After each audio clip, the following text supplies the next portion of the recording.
The Lane That Had No Turning, complete. By Gilbert Parker. Introduction. The story with which this book opens, The Lane That Had No Turning, gives the title to a collection which has a large share in whatever importance my work may possess. Contemporaneous with the Pierre series, which deal with the far west and the far north, I began in the Illustrated London News, at the request of the then editor, Mr. Clement K. Shorter, a series of French-Canadian sketches of which the first was the tragic comedy of Annette. It was followed by The Marriage of the Miller, The House with the Tall Porch, The Absurd Romance of Petite Leeson, and The Woodsman's Story of the Great White Chief. They were begun and finished in the autumn of 1892 in lodgings which I had taken on Hampstead Heath. Each, for they were all very short, was written at a sitting, and all had their origin in true stories which had been told me in the heart of Quebec itself.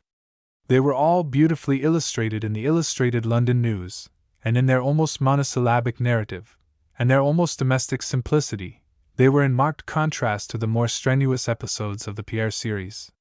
They were indeed in keeping with the happily simple and uncomplicated life of French Canada as I knew it then, and I had perhaps greater joy in writing them and the purely French Canadian stories that followed them, such as Parpon the Dwarf, A Worker in Stone, The Little Bell of Honor, and The Prisoner, than in almost anything else I have written, except perhaps The Right of Way and Valmont, so far as Canada is concerned. I think the book has harmony, although the first story in it covers 82 pages, while some of the others, like The Marriage of the Miller, are less than 4 pages in length. At the end also there are 9 fantasies or stories which I called Parables of Provinces.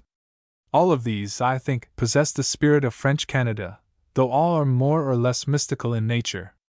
They have nothing of the simple realism of the tragic comedy of Annette and the earlier series.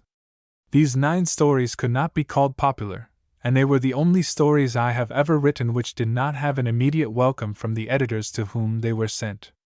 In the United States I offered them to Harper's Magazine, but the editor, Henry M. Alden, while, as I know, caring for them personally, still hesitated to publish them. He thought them too symbolic for the everyday reader. He had been offered 4 of them at once because I declined to dispose of them separately, though the editor of another magazine was willing to publish 2 of them. Messrs. Stone and Kimball, however, who had plenty of fearlessness where literature was concerned, immediately bought the series for the chap book, long since dead, and they were published in that wonderful little short-lived magazine, which contains some things of permanent value to literature. They published 4 of the series, namely, The Golden Pipes, The Guardian of the Fire, By That Place Called Peradventure, The Singing of the Bees, and The Tent of the Purple Mat. In England, because I would not separate the first 5, and publish them individually, 2 or 3 of the editors who were taking the Pierre series and other stories appearing in this volume would not publish them. They, also, were frightened by the mystery and elusiveness of the tales, and had an apprehension that they would not be popular. Perhaps they were right. They were all fantasies, but I do not wish them other than they are. One has to write according to the impulse that seizes one and after the fashion of one's own mind. This at least can be said of all my books, that not a page of them has ever been written to order, and there is not a story published in all the pages bearing my name which does not represent 1 or 2 other stories rejected by myself. The art of rejection is the hardest art which an author has to learn, but I have never had a doubt as to my being justified in publishing these little symbolic things. Eventually the whole series was published in England. W. E. Henley gave There Was a Little City a home in the New Review, and expressed himself as happy in having it. The Forge in the Valley was published by Sir Wemyss Reid in the weekly paper called The Speaker, now known as The Nation, in which Sir Arthur Quiller Couch made his name and helped the fame of others. There Was a Little City was published in the chap book in the United States, but The Forge in the Valley had, I think, no American public until it appeared within the pages of The Lane That Had No Turning. The rest of the series were published in the English Illustrated Magazine, which was such a good friend to my work at the start. As was perhaps natural, there was some criticism, but very little, in French Canada itself, upon the stories in this volume. It soon died away, however, and almost as I write these words there has come to me an appreciation which I value as much as anything that has befallen me in my career, and that is, the degree of Doctor of Letters from the French Catholic University of Laval at Quebec. It is the seal of French Canada upon the work which I have tried to do for her, and for the whole Dominion. The Lane That Had No Turning. Chapter 1. The Return of Madelinette. His Excellency the Governor, the English Governor of French Canada, was come to Pontiac, accompanied by a goodly retinue, by private secretary, military secretary, aide-de-camp, cabinet minister, and all that. He was making a tour of the province, but it was obvious that he had gone out of his way to visit Pontiac, for there were disquieting rumors in the air concerning the loyalty of the district. Indeed, the governor had arrived but 24 hours after a meeting had been held under the presidency of the seigneur, at which resolutions easily translatable into sedition were presented. The curé and the avocat, arriving in the nick of time, had both spoken against these resolutions, with the result that the newborn ardor in the minds of the simple habitants had died down, and the seigneur had parted from the curé and the avocat in anger. Pontiac had been involved in an illegal demonstration once before. Valmond, the bizarre but popular Napoleonic pretender, had raised his standard there. The stones before the parish church had been stained with his blood, and he lay in the churchyard of St. Saviour's forgiven and unforgotten. How was it possible for Pontiac to forget him? Had he not left his little fortune to the parish? And had he not also left 20,000 francs for the musical education of Madelinette la Jeunesse, the daughter of the village forgeron, to learn singing of the best masters in Paris? Pontiac's wrongdoings had brought it more profit than penalty, more praise than punishment, for, after 5 years in France in the care of the little chemist's widow, Madelinette la Jeunesse had become the greatest singer of her day. But what had put the severest strain upon the modesty of Pontiac was the fact that, on the morrow of Madelinette's first triumph in Paris, she had married M. Louis Racine, the new seigneur of Pontiac. What more could Pontiac wish? It had been rewarded for its mistakes. It had not even been chastened, save that it was marked suspicious as to its loyalty, at the headquarters of the English government in Quebec. It should have worn a crown of thorns, but it flaunted a crown of roses. A most unreasonable good fortune seemed to pursue it. It had been led to expect that its new seigneur would be an Englishman, one George Fourneau, to whom, as the late seigneur had more than once declared, the property was devised by will. But at his death no will had been found, and Louis Racine, the direct heir in blood, had succeeded to the property and the title. Brilliant, enthusiastic, fanatically French, the new seigneur had set himself to revive certain old traditions, customs, and privileges of the seigneurial position. He was reactionary, seductive, generous, and at first he captivated the hearts of Pontiac. He did more than that. He captivated Madelinette la Jeunesse. In spite of her years in Paris, severe, studious years, which shut out the social world and the temptations of bohemian life, Madelinette retained a strange simplicity of heart and mind, a desperate love for her old home which would not be gainsaid, a passionate loyalty to her past, which was an illusory attempt to arrest the inevitable changes that come with growth, and with a sudden impulse. She had sealed herself to her past at the very outset of her great career by marriage with Louis Racine. On the very day of their marriage, Louis Racine had made a painful discovery. A heritage of his father's, which had skipped 2 generations, suddenly appeared in himself. He was becoming a hunchback. Terror, despair, gloom, anxiety had settled upon him. 3 months later Madelinette had gone to Paris alone. The seigneur had invented excuses for not accompanying her, so she went instead in the care of the little chemist's widow. As of old, Louis had promised to follow within another 3 months, but had not done so. The surgical operation performed upon him was unsuccessful. The strange growth increased. Sensitive, fearful, and morose, he would not go to Europe to be known as the hunchback husband of La Jeunesse, the great singer. He dreaded the hour when Madelinette and he should meet again. 1,000 times he pictured her as turning from him in loathing and contempt. He had married her because he loved her, but he knew well enough that 10,000 other men could love her just as well, and be something more than a deformed seigneur of an obscure manor in Quebec. As his gloomy imagination pictured the future, when Madelinette should return and see him as he was and cease to love him, to build up his seigneurial honor to an undue importance, to give his position a fictitious splendor, became a mania with him. No ruler of a grand duchy ever cherished his honor dearer or exacted homage more persistently than did Louis Racine in the seigneury of Pontiac. Coincident with the increase of these feudal extravagances was the increase of his fanatical patriotism, which at last found vent in seditious writings, agitations, the purchase of rifles, incitement to rebellion, and the formation of an armed, liveried troop of dependents at the manor. On the very eve of the governor's coming, despite the cure's and the avocat's warnings, he had held a patriotic meeting intended to foster a stubborn, if silent, disregard of the governor's presence amongst them. The speech of the cure, who had given guarantee for the good behavior of his people to the government, had been so tinged with sorrowful appeal, had recalled to them so acutely the foolish demonstration which had ended in the death of Valmont, that the people had turned from the exasperated seigneur with the fire of monomania in his eyes, and had left him alone in the hall, passionately protesting that the souls of Frenchmen were not in them.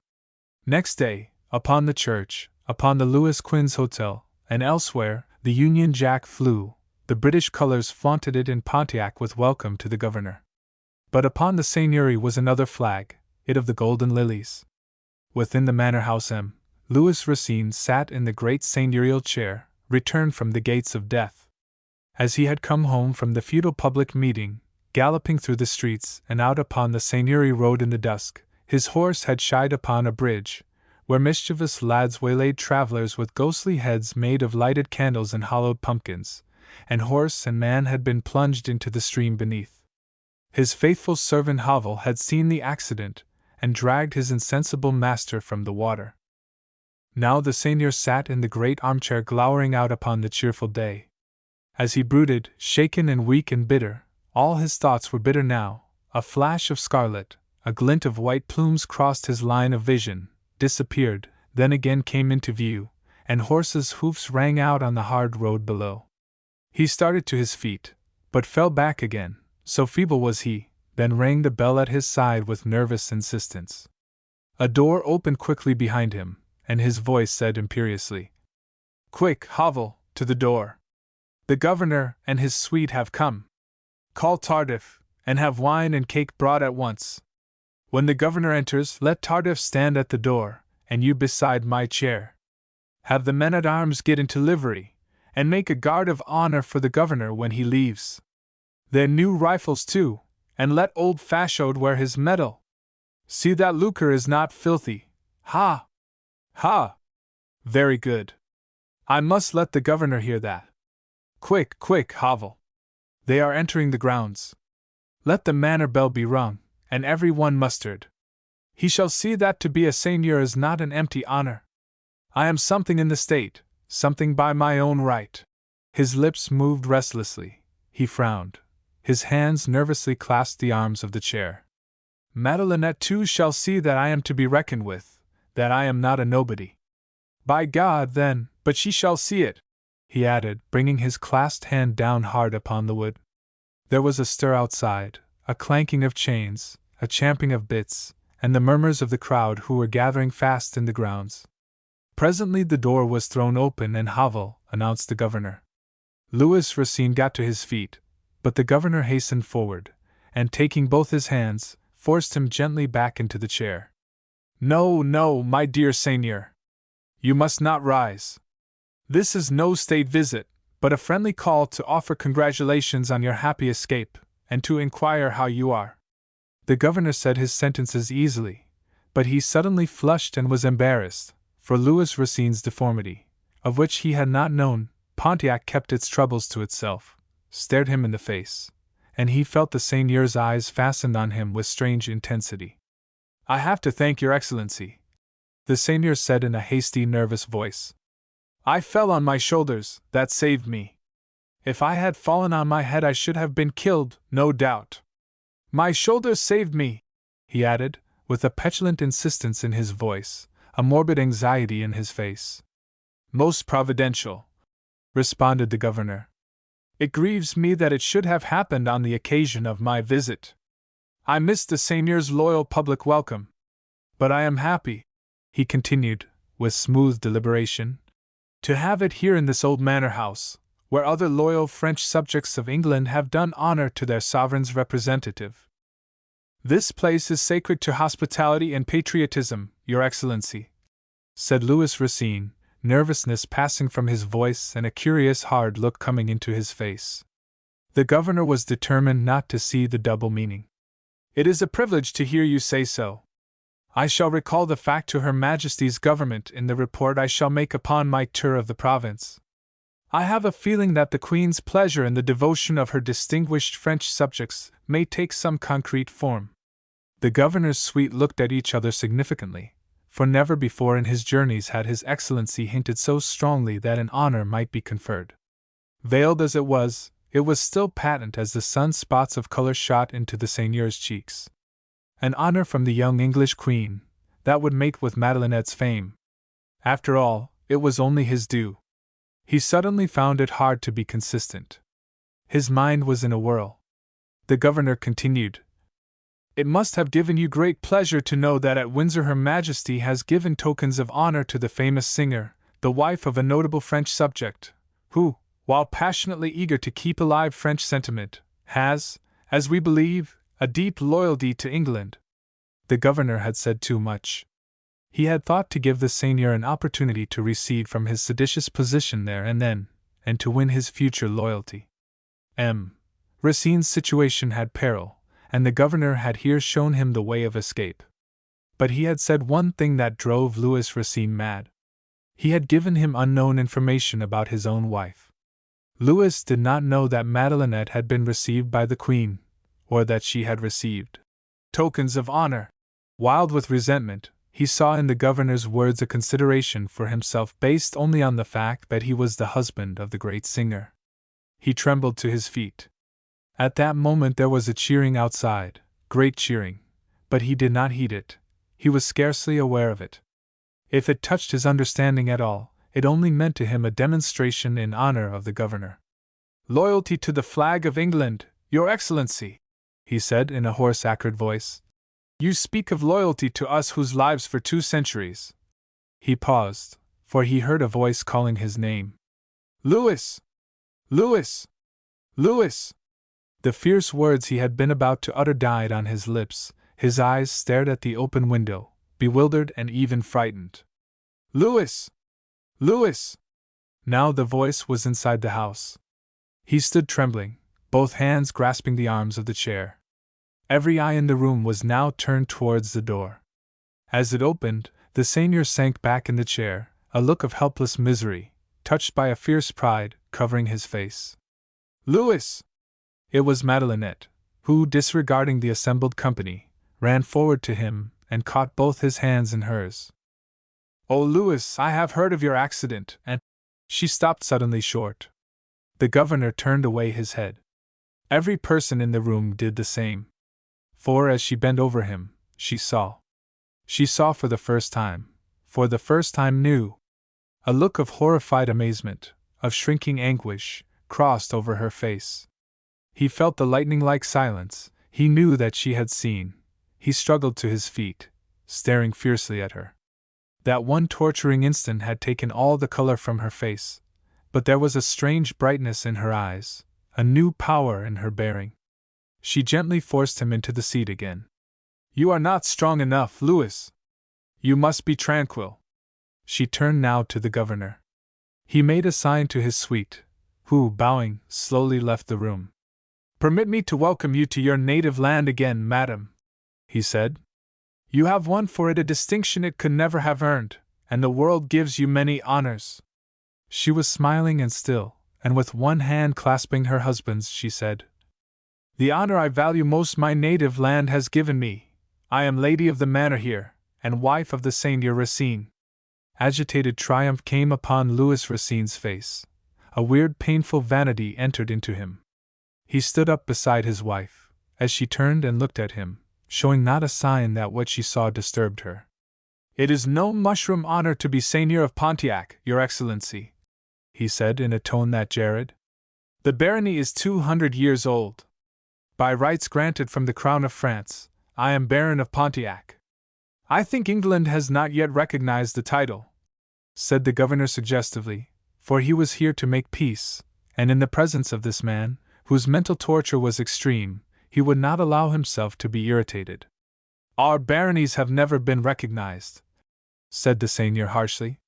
"And yet we are asked to love the flag of England and to show that we are too proud to ask for a right that none can take away," interposed Madelinette graciously and eagerly, as though to prevent Louis from saying what he intended. All at once she had to order her life anew, to replace old thoughts by new ones. "We honor and obey the rulers of our land, and fly the English flag, and welcome the English governor gladly when he comes to us. Will your Excellency have some refreshment?" she added quickly, for she saw the cloud on the seigneur's brow. "Louis," she added quickly, "will you—" "I have ordered refreshment," said the seigneur excitedly, the storm passing from his face, however. "Havel, Tardif, where are you, fellows?" He stamped his foot imperiously. Havel entered with a tray of wine and glasses, followed by Tardif loaded with cakes and comfits, and set them on the table. 10 minutes later the governor took his leave. At the front door he stopped surprised, for a guard of honor of 20 men were drawn up. He turned to the seigneur. "What soldiers are these?" he asked. "The seigneury company, your Excellency," replied Louis. "What uniform is it they wear?" he asked in an even tone, but with a black look in his eye, which did not escape Madelinette. "The livery of the barony of Pontiac," answered the seigneur. The governor looked at them a moment without speaking. "It is French uniform of the time of Louis Quinze," he said. "Picturesque but informal," he added. He went over, and taking a carbine from one of the men, examined it. "Your carbines are not so unconventional and antique," he said meaningly, and with a frosty smile. "The compromise of the centuries, hein?" he added to the curé, who, with the avocat, was now looking on with some trepidation. "I am wondering if it is quite legal. It is charming to have such a guard of honor, but I am wondering, Monsieur l'avocat, is it legal?" The avocat made no reply, but the curé's face was greatly troubled. The seigneur's momentary placidity passed. "I answer for their legality, your Excellency," he said, in a high, assertive voice. Of course, you will answer for it," said the governor, smiling enigmatically. He came forward and held out his hand to Madelinette.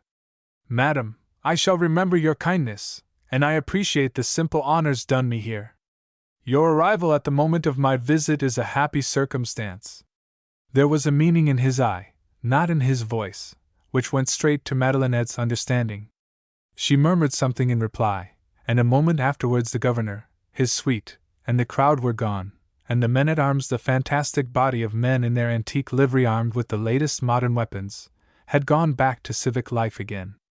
Inside the house once more, Madelinette laid her hand upon Louis's arm with a smile that wholly deceived him for a moment. He thought now that she must have known of his deformity before she came. The world was so full of talebearers, and no doubt had long since reconciled herself to the painful fact. She had shown no surprise, no shrinking.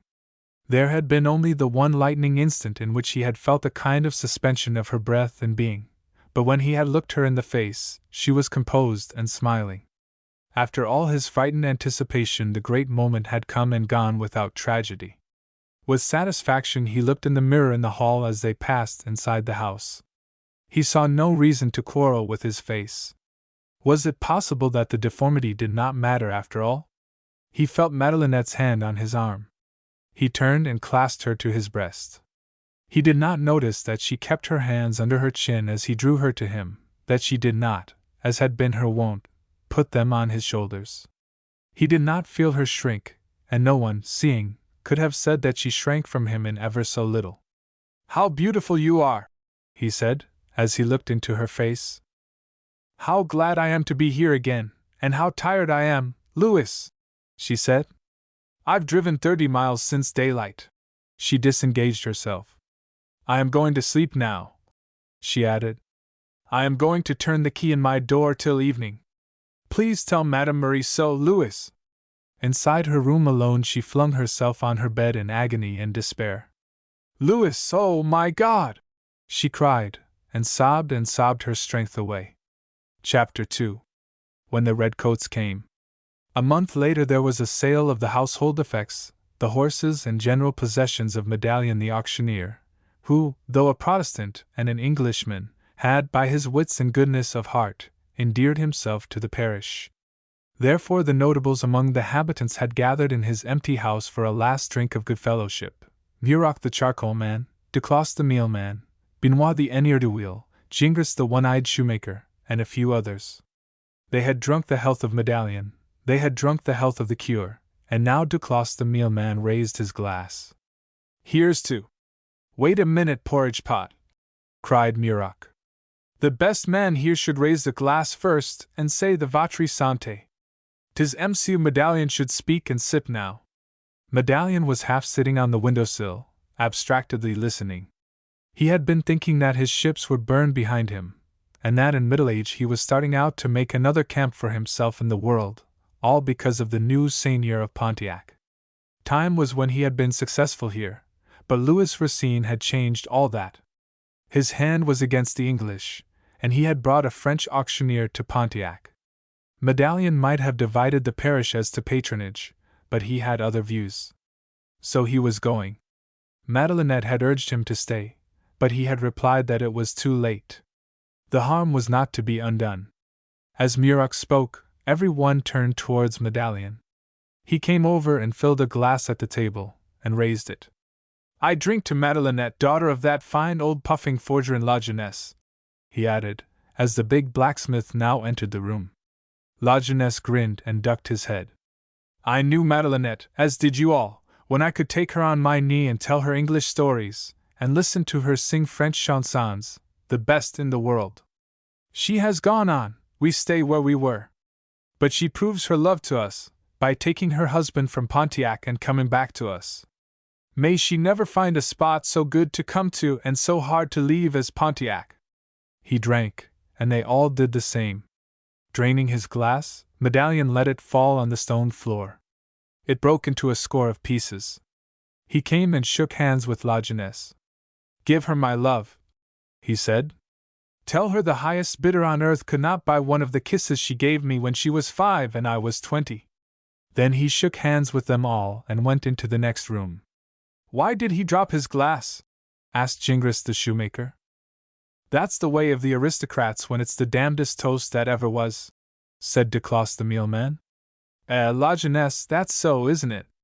"What the devil do I know about aristocrats?" said La Jeunesse. "You're among the best of the land, now that Madelinette's married to the seigneur. You ought to wear a collar every day." "Bah!" answered the blacksmith. "I'm only old La Jeunesse the blacksmith, though she's my girl, dear lads.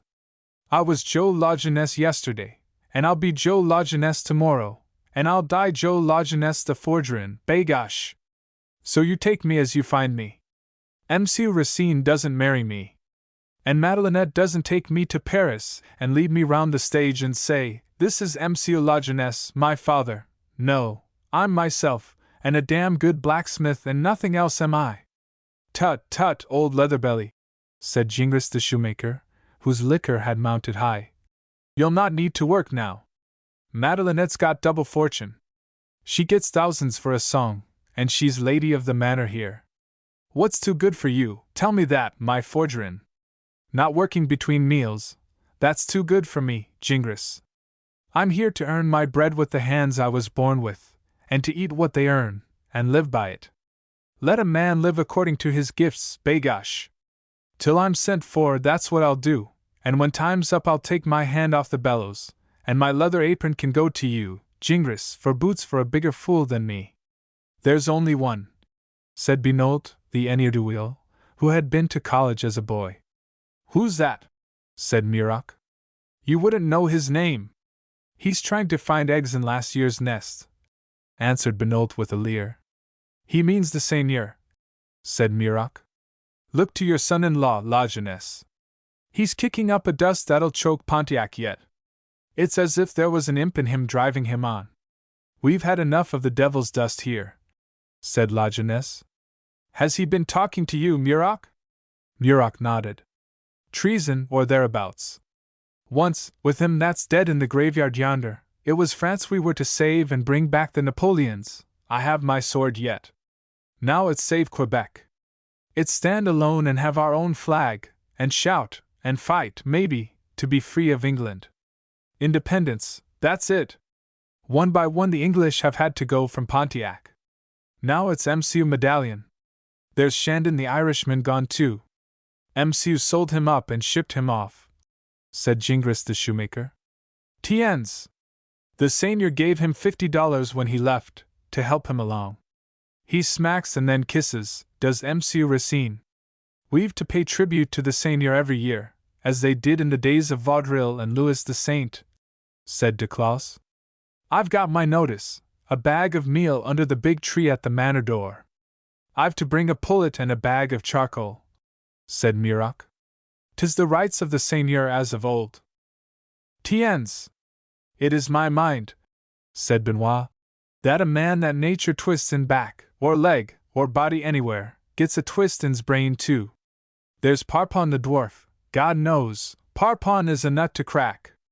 But Parpon isn't married to the greatest singer in the world, though she's only the daughter of old Leatherbelly there, said Gingras.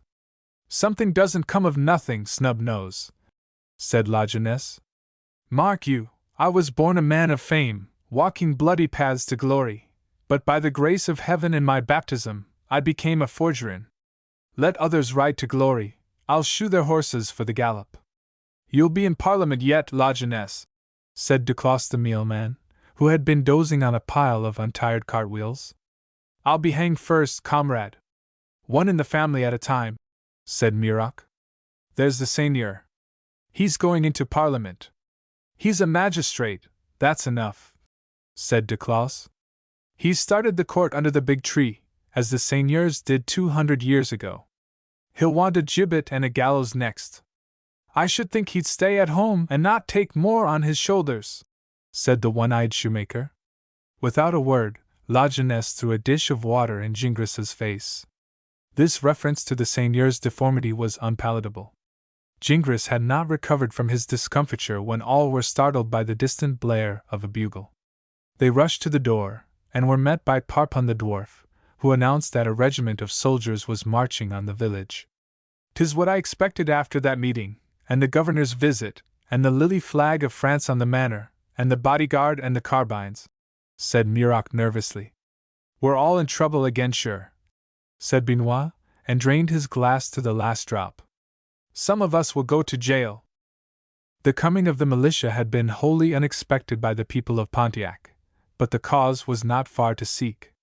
Ever since the governor's visit there had been sinister rumors abroad concerning Louis Racine, which the cure and the avocat and others had taken pains to contradict. It was known that the seigneur had been requested to disband his so-called company of soldiers with their ancient livery and their modern arms, and to give them up. He had disbanded the corps, but he had not given up the arms, and for reasons unknown, the government had not pressed the point, so far as the world knew. But it had decided to hold a district drill in this far-off portion of the province, and this summer morning 2,000 men marched upon the town and through it, horse, foot, and commissariat, and Pontiac was roused out of the last century romance the seigneur had sought to continue, to face the actual presence of modern force and the machinery of war. Twice before had British soldiers marched into the town, the last time but a few years agone, when blood had been shed on the stones in front of the parish church. But here were large numbers of well-armed men from the eastern parishes, English and French, with 400 regulars to leaven the mass. La Jeunesse knew only too well what this demonstration meant. Before the last soldier had passed through the street, he was on his way to the seigneury. He found Madelinette alone in the great dining room, mending a rent in the British flag, which she was preparing for a flagstaff. When she saw him, she dropped the flag, as if startled, came quickly to him, took both his hands in hers, and kissed his cheek. "Wonder of wonders!" she said. "It's these soldiers," he replied shortly. "What of them?" she asked brightly. "Do you mean to say you don't know what their coming here means?" he asked.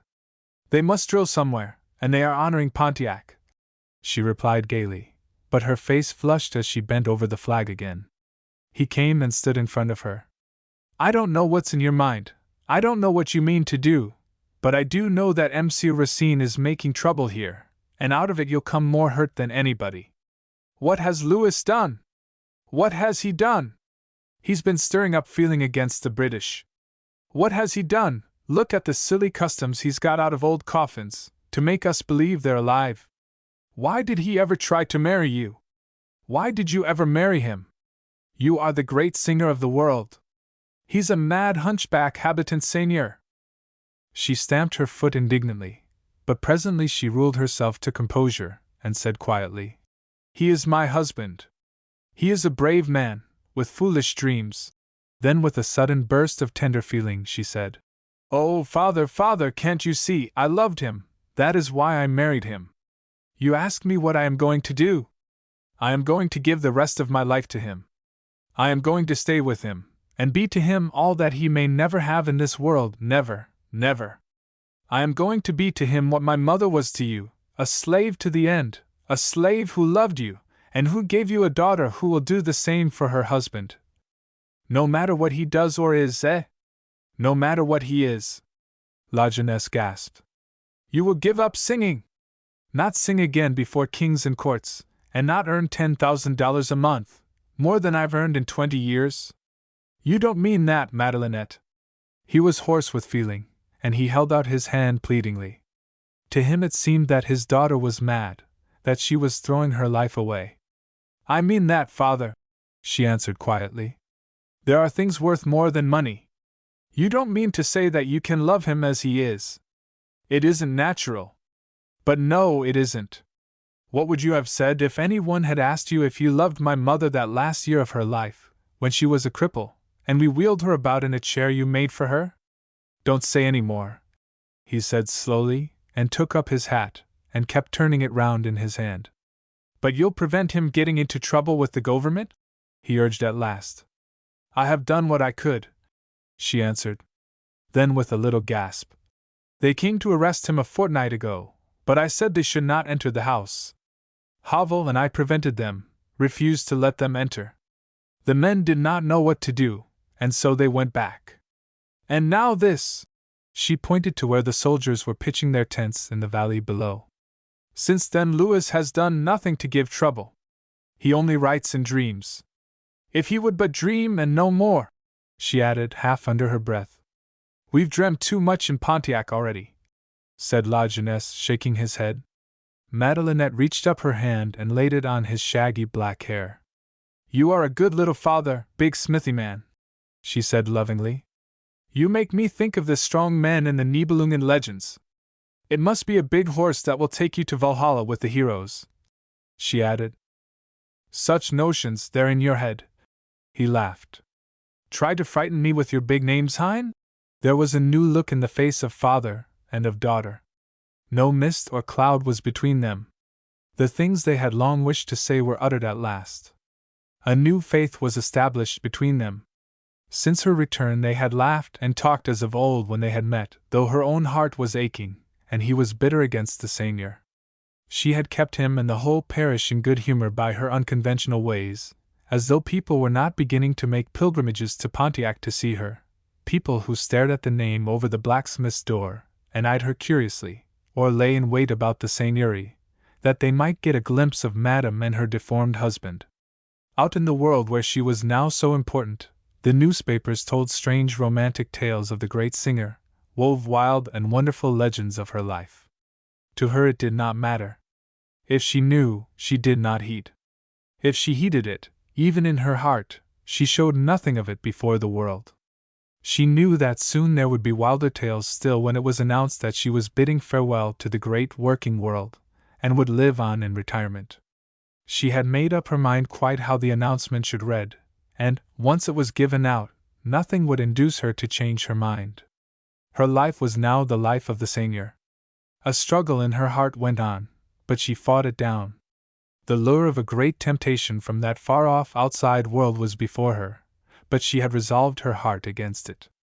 In his rough but tender way her father now understood, and that was a comfort to her.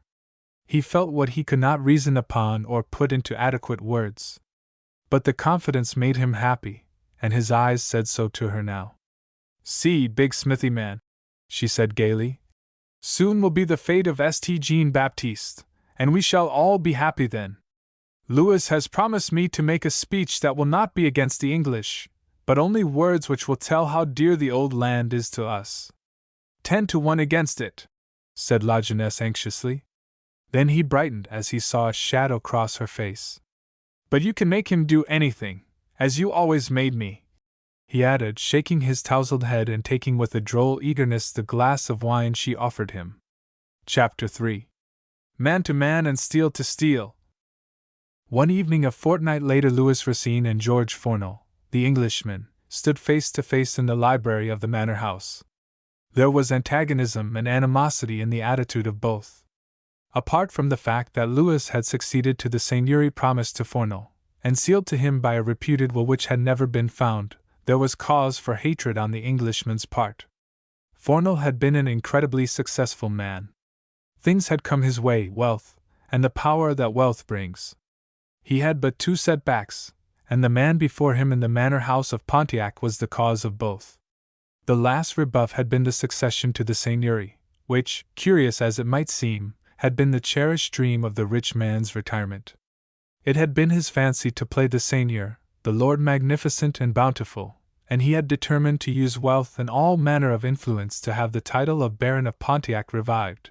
It had been obsolete for 100 years. He leaned towards the grace of an hereditary dignity, as other retired millionaires cultivate art and letters, vainly imagining that they can wheedle civilization and the humanities into giving them what they do not possess by nature, and fool the world at the same time. The loss of the seigneury had therefore cut deep, but there had been a more hateful affront still. For years before, Louis Racine, when spasmodically practicing law in Quebec, had been approached by two poor Frenchmen, who laid claim to thousands of acres of land which a land company, whereof George Fournel was president, was publicly exploiting for the woods and valuable minerals discovered on it. The land company had been composed of Englishmen only. Louis Racine, reactionary and imaginative, brilliant and free from sordidness, and openly hating the English, had taken up the case, and for 2 years fought it tooth and nail without pay or reward. The matter had become a cause célèbre, the land company engaging the greatest lawyers in both the English and French province. In the Supreme Court the case was lost to Louis's clients. Louis took it over to the Privy Council in London, and carried it through triumphantly and alone, proving his client's title. His two poor Frenchmen regained their land. In payment he would accept nothing save the ordinary fees, as though it were some petty case in a county court. He had, however, made a reputation, which he had seemed not to value, save as a means of showing hostility to the governing race, and the seigneury of Pontiac, when it fell to him, had more charms for him than any celebrity to be won at the bar. His love of the history of his country was a mania with him, and he looked forward, on arriving at Pontiac, to being the apostle of French independence on the continent. Madelinette had crossed his path in his most enthusiastic moment, when his brilliant tongue and great dreams surrounded him with a kind of glamour. He had caught her to himself out of the girl's first triumph, when her nature, tried by the strain of her first challenge to the judgment of the world, cried out for rest, for Pontiac and home, and all that was of the old life among her people. Fournel's antipathy had only been increased by the fact that Louis Racine had married the now famous Madelinette, and his animosity extended to her. It was not in him to understand the nature of the Frenchman, volatile, moody, chivalrous, unreasonable, the slave of ideas, the victim of sentiment. Not understanding, when he began to see that he could not attain the object of his visit, which was to secure some relics of the late seigneur's household, he chose to be disdainful. "You are bound to give me these things I ask for, as a matter of justice, if you know what justice means," he said at last. "You should be aware of that," answered the seigneur, with a kindling look. He felt every glance of Fournel's eye a contemptuous comment upon his deformity, now so egregious and humiliating. "I taught you justice once." Fournel was not to be moved from his phlegm. He knew he could torture the man before him, and he was determined to do so, if he did not get his way upon the matter of his visit. "You can teach me justice twice and be thanked once," he answered. "These things I asked for were much prized by my friend, the late seigneur. I was led to expect that this seigneury and all in it and on it should be mine. I know it was intended so. The law gives it you instead. Your technical claim has overridden my rights.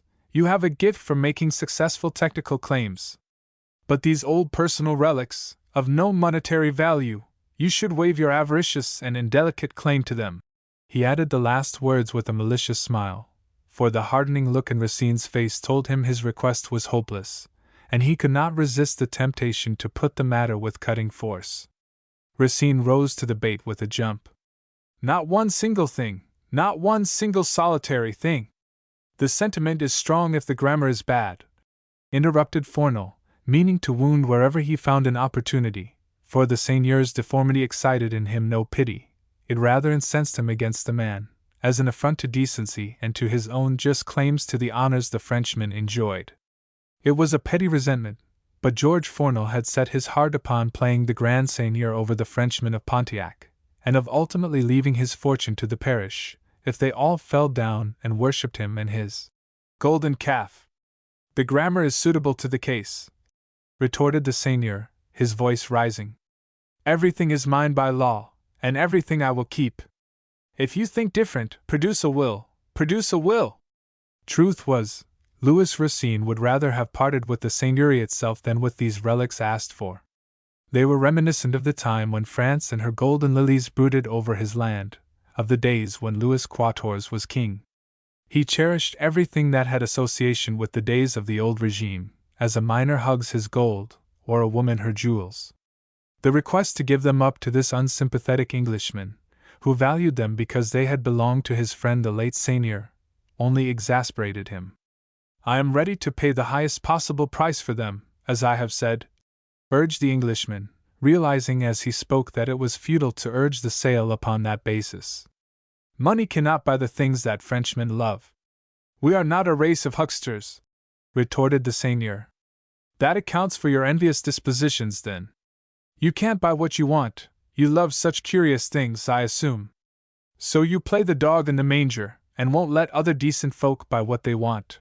He willfully distorted the other's meaning, and was delighted to see the seigneur's fingers twitch with fury. But since you can't buy the things you love, and you seem to think you should, how do you get them? Do you come by them honestly? Or do you work miracles? When a spider makes love to his lady, he dances before her to infatuate her, and then in a moment of her delighted aberration snatches at her affections.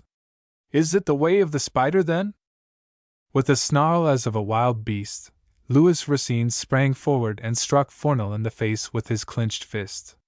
Then, as Fournel, blinded, staggered back upon the bookshelves, he snatched two antique swords from the wall.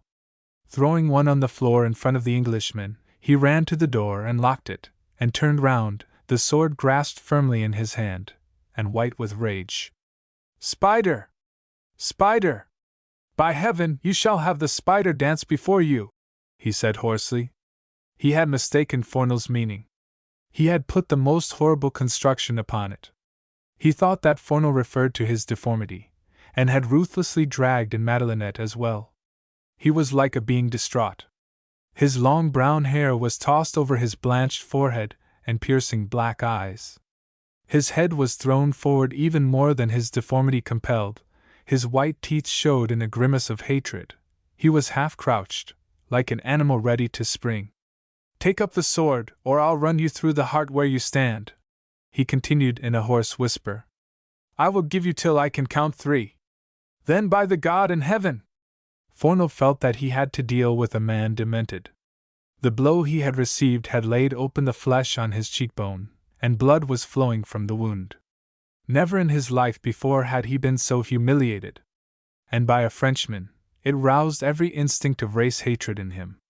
Yet he wanted not to go at him with the sword, but with his 2 honest hands, and beat him into a whining submission. But the man was deformed, he had none of his own robust strength, he was not to be struck, but to be tossed out of the way like an offending child. He staunched the blood from his face and made a step forward without a word, determined not to fight, but to take the weapon from the other's hands. Coward! Said the seigneur. You dare not fight with the sword. With the sword we are even. I am as strong as you there, stronger, and I will have your blood. Coward! Coward! Coward! I will give you till I count 3. 1, 2. Fornal did not stir. He could not make up his mind what to do. Cry out? No one could come in time to prevent the onslaught. An onslaught there would be, he knew. There was a merciless hatred in the seigneur's face, a deadly purpose in his eyes, the wild determination of a man who did not care whether he lived or died, ready to throw himself upon 100 in his hungry rage. It seemed so mad, so monstrous, that the beautiful summer day through which came the sharp whetting of the scythe, the song of the birds, and the smell of ripening fruit and grain, should be invaded by this tragic absurdity, this human fury which must spend itself in blood. Fornal's mind was conscious of this feeling, this sense of futile, foolish waste and disfigurement, even as the seigneur said, 3, and rushing forward thrust. As Fornal saw the blade spring at him, he dropped on one knee, caught it with his left hand as it came, and wrenched it aside.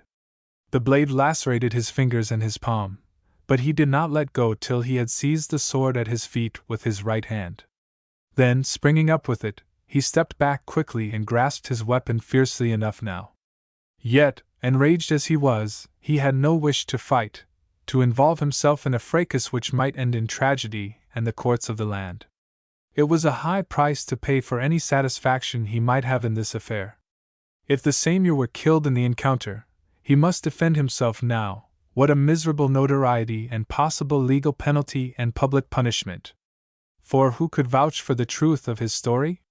Even if he wounded Racine only, what a wretched story to go abroad, that he had fought with a hunchback who knew the use of the sword, which he did not, but still a hunchback. Stop this nonsense, he said, as Louis Racine prepared to attack again. Don't be a fool. The gain isn't worth the candle. One of us does not leave this room alive, said the seigneur. You care for life. You love it, and you can't buy what you love from me. I don't care for life, and I would gladly die, to see your blood flow. Look, it's flowing down your face, it's dripping from your hand, and there shall be more dripping soon. On guard! He suddenly attacked with a fierce energy, forcing Fornal back upon the wall.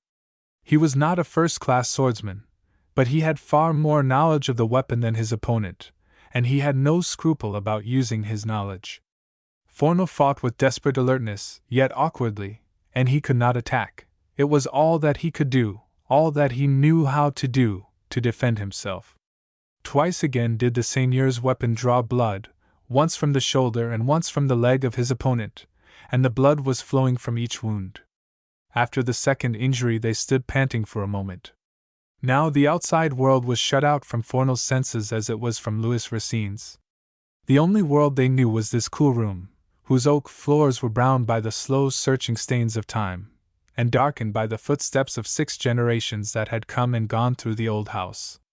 The books along the walls seemed to cry out against the unseemly and unholy strife. But now both men were in that atmosphere of supreme egoism where only their two selves moved, and where the only thing that mattered on earth was the issue of this strife. Fornal could only think of how to save his life, and to do that he must become the aggressor, for his wounds were bleeding hard, and he must have more wounds, if the fight went on without harm to the seigneur. You know now what it is to insult a Frenchman. On guard! Again cried the seigneur, in a shriller voice, for everything in him was pitched to the highest note. He again attacked, and the sound of the large swords meeting clashed on the soft air. As they struggled, a voice came ringing through the passages, singing a bar from an opera. The voice came nearer and nearer. It pierced the tragic separateness of the scene of blood. It reached the ears of the seigneur, and a look of pain shot across his face. Fornal was only dimly aware of the voice, for he was hard pressed, and it seemed to come from infinite distances. Presently the voice stopped, and someone tried the door of the room. It was Madelinette. Astonished at finding it locked, she stood still a moment, uncertain what to do. Then the sounds of the struggle within came to her ears. She shook the door, leaned her shoulders against it, and called, "Louis! Louis!" Suddenly she darted away, found Havel the faithful servant in the passage, and brought him swiftly to the door. The man sprang upon it, striking with his shoulder. The lock gave, the door flew open, and Madelinette stepped swiftly into the room, in time to see George Fornel sway and fall, his sword rattling on the hard oak floor. "Oh, what have you done, Louis?" she cried, then added hurriedly to Havel. "Draw the blind there, shut the door, and tell Madame Marie to bring some water quickly." The silent servant vanished, and she dropped on her knees beside the bleeding and insensible man, and lifted his head. "He insulted you and me, and I've killed him, Madelinette," said Louis hoarsely. A horrified look came to her face, and she hurriedly and tremblingly opened Fornel's waistcoat and shirt, and felt his heart. She was freshly startled by a struggle behind her, and turning quickly, she saw Madame Marie holding the seigneur's arm to prevent him from ending his own life. She sprang up and laid her hand upon her husband's arm. "He is not dead, you need not do it, Louis," she said quietly. There was no alarm, no undue excitement in her face now. She was acting with good presence of mind. A new sense was working in her. Something had gone from her suddenly where her husband was concerned, and something else had taken its place. An infinite pity, a bitter sorrow, and a gentle command were in her eyes all at once. New vistas of life opened before her, all in an instant. "He is not dead, and there is no need to kill yourself, Louis," she repeated, and her voice had a command in it that was not to be gainsaid. "Since you have vindicated your honor, you will now help me to set this business right." Madame Marie was on her knees beside the insensible man. "No, he is not dead, thank God," she murmured, and while Havel stripped the arm and leg, she poured some water between Fornel's lips. Her long experience as the little chemist's wife served her well now. Now that the excitement was over, Louis collapsed. He swayed and would have fallen, but Madelinette caught him, helped him to the sofa, and forcing him gently down on his side, adjusted a pillow for him, and turned to the wounded man again. An hour went busily by in the closely curtained room, and at last George Fornel, conscious, and with wounds well bandaged, sat in a big armchair, glowering round him. At his first coming to, Louis Racine, at his wife's insistence, had come and offered his hand, and made apology for assaulting him in his own house. Fornel's reply had been that he wanted to hear no more fools' talk and to have no more fools' doings, and that one day he hoped to take his pay for the day's business in a satisfactory way. Madelinette made no apology, said nothing, save that she hoped he would remain for a few days till he was recovered enough to be moved. He replied that he would leave as soon as his horses were ready, and refused to take food or drink from their hands. His servant was brought from the Louis Quinze Hotel, and through him he got what was needed for refreshment, and requested that no one of the household should come near him.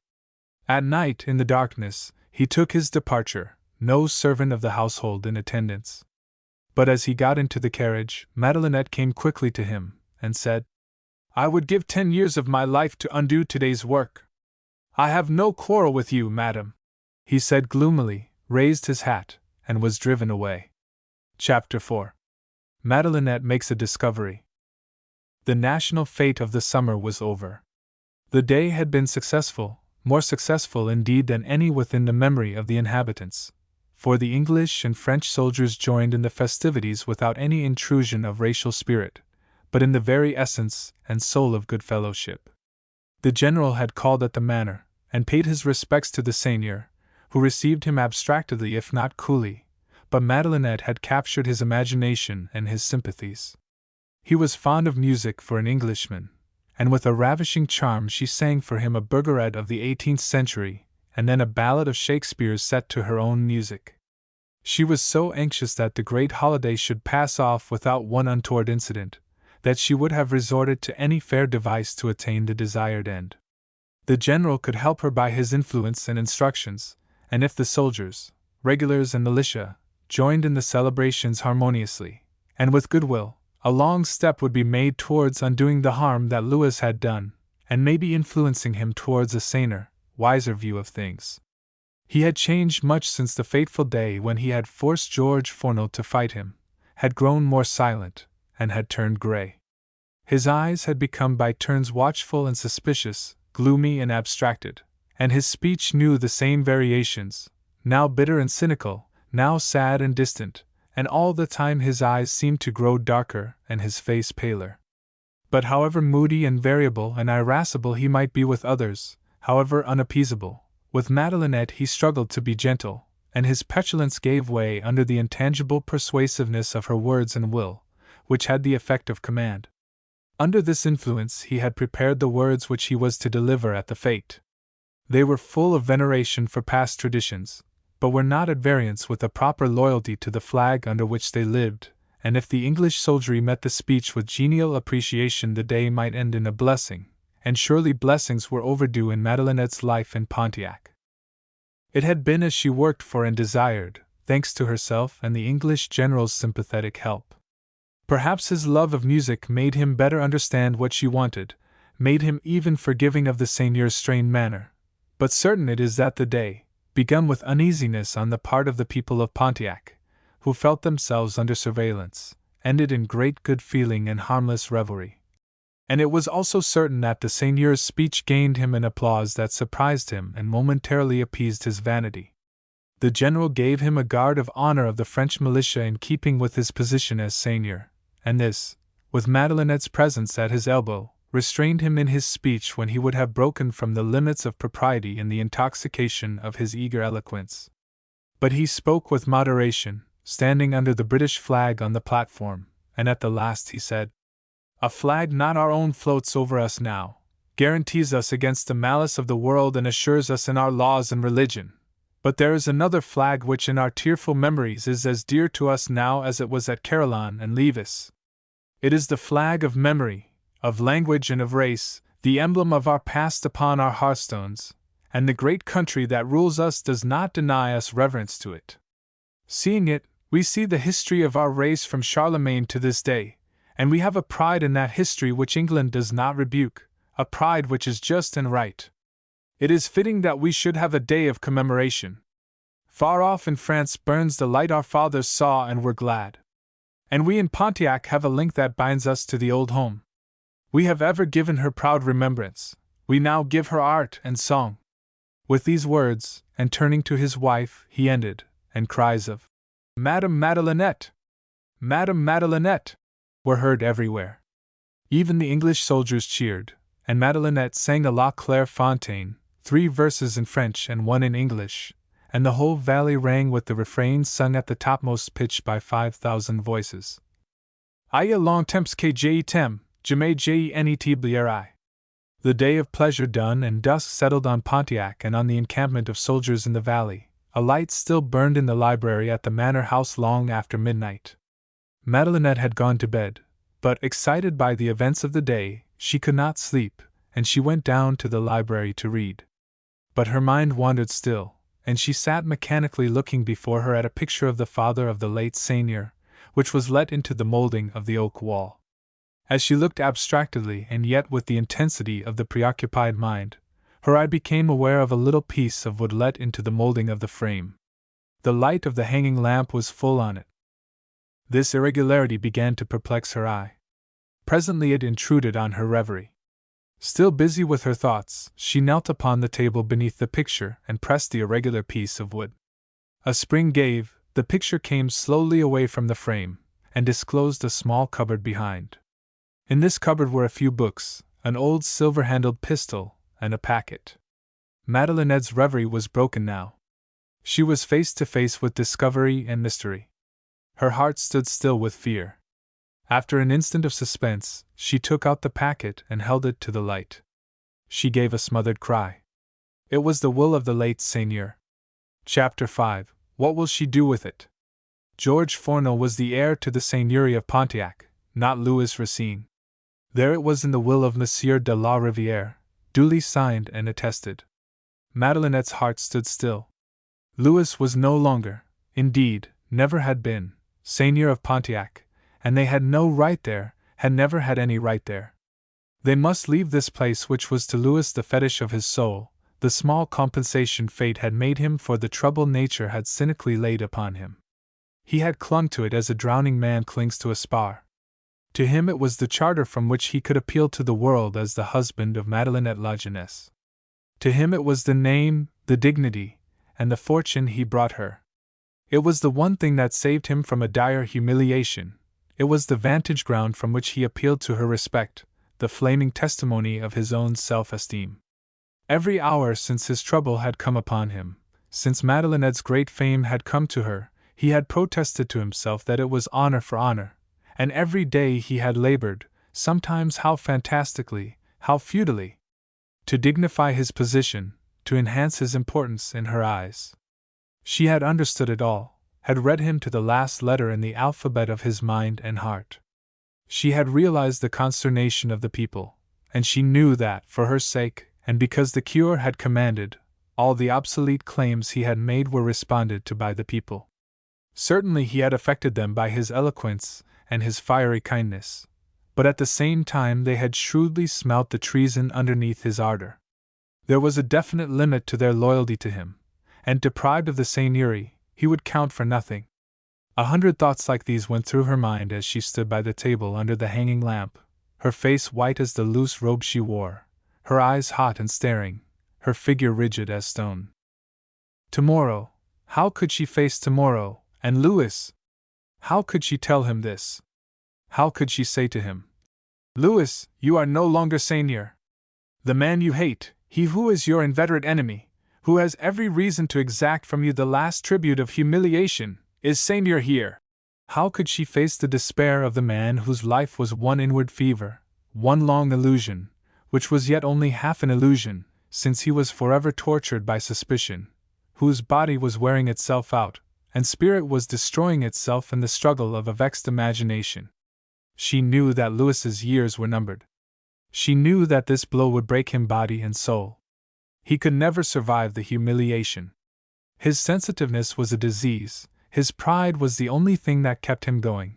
His love of her, strong as it was, would be drowned in an imagined shame.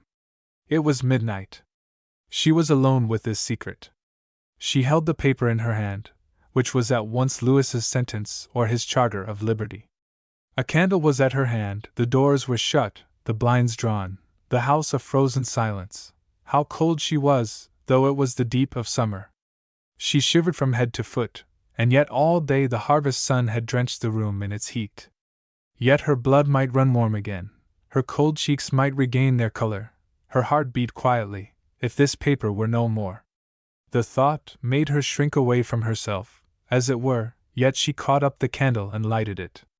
For Louis, though she would rather have died than do it for herself. To save to Louis what was, to his imagination, the one claim he had upon her respect and the world's. After all, how little was it in value or in dignity? How little she cared for it. 1 year of her voice could earn 2 such seigneuries as this. And the honor, save that it was Pontiac, it was not to her. In all her life she had never done or said a dishonorable thing. She had never lied, she had never deceived, she had never done aught that might not have been written down and published to all the world. Yet here, all at once, she was faced with a vast temptation, to do a deed, the penalty of which was an indelible shame. What injury would it do to George Fornel? He was used now to his disappointment. He was rich, he had no claims upon Pontiac, there was no one but himself to whom it mattered, this little seigneury. What he did not know did not exist, so far as himself was concerned. How easily could it all be made right some day? She felt as though she were suffocating, and she opened the window a little very softly. Then she lit the candle tremblingly, watched the flame gather strength, and opened out the will. As she did so, however, the smell of a clover field, which is as honey, came stealing through the room, and all at once a strange association of ideas flashed into her brain. She recalled one summer day long ago, when, in the church of St. Saviour's, the smell of the clover fields came through the open doors and windows, and her mind had kept repeating mechanically, till she fell asleep, the text of the Curb's sermon. As ye sow, so also shall ye reap. That placid hour which had no problems, no cares, no fears, no penalties in view, which was filled with the richness of a blessed harvest and the plenitude of innocent youth, came back on her now in the moment of her fierce temptation. She folded up the paper slowly, a sob came in her throat, she blew out the candle, and put the will back in the cupboard. The faint click of the spring as she closed the panel seemed terribly loud to her. She started and looked timorously round. The blood came back to her face, she flushed crimson with guilt. Then she turned out the lighted lamp and crept away up the stairs to her room. She paused beside Louis's bed. He was moving restlessly in his sleep. He was murmuring her name. With a breaking sigh she crept into bed slowly and lay like one who had been beaten, bruised, and shamed. At last, before the dawn, she fell asleep. She dreamed that she was in prison and that George Fornell was her jailer. She waked to find Louis at her bedside. "I am holding my seigneurial court today," he said. Chapter 6. The One Who Saw. All day and every day Madelinette's mind kept fastening itself upon one theme, kept turning to one spot. In her dreams she saw the hanging lamp, the moving panel, the little cupboard, the fatal paper. Waking and restlessly busy, she sometimes forgot it for a moment, but remembrance would come back with painful force, and her will must govern her hurt spirit into quiet resolution. She had such a sense of humiliation as though someone dear to her had committed a crime against herself.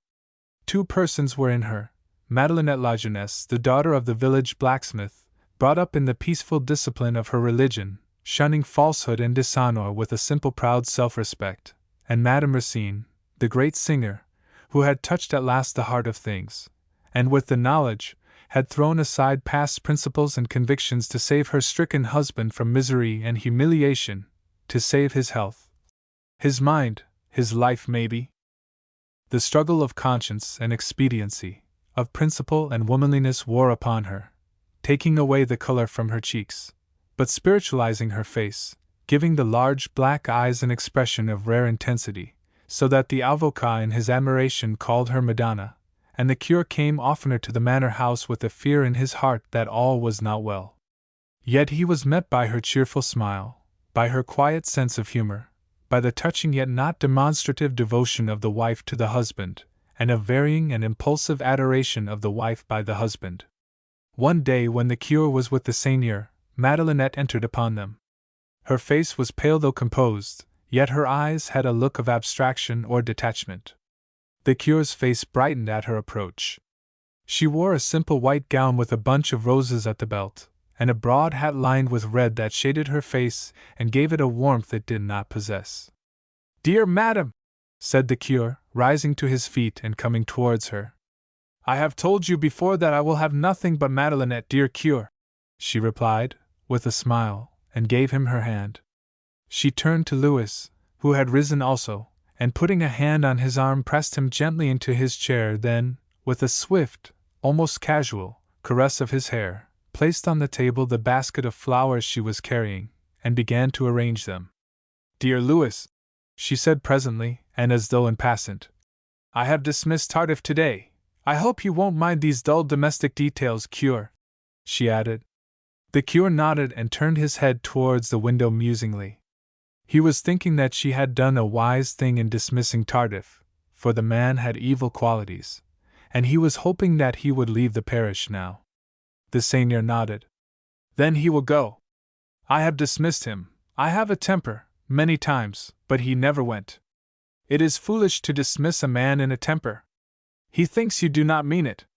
But our Madelinette there," he turned towards the cure now, "she is never in a temper, and every one always knows she means what she says, and she says it as even as a clock."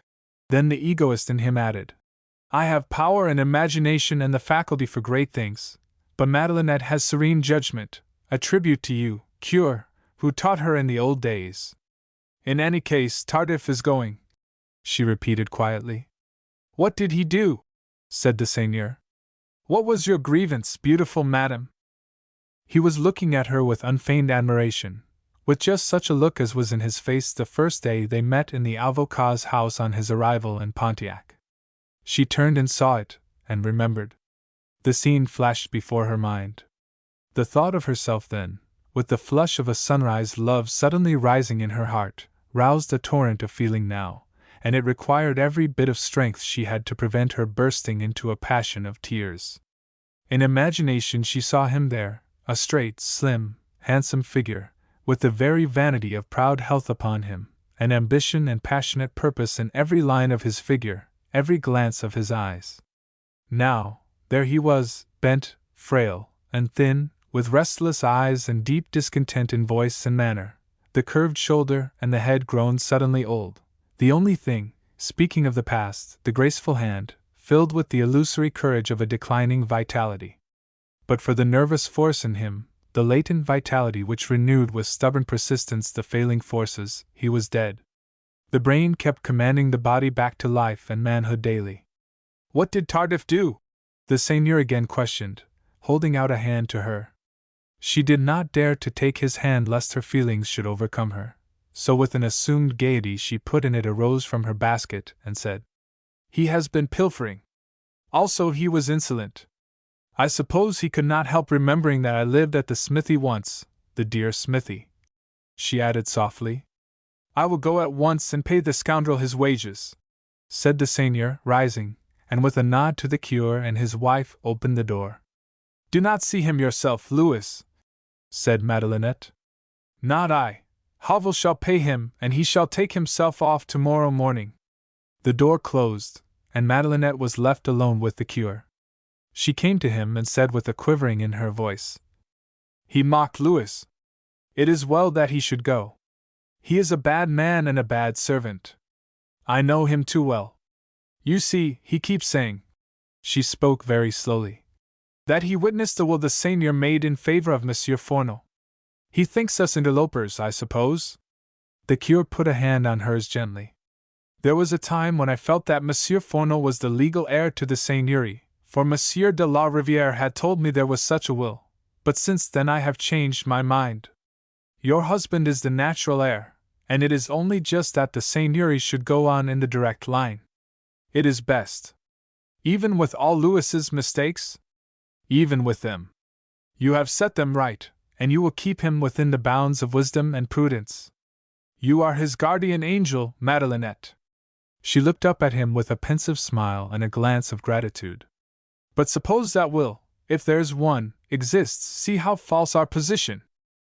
Do you think it is mere accident that the will has never been found, if it was not destroyed by the seigneur himself before he died? No, there is purpose behind it, with which neither you or I or Louis have anything to do.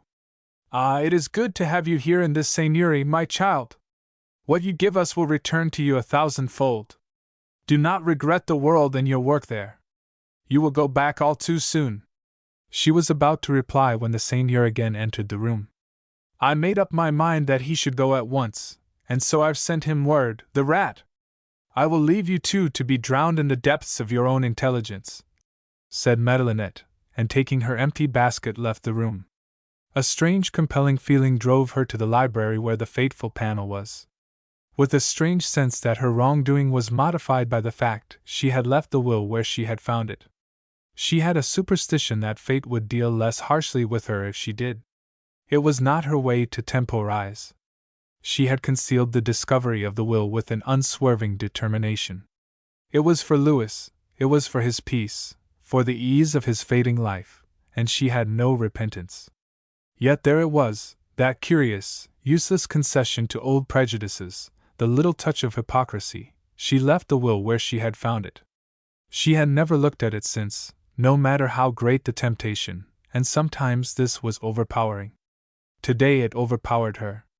The house was very still and the blinds were drawn to shut out the heat, but the soft din of the locusts came through the windows. Her household were all engaged elsewhere. She shut the doors of the little room, and kneeling on the table touched the spring. The panel came back and disclosed the cupboard. There lay the will. She took it up and opened it. Her eyes went dim on the instant, and she leaned her forehead against the wall sick at heart. As she did so a sudden gust of wind drove in the blind of the window. She started, but saw what it was, and hastily putting the will back, closed the panel, and with a fast-beating heart, left the room. Late that evening she found a letter on her table addressed to herself. It ran. In terror she hastened to the library and sprung the panel. The will was gone. Tardif was on his way with it to George Fourneau. Chapter 7. The Pursuit. There was but one thing to do. She must go straight to George Fourneau at Quebec. She knew only too well that Tardif was speeding thither as fast as horses could carry him. He had had several hours' start, but there was still a chance of overtaking him. And suppose she overtook him? She could not decide definitely what she should do, but she would do anything, sacrifice anything, to secure again that fatal document which, in George Fornell's hands, must bring a collapse worse than death. A dozen plans flashed before her, and now that her mind was set upon the thing, compunction would not stay her. She had gone so far, she was prepared to go further to save the seigneury to Louis.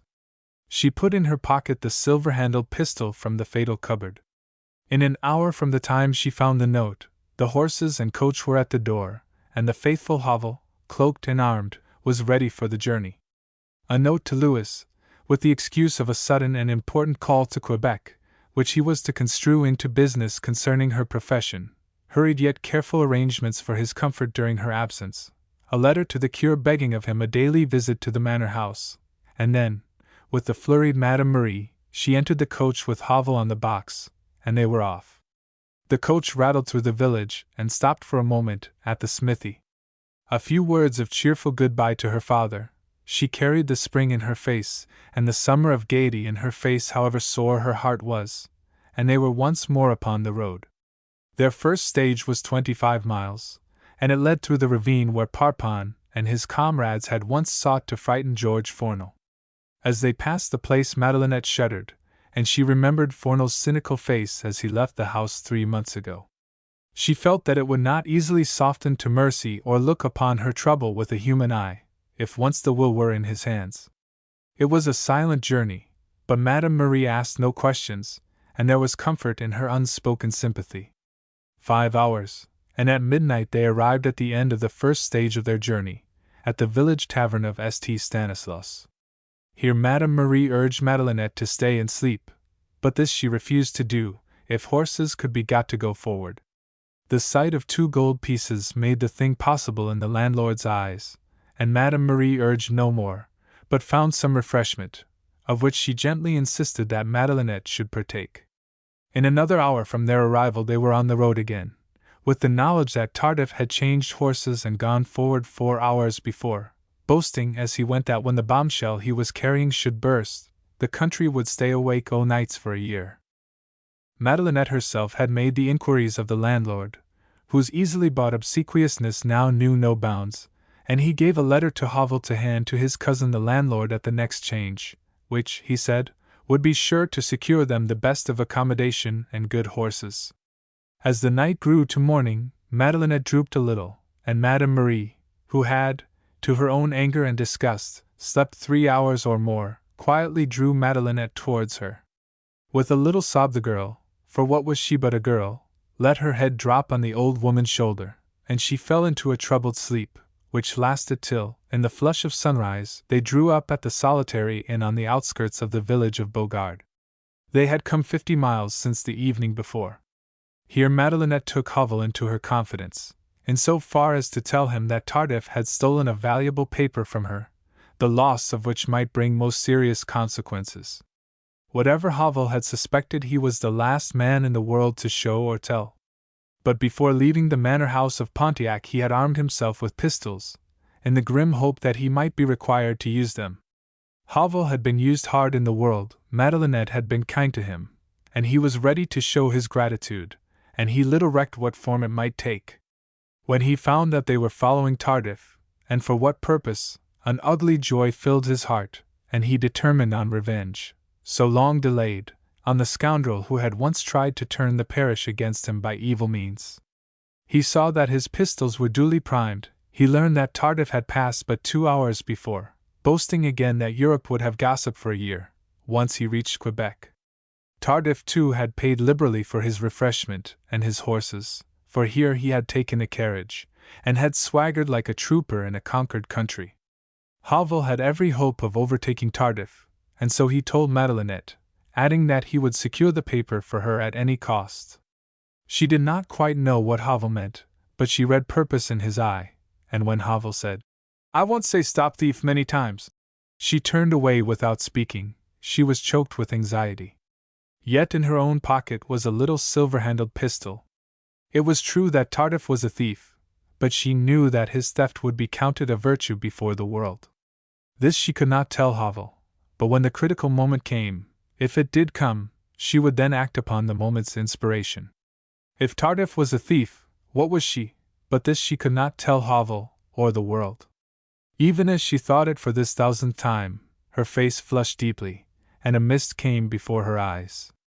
But she hardened her heart, and gave orders to proceed as soon as the horses were ready. After a hasty breakfast they were again on their way, and reached the 3rd stage of their journey by 11 o'clock. Tardif had passed 2 hours before. So, for 2 days they traveled, with no sleep save what they could catch as the coach rolled on. They were delayed 3 hours at one inn because of the trouble in getting horses, since it appeared that Tardif had taken the only available pair in the place. But a few gold pieces brought another pair galloping from a farm 2 miles away, and they were again on the road. 50 miles to go, and Tardif with 3 hours' start of them. Unless he had an accident, there was faint chance of overtaking him, for at this stage he had taken to the saddle again. As time had gone on, and the distance between them and Quebec had decreased, Madelinette had grown paler and stiller. Yet she was considerate of Madame Marie, and more than once insisted on Havel lying down for a couple of hours, and herself made him a strengthening bowl of soup at the kitchen fire of the inn. Meanwhile she inquired whether it might be possible to get 4 horses at the next change, and she offered 5 gold pieces to a man who would ride on ahead of them and secure the team. Some magic seemed to bring her the accomplishment of the impossible, for even as she made the offer, and the downcast looks of the landlord were assuring her that her request was futile, there was the rattle of hoofs without, and a petty government official rode up. He had come a journey of 3 miles only, and his horse was fresh. Agitated, yet ruling herself to composure, Madelinette approached him and made her proposal to him. He was suspicious, as became a petty government official, and replied sullenly. She offered him money, before the landlord, unhappily, and his refusal was now unnecessarily bitter.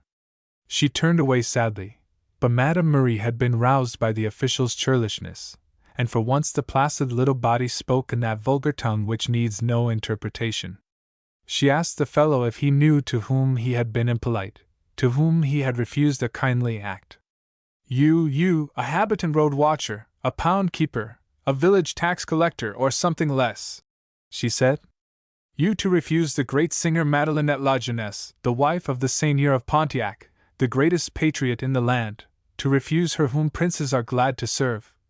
She stopped and gasped her indignation. 100 speeches and 100 pounds could not have done so much. The habitant official stared in blank amazement. The landlord took a glass of brandy to steady himself. The La Jeunesse, the singer of all the world. Ah, why did she not say so then? Said the churl. What would I not do for her? Money, no, it is nothing, but the La Jeunesse, I myself would give my horse to hear her sing. Tell her she can have Mcu's horse, said the landlord, excitedly interposing. Tiens, who the devil? The horse is mine. If she will but let me offer it to her myself, said the agitated official. I sing myself, I know what singing is. I have sung in an opera, a sentinel in armor I was. Ah, but bring me to her, and you shall see what I will do, by grace of heaven. I will marry you if you haven't a husband, he added with ardor to the dumbfounded Madame Marie, who hurried to the adjoining room. An instant afterwards the official was making an oration in tangled sentences which brought him a grateful smile and a hand clasp from Madelinette. She could not prevent him from kissing her hand, she could not refrain from laughing when, outside the room, he tried to kiss Madame Marie. She was astounded, however, an hour later, to see him still at the inn door, marching up and down, a whip in his hand. She looked at him reproachfully, indignantly. Why are you not on the way? She asked. Your man, that Mcu Havel, has rode on, I am to drive, he said. Yes, madam, it is my everlasting honor that I am to drive you. Havel has a good horse, the horse has a good rider, you have a good servant in me. I, madam, have a good mistress in you, I am content. I am overjoyed, I am proud, I am ready, I, Pierre Lapierre.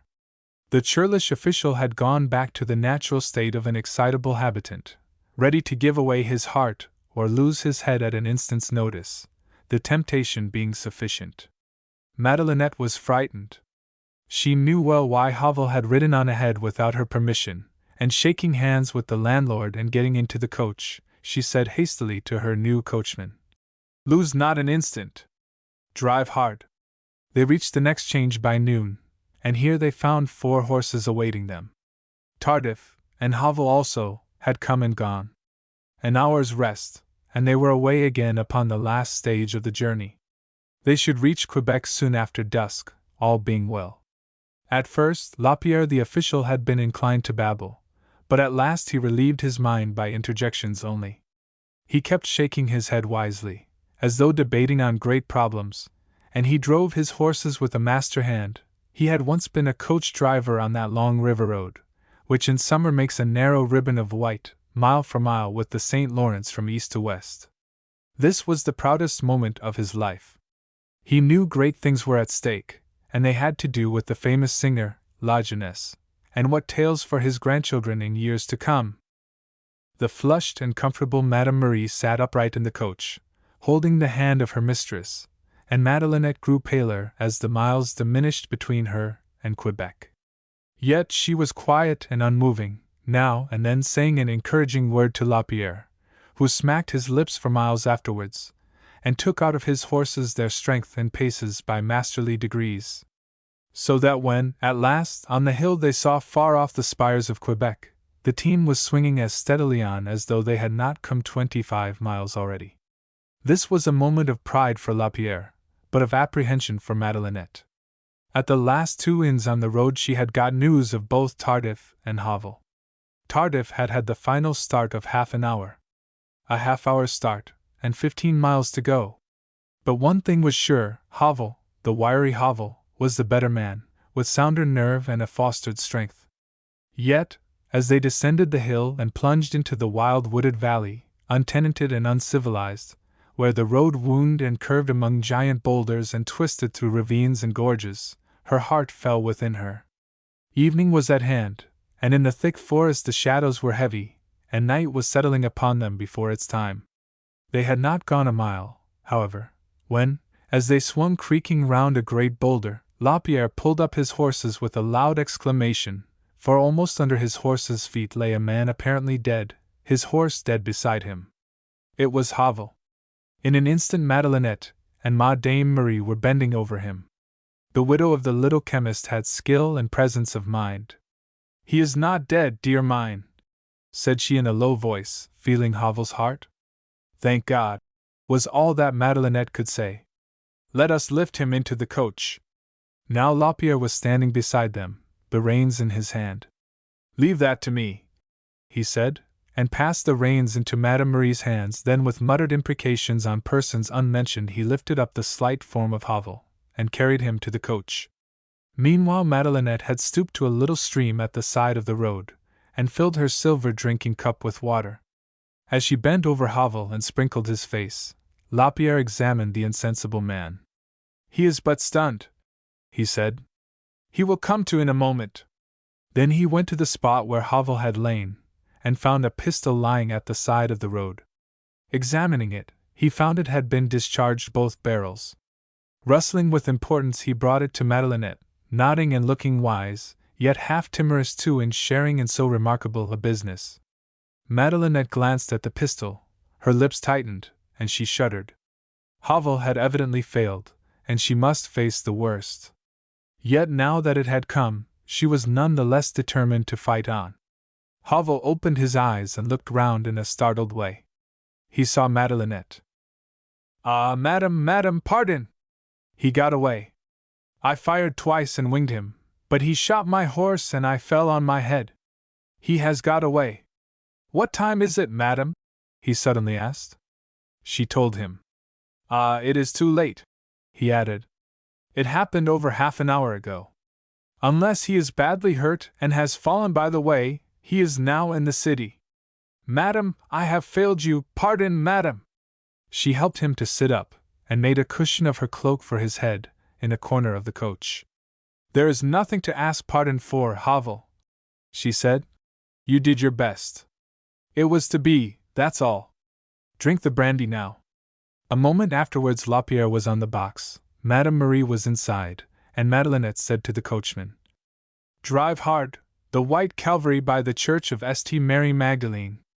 In another hour the coach drew up by the White Calvary, where a soft light burned in memory of some departed soul. The three alighted. Madelinette whispered to Havel, he got up on the box beside Lapierre, and the coach rattled away to a tavern, as the two women disappeared swiftly into the darkness. Chapter 8. Face to Face. As the two approached the mansion where George Fornel lived, they saw the door open and a man come hurriedly out into the street. He wore his wrist in a sling. Madelinette caught Madame Marie's arm. She did not speak, but her heart sank within her. The man was Tardif. He saw them and shuffled over. "Ha, madame," he said.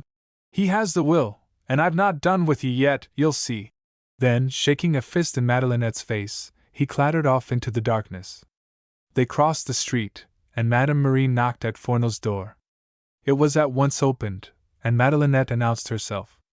The servant stared stonily at first, then, as she mentioned her name and he saw her face, he suddenly became servile, and asked them into a small waiting room. Monsieur Fornel was at home, and should be informed at once of Madame's arrival.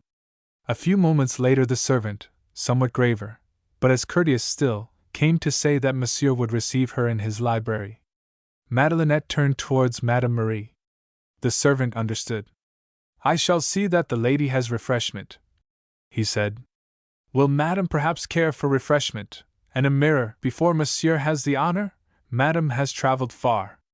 In spite of the anxiety of the moment, and the great matters at stake, Madelinette could not but smile. "Thank you," she said.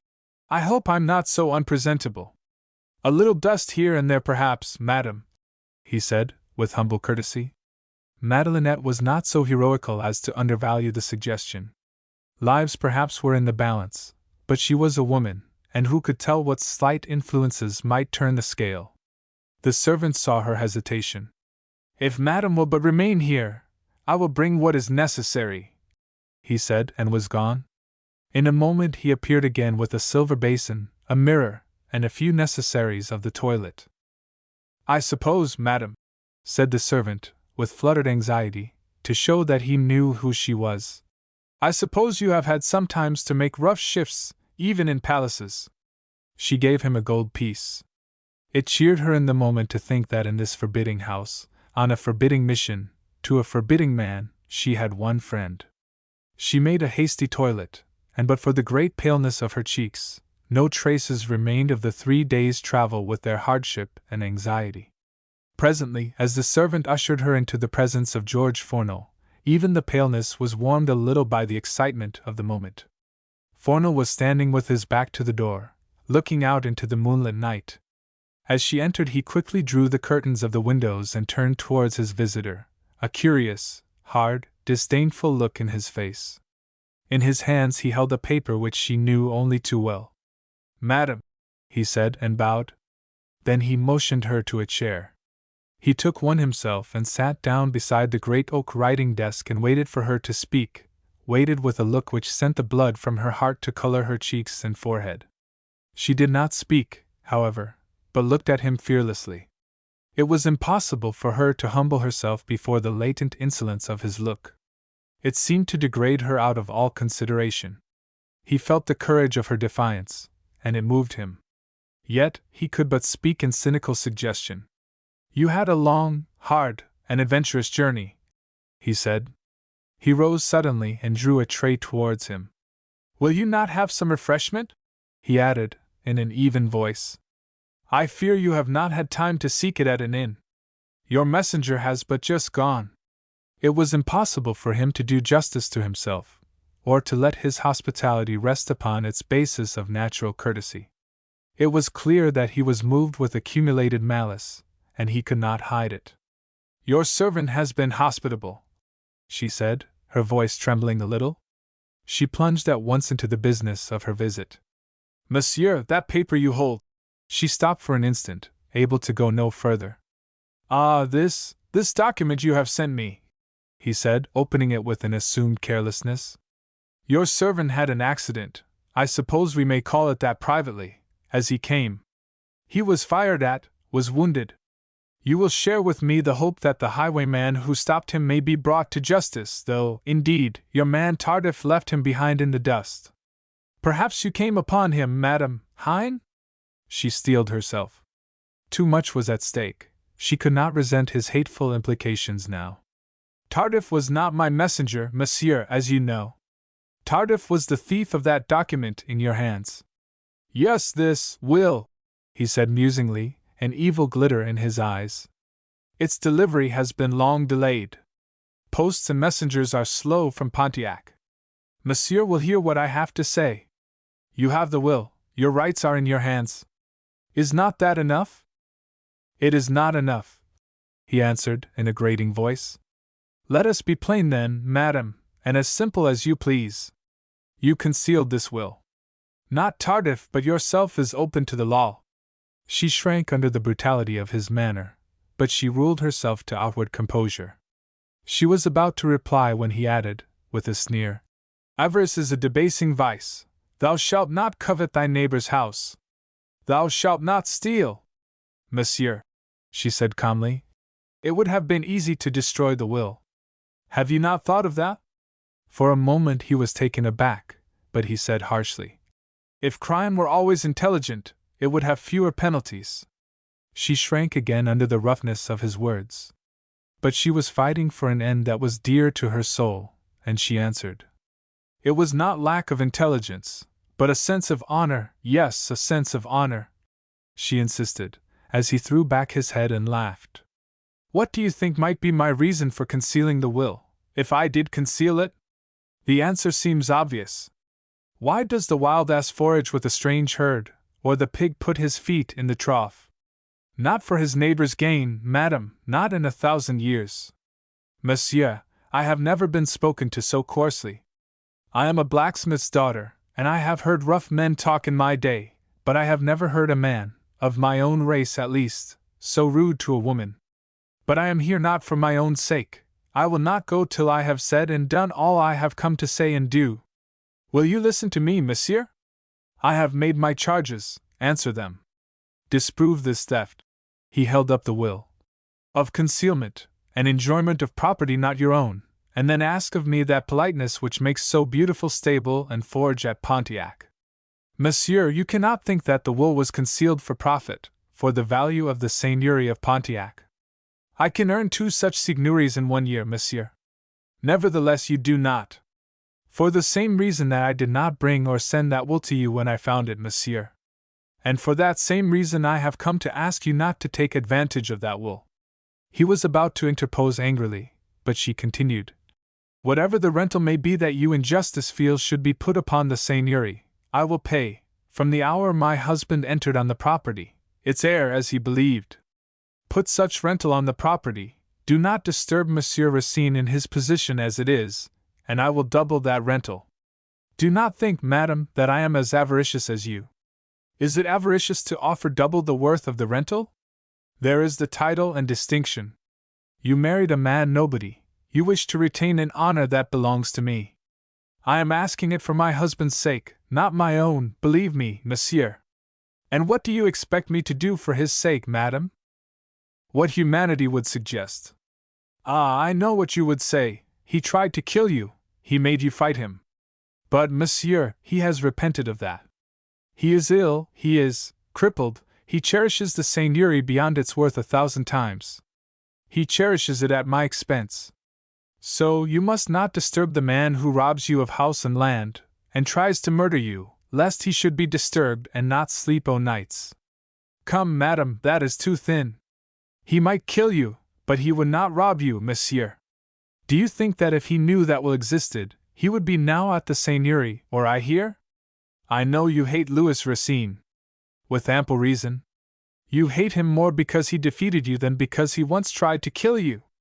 Oh, I do not know the rights or wrongs of that great case at law. I only know that Louis Racine was not the judge or jury, but the avocat only, whose duty it was to do as he did. That he did it the more gladly because he was a Frenchman and you an Englishman, is not his fault or yours either. Louis Racine's people came here 200 years ago, yours not 60 years ago. You, the great businessman, have had practical power which gave you riches. You have sacrificed all for power. Louis Racine has only genius, and no practical power. A dangerous fanatic and dreamer, he interjected. A dreamer, if you will, with no practical power, for he never thought of himself, and practical power is usually all self. He dreamed, he gave his heart and soul up for ideas. Englishmen do not understand that. Do you not know, you do know, that, had he chosen, he might have been rich too, for his brains would have been of great use to men of practical power like yourself. She paused. Fornel did not answer, but sat as though reading the will intently. Was it strange that he should dream of a French sovereign state here, where his people came and first possessed the land? Can you wonder that this dreamer, when the seigneury of Pontiac came to him, felt as if a new life were opened up to him, and saw a way to some of his ambitions? They were sad, mistaken ambitions doomed to failure, but they were also his very heart, which he would empty out gladly for an idea. The seigneury of Pontiac came to him, and I married him. Evidently bent upon wrecking the chances of a great career, interrupted Fornel over the paper. But no, I also cared more for ideas than for the sordid things of life. It is in our blood, you see. She was talking with less restraint now, for she saw he was listening, despite assumed indifference. And Pontiac was dearer to me than all else in the world. Louis Racine belonged there. You, what sort of place would you, an Englishman, have occupied at the seigneury of Pontiac? What kind? He got suddenly to his feet. He was a man of strange whims and vanities, and his resentment at his exclusion from the seigneury of Pontiac had become a fixed idea. He had hugged the thought of its possession before him. De la Rivière died, as a man humbly born prides himself on the distinguished lineage of his wife. His great schemes were completed, he was a rich man, and he had pictured himself retiring to this seigneury, a peaceful and practical figure, living out his days in a refined repose which his earlier life had never known. She had touched the raw nerves of his secret vanity. What kind of seigneur would I make, eh? What sort of figure would I cut in Pontiac? He laughed loudly. By heaven, madam, you shall see. I did not move against his outrage and assault, but I will move to purpose now.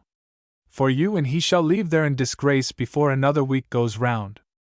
I have you both in my practical power, and I will squeeze satisfaction out of you. He is a ruffianly interloper, and you, madam, the law would call by another name.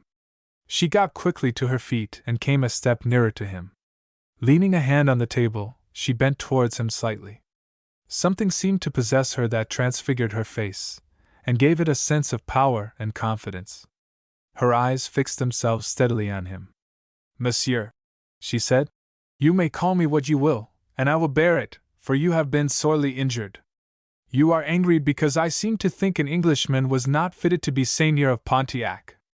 We French are a people of sentiments and ideas. We make idols of trifles, and we die for fancies. We dream, we have shrines for memories. These things you despise. You would give us justice and make us rich by what you call progress. Monsieur, that is not enough. We are not born to appreciate you. Our hearts are higher than our heads, and under a flag that conquered us, they cling together. Was it strange that I should think Louis Racine better suited to be seigneur at Pontiac? She paused as though expecting him to answer, but he only looked inquiringly at her, and she continued. My husband used you ill, but he is no interloper. He took what the law gave him, what has been in his family for over 200 years. Monsieur, it has meant more to him than 100 times greater honor could to you. When his trouble came, she paused, as though it was difficult to speak.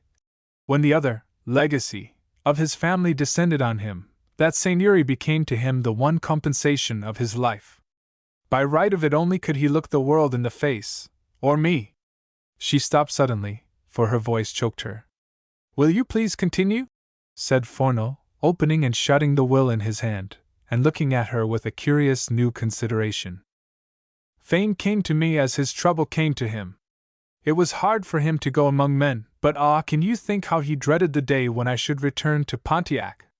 I will tell you the whole truth, monsieur. She drew herself up proudly. I loved Louis. He came into my heart with its first great dream, and before life, the business of life, really began. He was one with the best part of me, the girlhood in me which is dead. Forno rose and in a low voice said, Will you not sit down? He motioned to a chair. She shook her head. Ah, no, please. Let me say all quickly and while I have the courage. I loved him, and he loved and loves me. I love that love in which I married him, and I love his love for me. It is indestructible, because it is in the fiber of my life. It has nothing to do with ugliness or beauty, or fortune or misfortune, or shame or happiness, or sin or holiness. When it becomes part of us, it must go on in one form or another, but it cannot die. It lives in breath and song and thought and work and words. That is the wonder of it, the pity of it, and the joy of it. Because it is so, because love would shield the beloved from itself if need be, and from all the terrors of the world at any cost, I have done what I have done. I did it at cost of my honor, but it was for his sake, at the price of my peace, but to spare him. Ah, monsieur, the days of life are not many for him, his shame and his futile aims are killing him. The clouds will soon close over, and his vexed brain and body will be still. To spare him the last turn of the wheel of torture, to give him the one bare honor left him yet a little while, I have given up my work of life to comfort him. I concealed, I stole, if you will, the document you hold. And God help me! I would do it again and yet again, if I lost my soul forever, monsieur. Monsieur, I know that in his madness he would have killed you, but it was his suffering, not a bad heart, that made him do it. Do a sorrowful woman a great kindness and spare him, monsieur. She had held the man motionless and staring. When she ended, he got to his feet and came near to her. There was a curious look in his face, half struggle, half mysterious purpose. The way is easy to 100 times as much, he said, in a low meaning voice, and his eyes boldly held hers. You are doing a chivalrous sort of thing that only a woman would do, for duty. Do something for another reason, for what a woman would do, for the blood of youth that is in her. He reached out a hand to lay it on her arm. Ask of me what you will, if you but put your hand in mine and… Monsieur, she said, pale and gasping. Do you think so ill of me then? Do I seem to you like… She turned away, her eyes dry and burning, her body trembling with shame. You are here alone with me at night, he persisted. It would not be easy to… Death would be easy, monsieur, she said calmly and coldly. My husband tried to kill you. You would do, but let me pass, she said, with a sudden fury. You, if you were 1,000,000 times richer, if you could ruin me forever, do you think… Hush, madam, he said, with a sudden change of voice and a manner all reverence. I do not think. I spoke only to hear you speak in reply, only to know to the uttermost what you were. Madam, he added, in a shaking voice, I did not know that such a woman lived. Madam, I could have sworn there was none in the world. Then in a quicker, huskier note he added, 18 years ago a woman nearly spoiled my life. She was as beautiful as you, but her heart was tainted. Since then I have never believed in any woman, never till now. I have said that all were purchasable, at a price. I unsay that now. I have not believed in anyone. Oh, monsieur, she said, with a quick impulsive gesture towards him, and her face lighting with sympathy. I was struck too hard. She touched his arm and said gently, Some are hurt in one way and some in another, all are hurt sometime, but… You shall have your way. He interrupted, and moved apart. Ah, monsieur, it is a noble act, she hurriedly rejoined, then with a sudden cry rushed towards him, for he was lighting the will at the flame of a candle near him. But no, you shall not do it, she cried. I only asked it for while he lives, She collapsed with a cry of despair, for he had held the flaming paper above her reach, and its ashes were now scattering on the floor. You will let me give you some wine? He said quietly, and poured out a glassful. Chapter 9. The Biter Bitten. Madelinette was faint, and sitting down, she drank the wine feebly, then leaned her head against the back of the chair, her face turned from Forno. "Forgive me if you can," he said. "You have this to comfort you, that if friendship is a boon in this world, you have an honest friend in George Fornell." She made a gesture of assent with her hand, but she did not speak. Tears were stealing quietly down her cold face. For a moment so, in silence, and then she rose to her feet, and pulled down over her face the veil she wore. She was about to hold out her hand to him to say goodbye, when there was a noise without, a knocking at the door, then it was flung open, and Tardif, intoxicated, entered followed by 2 constables, with Fornell's servant vainly protesting. "Here she is," Tardif said to the officers of the law, pointing to Madelinette. "It was her set the fellow on to shoot me. I had the will she stole from him," he added, pointing to Fornell. Distressed as Madelinette was, she was composed and ready. "The man was dismissed my employ," she began, but Fornell interposed. "What is this I hear about shooting and a will?" he said sternly. "What will?" cried Tardif. "The will I brought you from Pontiac, and Madame there followed, and her servant shot me. The will I brought you, MCU. The will leaving the manor of Pontiac to you." Fornell turned as though with sudden anger to the officers. "You come here, you enter my house to interfere with a guest of mine, on the charge of a drunken scoundrel like this. What is this talk of wills? The vaporings of his drunken brain. The seigneury of Pontiac belongs to Monsieur Racine, and but 3 days since Madame here dismissed this fellow for pilfering and other misdemeanors. As for shooting, the man is a liar and—" "Ah, do you deny that I came to you?" began Tardif. "Constables," said Fornell, "I give this fellow in charge. Take him to jail, and I will appear at court against him when called upon." Tardif's rage choked him. He tried to speak once or twice, then began to shriek an imprecation at Fornell, but the constables clapped hands on his mouth, and dragged him out of the room and out of the house. Fornell saw him safely out, then returned to Madelinette. "Do not fear for the fellow. A little jail will do him good. I will see to it that he gives no trouble, madam," he said. "You may trust me." "I do trust you, monsieur," Madelinette answered quietly. "I pray that you may be right, and that it will all come out right," he firmly insisted. "Will you ask for Madame Marie?" she said. Then with a smile, "We will go happier than we came." As she and Madame Marie passed from the house, Fornell shook Madelinette's hand warmly, and said, "All's well that ends well." "That ends well," answered Madelinette, with a sorrowful questioning in her voice. "We will make it so," he rejoined, and then they parted.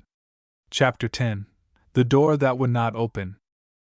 The old manor house of Pontiac was alive with light and merriment. It was the early autumn, not cool enough for the doors and windows to be shut, but cool enough to make dancing a pleasure, and to give spirit to the gaiety that filled the old house. The occasion was a notable one for Pontiac.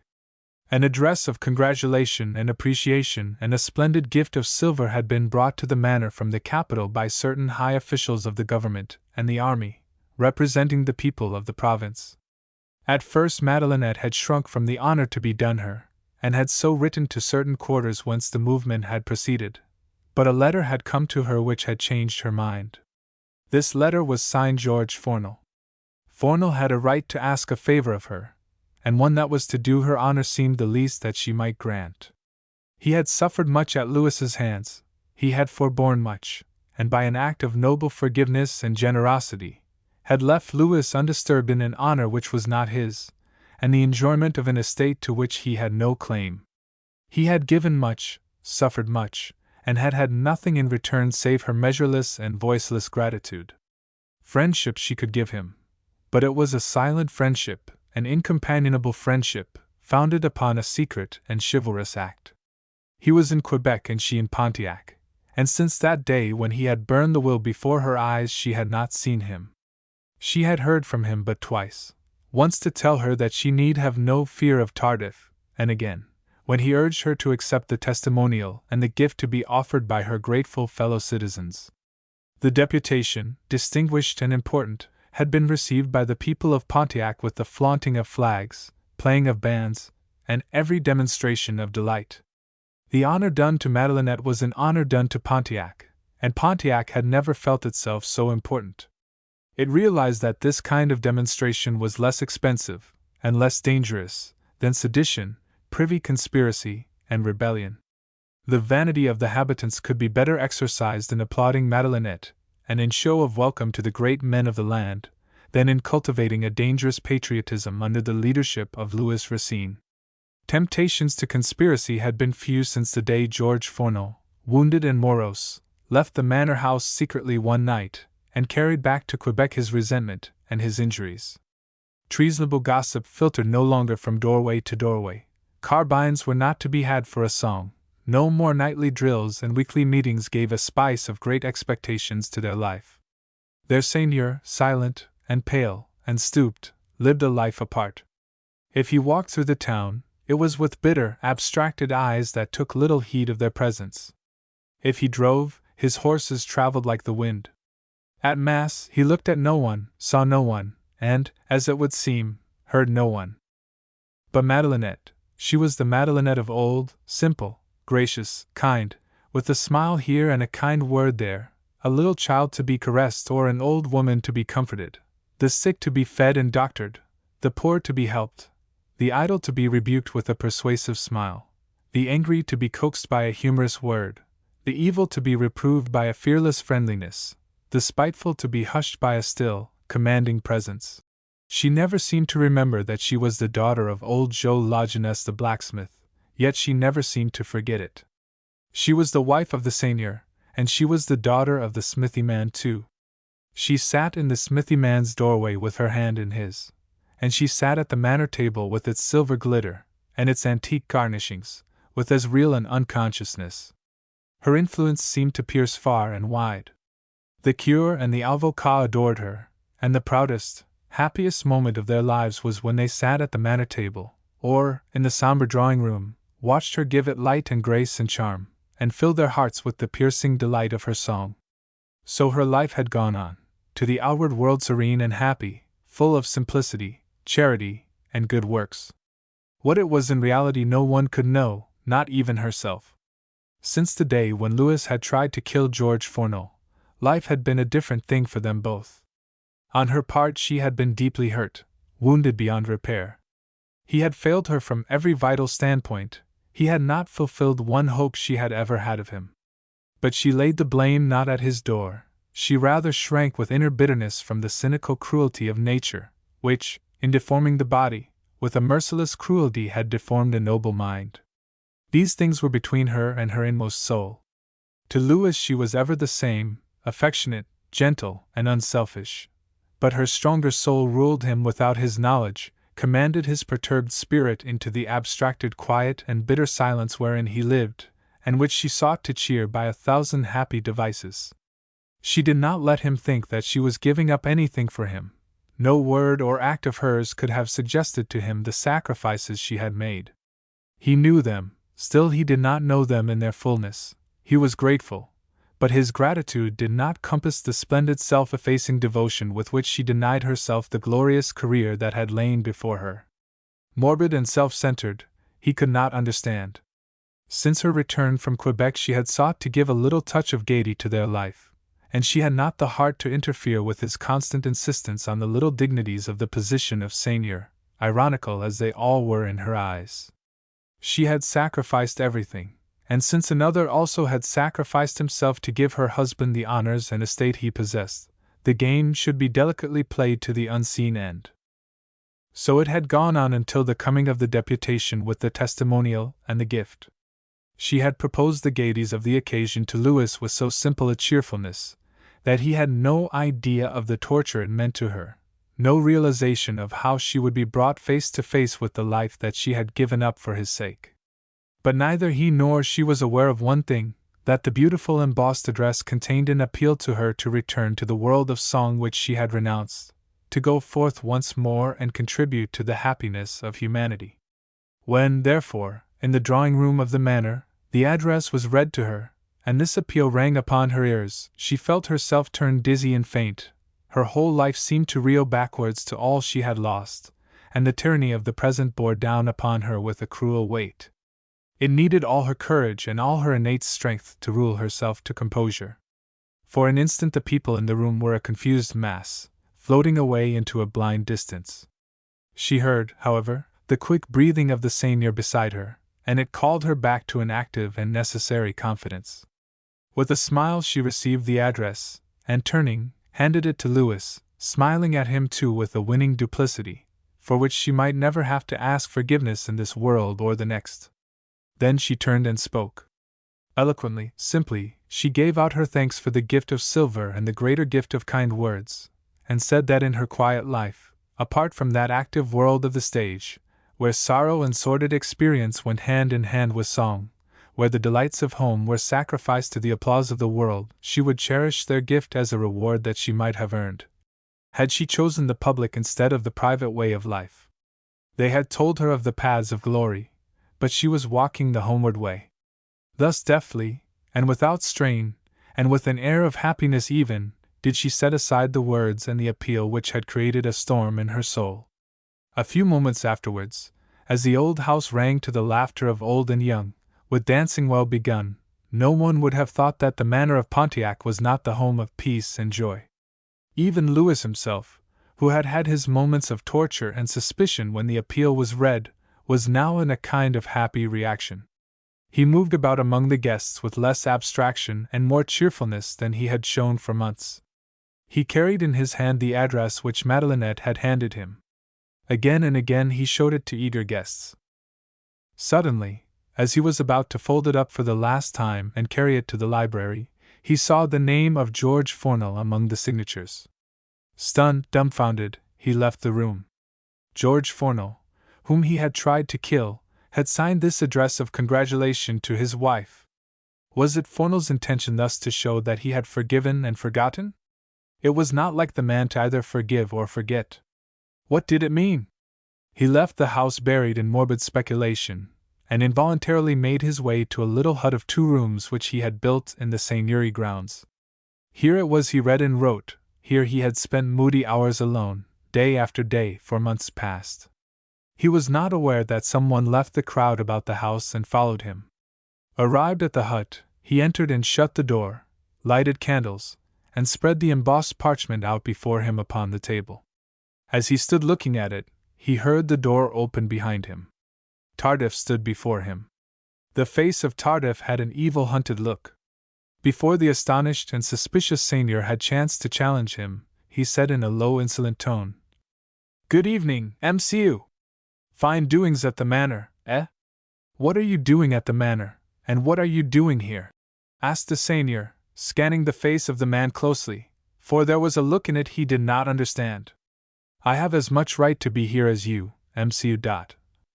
You have no right at all to be here. You were dismissed your place by the mistress of this manor." "There is no mistress of this manor. Madame Racine dismissed you." "And I dismissed Madame Racine," answered the man with a sneer. "You are training for the horsewhip. You forget that, as seigneur, I have power to give you summary punishment." "You haven't power to do anything at all, MCU. The seigneur started. He thought the remark had reference to his physical disability.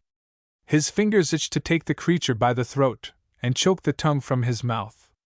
Before he could speak, the man continued with a half-drunken grimace. "You, with your tributes, and your courts, and your bodyguards. Bah! You'd have a gibbet if you could, wouldn't you? You with your rebellion, and your tin-pot honors. A puling baby could conspire as well as you. And all the world laughing at you, Villa. Get out of this room and take your feet from my manor, Tardif," said the seigneur with a deadly quietness, "or it will be the worse for you." "Your manor, pish!" The man laughed a hateful laugh. "Your manor? You haven't any manor. You haven't anything but what you carry on your back." A flush passed swiftly over the seigneur's face, then left it cold and white, and the eyes shone fiery in his head. He felt some shameful meaning in the man's words, beyond this gross reference to his deformity. "I am seigneur of this manor, and you have taken wages from me, and eaten my bread, slept under my roof, and—" "I've no more eaten your bread and slept under your roof than you have." "Pish! You were living then on another man's fortune, now you're living on what your wife earns." The seigneur did not understand yet. But there was a strange light of suspicion in his eyes, a nervous rage knotting his forehead. My land and my earnings are my own, and I have never lived on another man's fortune. If you mean that the late seigneur made a will, that canard. It was no canard. Tardif laughed hatefully. There was a will right enough. Where is it? I've heard that fool's gossip before. Where is it? Ask your wife, she knows. Ask your loving Tardif, he knows. Where is the will, Tardif? Asked the seigneur in a voice that, in his own ears, seemed to come from an infinite distance. To Tardif's ears it was merely tuneless and harsh. In M.C. Forno's pocket, or Madame's. What's the difference? The price is the same, and you keep your eyes shut and play the seigneur, and eat and drink what they give you just the same. Now the seigneur understood. His eyes went blind for a moment, and his hands twitched convulsively on the embossed address he had been rolling and unrolling. A terror, a shame, a dreadful cruelty entered into him, but he was still and numb, and his tongue was thick. He spoke heavily. Tell me all, he said. You shall be well paid. I don't want your money. I want to see you squirm. I want to see her put where she deserves. Bah! Do you think Forno forgave you for putting his feet in his shoes, and for that case at law, for nothing? Why should he? He hated you, and you hated him. His name's on that paper in your hand among all the rest. Do you think he eats humble pie and crawls to Madame and lets you stay here for nothing? The seigneur was painfully quiet and intent, yet his brain was like some great lens, refracting and magnifying things to monstrous proportions. A will was found? He asked. By Madame in the library? She left it where she found it, behind the picture over the Louis Seize table.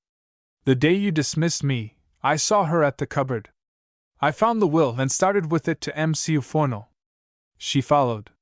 You remember when she went, eh? On business, and such business. She and Havel and the old slut Marie. You remember, Louis? He added with unnamable insolence. The seigneur inclined his head. Vila! They followed me, overtook me, and Havel shot me in the wrist. See there! He held out his wrist. The seigneur nodded. But I got to Forno's first. I put the will into his hands. I told him Madame Madelinette was following. Then I went to bring the constables to his house to arrest her when he had finished with her. He laughed a brutal laugh, which deepened the strange glittering look in Louis's eyes. When I came an hour later she was there. But now you shall see what stuff they are both made of. He laughed at me, said I had lied, that there was no will, that I was a thief, and had me locked up in jail. For a month I was in jail without trial. Then one day I was let out without trial. His servant met me and brought me to his house. He gave me money and told me to leave the country. If I didn't, I would be arrested again for trying to shoot Havel, and for blackmail. They could all swear me off my feet and into prison. What was I to do? I took the money and went. But I came back to have my revenge. I could cut their hearts out and eat them. You are drunk, said the seigneur quietly. You don't know what you're saying. I'm not drunk. I'm always trying to get drunk now. I couldn't have come here if I hadn't been drinking. I couldn't have told you the truth if I hadn't been drinking. But I'm sober enough to know that I've done for him and for her. And I'm even with you too, bah! Did you think she cared a fig for you? She's only waiting till you die. Then she'll go to her lover. He's a man of life and limb. Youpish! A hunchback that all the world laughs at, a worm. He turned towards the door laughing hideously, his evil face gloating. You've not got a stick or stone. She, jerking a finger towards the house. She earns what you eat, she. It was the last word he ever spoke, for, with a low terrible cry, the seigneur snatched up a knife from the table and sprang upon him, catching him by the throat. Once, twice, thrice, the knife went home, and the ruffian collapsed under it with one loud cry. Not letting go his grasp of the dying man's collar, the seigneur dragged him across the floor, and, opening the door of the small inner room, pulled him inside. For a moment he stood beside the body, panting, then he went to the other room and, bringing a candle, looked at the dead thing in silence. Presently he stooped, held the candle to the wide staring eyes, then felt the heart. "He is gone," he said in an even voice. Stooping for the knife he had dropped on the floor, he laid it on the body. He looked at his hands. There was one spot of blood on his fingers. He wiped it off with his handkerchief, then blowing out the light, he calmly opened the door of the hut, locked it, went out, and moved on slowly towards the house. As he left the hut he was conscious that someone was moving under the trees by the window, but his mind was not concerned with things outside himself, and the one other thing left for him to do. He entered the house and went in search of Madelinette. When he reached the drawing room, surrounded by eager listeners, she was beginning to sing. Her bearing was eager and almost tremulous, for, with this crowd round her, and in the flush of this gaiety and excitement, there was something of that exhilarating air that greets the singer upon the stage. Her eyes were shining with a look, half sorrowful, half triumphant. Within the past half hour she had overcome herself. She had fought down the blind, wild rebellion that, for one moment as it were, had surged up in her heart. She was proud and glad, and piteous and triumphant and deeply womanly all at once. Going to the piano she had looked round for Louis, but he was not visible. She smiled to herself, however, for she knew that her singing would bring him. He worshipped it.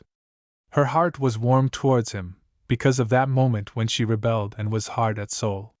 She played her own accompaniment, and he was hidden from her by the piano as she sang more touchingly and more humanly, if not more artistically, than she had ever done in her life. The old art was not so perfect, perhaps, but there was in the voice all that she had learned and loved and suffered and hoped. When she rose from the piano to a storm of applause, and saw the shining faces and tearful eyes round her, her own eyes filled with tears. These people, most of them, had known and loved her since she was a child, and loved her still without envy or any taint. Her father was standing near, and with smiling face she caught from his hand the handkerchief with which he was mopping his eyes, and kissed him, saying, "I learned that from the tunes you played on your anvil, dear smithy man." Then she turned again to look for Louis. Near the door she saw him, and with so strange a face, so wild a look, that, unheeding eager requests to sing again, she responded to the gesture he made her way through the crowd to the hallway, and followed him up the stairs, and to the little boudoir beside her bedroom. As she entered and shut the door, a low sound like a moan broke from him. She went quickly to lay a hand upon his arm, but he waved her back. "What is it, Louis?" she asked, in a bewildered voice. "Where is the will?" he said. "Where is the will, Louis?" she repeated after him mechanically, staring at his face, ghostly in the moonlight. "The will you found behind the picture in the library?" "Oh, Louis!" she cried, and made a gesture of despair. "Oh, Louis! You found it, and Tardif stole it and took it to Quebec." "Yes, Louis, but Louis, what is the matter, dear? I cannot bear that look in your face. What is the matter, Louis? Tardif took it to Fournil, and you followed. And I have been living in another man's house, on another's bread. Oh, Louis, no, no, no! Our money has paid for all." "Your money, Madelinette!" His voice rose. Don't speak like that. See, Louis. It can make no difference. How you have found out I do not know, but it can make no difference. I did not want you to know, you loved the seigneury so. I concealed the will, Tardif found it, as you say. But, Louis, dear, it is all right. Monsieur Fournil would not take the place, and I have bought it. She told her falsehood fearlessly. This man's trouble, this man's peace, if she might but win it, was the purpose of her life. Tardif said that, he said that you and Fournil. She read his meaning in his tone, and shrank back in terror, then with a flush straightened herself, and took a step towards him. It was natural that you should not care for a hunchback like me, he continued. But, Louis, she cried, in a voice of anguish and reproach. But I did not doubt you. I believed in you when he said it, as I believe in you now when you stand there like that. I know what you have done for me. I pleaded with Monsieur Fournil, knowing how you loved the seigneury, pleaded and offered to pay 3 times the price. Yourself would have been 100 million times the price. Ah, I know you, Madelinette, I know you now. I have been selfish, but I see all now. Now when all is over. He seemed listening to noises without. I see what you have done for me. I know how you have sacrificed all for me, all but honor, all but honor. He added, a wild fire in his eyes, a trembling seizing him. Your honor is yours forever. I say so. I say so, and I have proved it. Kiss me, Madelinette, kiss me once, he added in a quick whisper. My poor, poor Louis, she said, laid a soothing hand upon his arm, and leaned towards him. He snatched her to his breast, and kissed her twice in a very agony of joy, then let her go. He listened for an instant to the growing noise without, then said in a hoarse voice, Now I will tell you, Madelinette. They are coming for me, don't you hear them? They are coming to take me, but they shall not have me. They shall not have me. He glanced to a little door that led into a bathroom at his right. Louis, Louis, she said in a sudden fright, for though his words seemed mad, a strange quiet sanity was in all he did. What have you done? Who are coming? She asked in agony, and caught him by the arm. I killed Tardif. He is there in the hut in the garden, dead. I was seen, and they are coming to take me. With a cry she ran to the door that led into the hall, and locked it. She listened, then turned her face to Louis. You killed him, she gasped. Louis! Louis! Her face was like ashes. I stabbed him to death. It was all I could do, and I did it. He slandered you. I went mad and did it. Now. There was a knocking at the door, and a voice calling, a peremptory voice. There is only one way, he said. They shall not take me. I will not be dragged to jail for crowds to jeer at. I will not be sent to the scaffold, to your shame. He ran to the door of the bathroom and flung it open. If my life is to pay the price, then. She came blindly towards him, stretching out her hands. Louis! Louis! Was all that she could say. He caught her hands and kissed them, then stepped swiftly back into the little bathroom, and locked the door, as the door of the room she was in was burst open, and 2 constables and a half-dozen men crowded into the room. She stood with her back to the bathroom door, panting, and white, and anguished, and her ears strained to the terrible thing inside the place behind her. The men understood, and came towards her. Stand back, she said. You shall not have him. You shall not have him. Ah, don't you hear? He is dying, oh God, oh God, she cried, with tearless eyes and upturned face. Ah, let it be soon! Ah, let him die soon! The men stood abashed before her agony. Behind the little door where she stood there was a muffled groaning. She trembled, but her arms were spread out before the door as though on a cross, and her lips kept murmuring, Oh God, let him die! Let him die! Oh, spare him agony! Suddenly she stood still and listened, with staring eyes that saw nothing. In the room men shrank back, for they knew that death was behind the little door, and that they were in the presence of a sorrow greater than death. Suddenly she turned upon them with a gesture of piteous triumph and said, You cannot have him now. Then she swayed and fell forward to the floor as the curé and George Fornel entered the room. The curé hastened to her side and lifted up her head. George Fornel pushed the men back who would have entered the bathroom, and himself, bursting the door open, entered. Louis lay dead upon the floor. He turned to the constables. As she said, You cannot have him now. You have no right here. Go. I had a warning from the man he killed. I knew there would be trouble. But I have come too late, he added bitterly. An hour later the house was as still as the grave. Madame Marie sat with the doctor beside the bed of her dear mistress, and in another room, George Fornel, with the avocat, kept watch beside the body of the Seigneur of Pontiac. The face of the dead man was as peaceful as that of a little child. At 90 years of age, the present Seigneur of Pontiac, one Baron Fornel, lives in the manor house left him by Madelinette Lajeunesse the great singer, when she died a quarter of a century ago. For 30 years he followed her from capital to capital of Europe and America to hear her sing, and to this day he talks of her in language more French than English in its ardor. Perhaps that is because his heart beats in sympathy with the Frenchman he once disdained. The absurd romance of Petite Louison. The 5 brothers lived with Louison, 3 miles from Pontiac, and Medallion came to know them first through having sold them, at an auction, a slice of an adjoining farm. He had been invited to their home, intimacy had grown, and afterwards, stricken with a severe illness, he had been taken into the household and kept there till he was well again.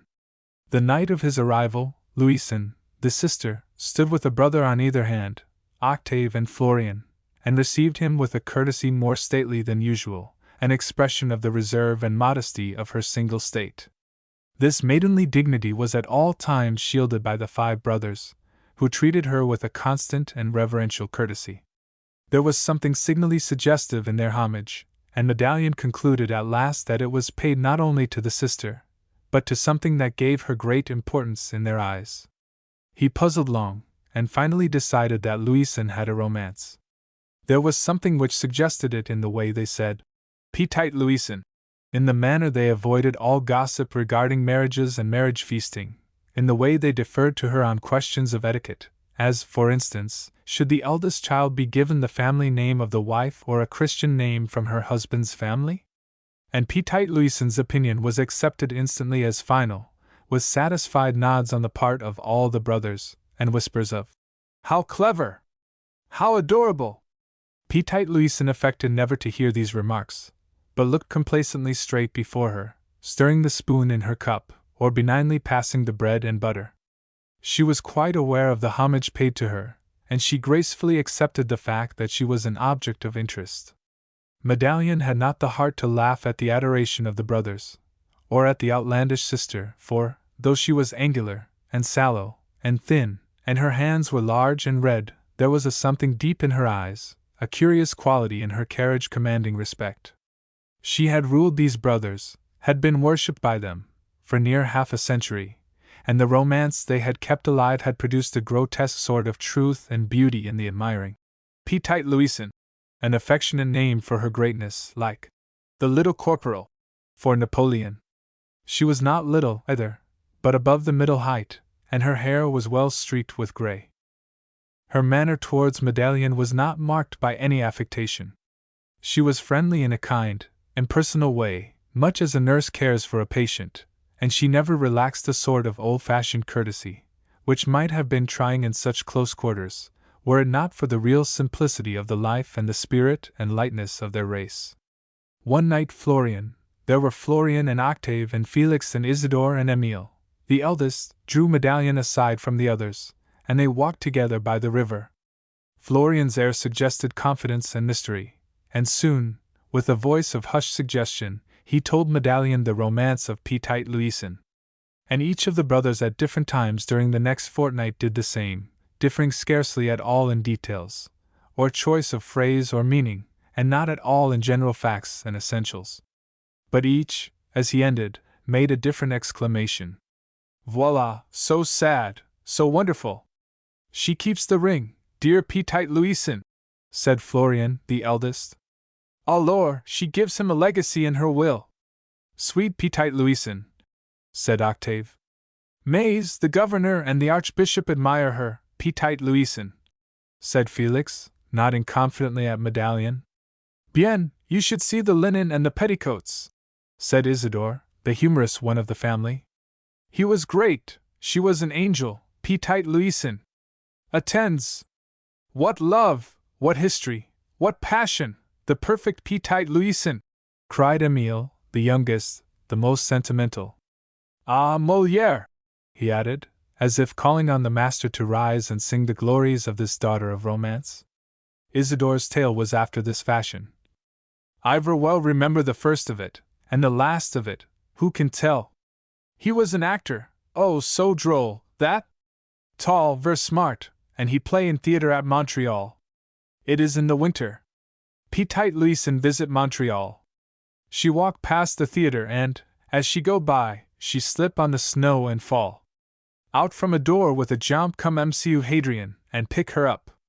And when he see the pretty face of Petite Louison, his eyes go all fire, and he clasp her hand to his breast. Mamselle, mamselle, he say, we must meet again. She thank him and hurry away kayak. Next day we are on the river, and Petite Louison try to do the dance of the blue fox on the ice. While she do it, someone come up swift, and catch her hand and say, "Ma'amselle, let's do it together, like that." It take her breath away. It is Mcu Hadrian.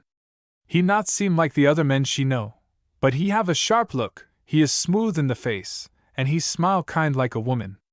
Petite Louison, she give him her hand, and they run away, and every one stop to look. It is a grand sight. Mcu Hadrian laugh, and his teeth shine, and the ladies say things of him, and he tell Petite Louison that she look ver fine, and walk like a queen. I am there that day, and I see all, and I think it damn good. I say, that Petite Louison, she beat them all. I am only 12-year-old then. When Mcu Hadrian leave, he give her 2 seats for the theater, and we go. Bagosh! That is grand thing that play, and Mcu Hadrian, he is a prince, and when he say to his minister, "But no, my lord, I will marry out of my star, and where my heart go, not as the state wills," he look down at Petite Louison, and she go all red, and some of the women look at her, and there is a whisper all roun. Next day he come to the house where we stay, but the cure come also pretty soon and tell her she must go home. He say an actor is not good company. Never mind. And so we come out home. Well, what you think? Next day Mcu Hadrian come, too, and we have damn good time. Florian, Octave, Felix, Emile, they all sit and say bully good to him all the time. Holy, what fine stories he tell. And he talk about Petite Louison, and his eyes get wet, and Emile he say his prayers to him, bagosh. Yes, I think. Well, at last, what you guess? Mcu he come, and at last one day, he say that he leave Montreal and go to New York, where he get a good place in a big theater. His time in Montreal is finish. So he speak to Florian and say he want marry Petite Louison, and he say, of course, that he is not marry and he have money. But he is a Protestant, and the cure at first ver mad bagosh. But at last when he give $100 to the church, the cure say yes. All happy that way for while.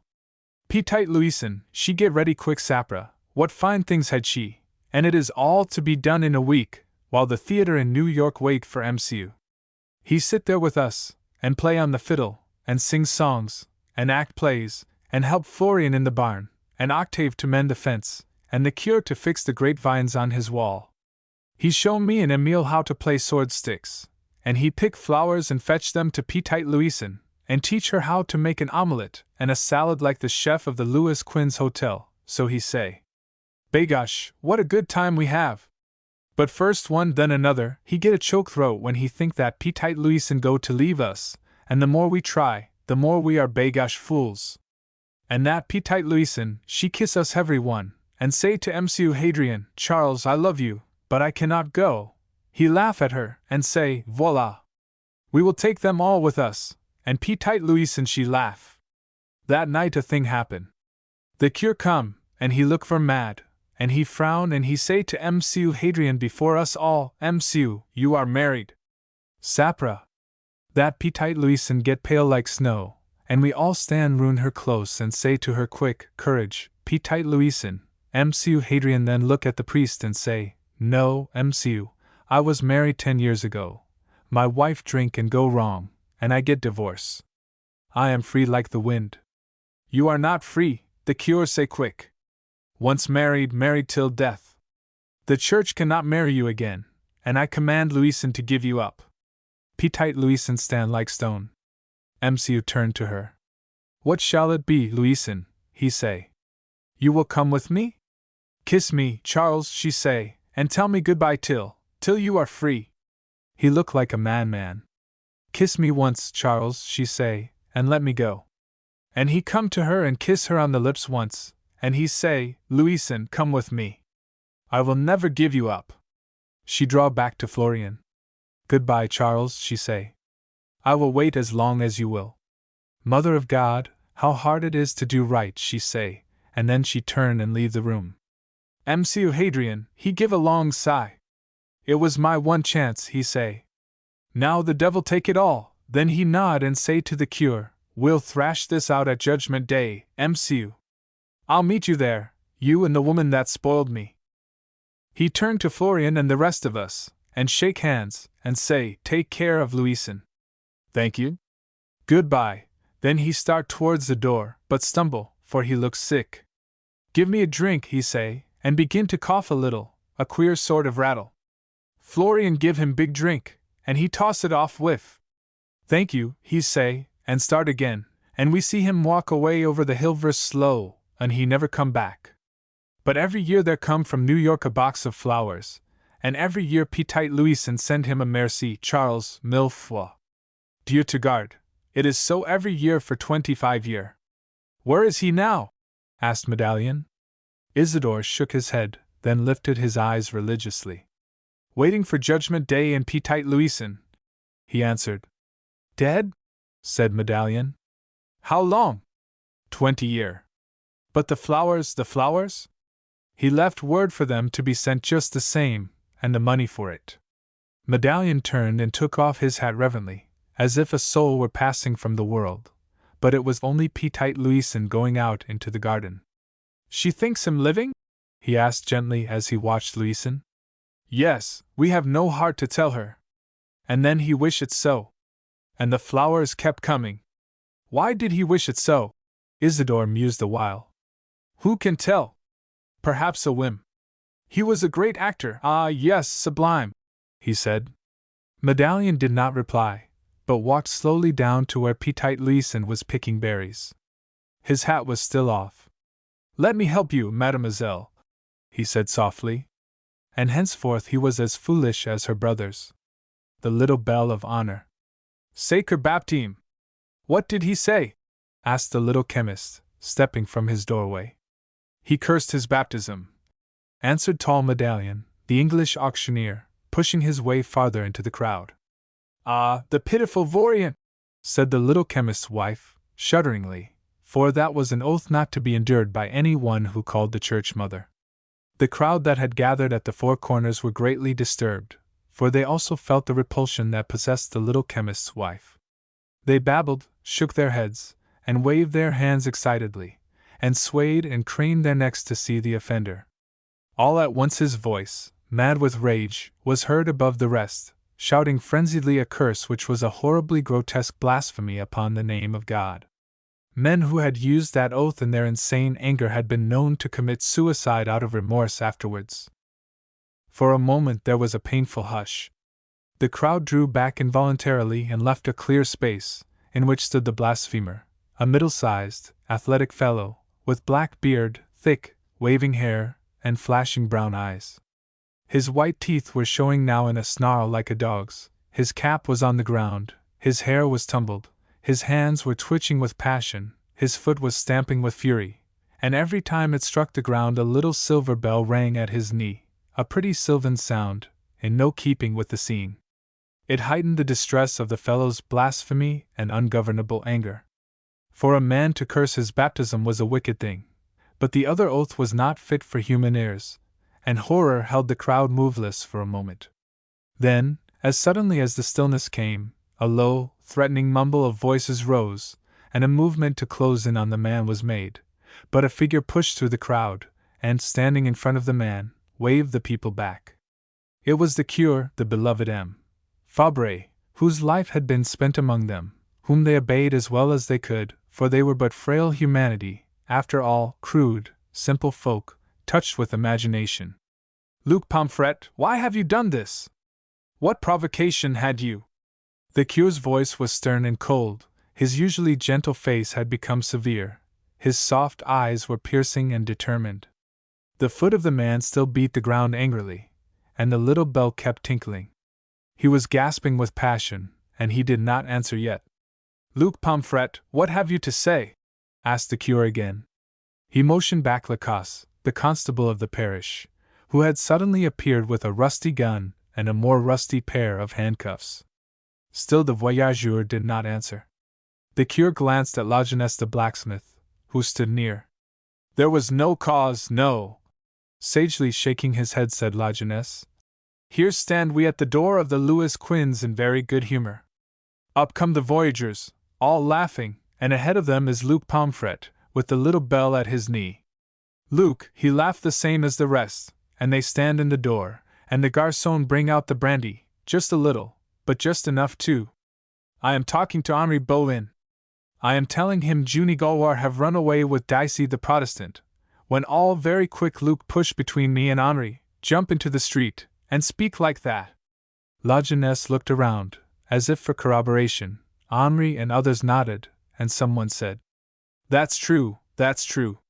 There was no cause. Maybe it was the drink, said a little hunchbacked man, pushing his way in beside the cure. It must have been the drink, there was nothing else, no?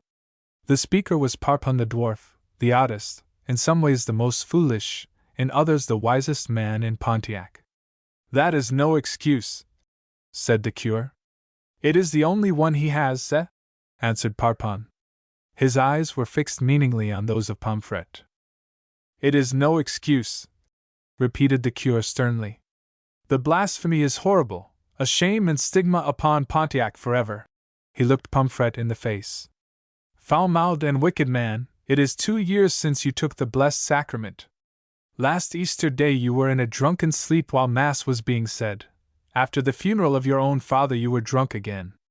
When you went away to the woods you never left a penny for candles, nor for Masses to be said for your father's soul, yet you sold his horse and his little house, and spent the money in drink.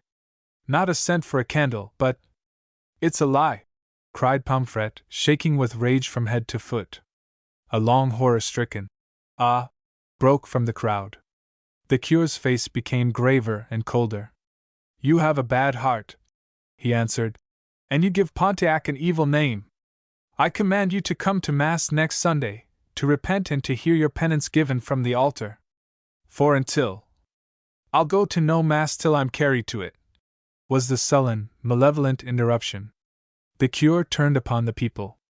This is a blasphemer, an evil-hearted, shameless man, he said. Until he repents humbly, and bows his vicious spirit to Holy Church, and his heart to the mercy of God, I command you to avoid him as you would a plague. I command that no door be opened to him, that no one offer him comfort or friendship, that not even a bonjour or a bonsoir pass between you. He has blasphemed against our Father in heaven, to the Church he is a leper. He turned to Pomfret. I pray God that you have no peace in mind or body till your evil life is changed, and your black heart is broken by sorrow and repentance. Then to the people he said again, I have commanded you for your soul's sake, see that you obey. Go to your homes. Let us leave the leper alone. He waved the odd crowd back. Shall we take off the little bell? Asked La Jeunesse of the cure. Pomfret heard, and he drew himself together, his jaws shutting with ferocity, and his hand flying to the belt where his voyageur's case-knife hung. The cure did not see this. Without turning his head towards Pomfret, he said, I have commanded you, my children. Leave the leper alone. Again he waved the crowd to be gone, and they scattered, whispering to each other, for nothing like this had ever occurred in Pontiac before, nor had they ever seen the cure with this granite look in his face, or heard his voice so bitterly hard.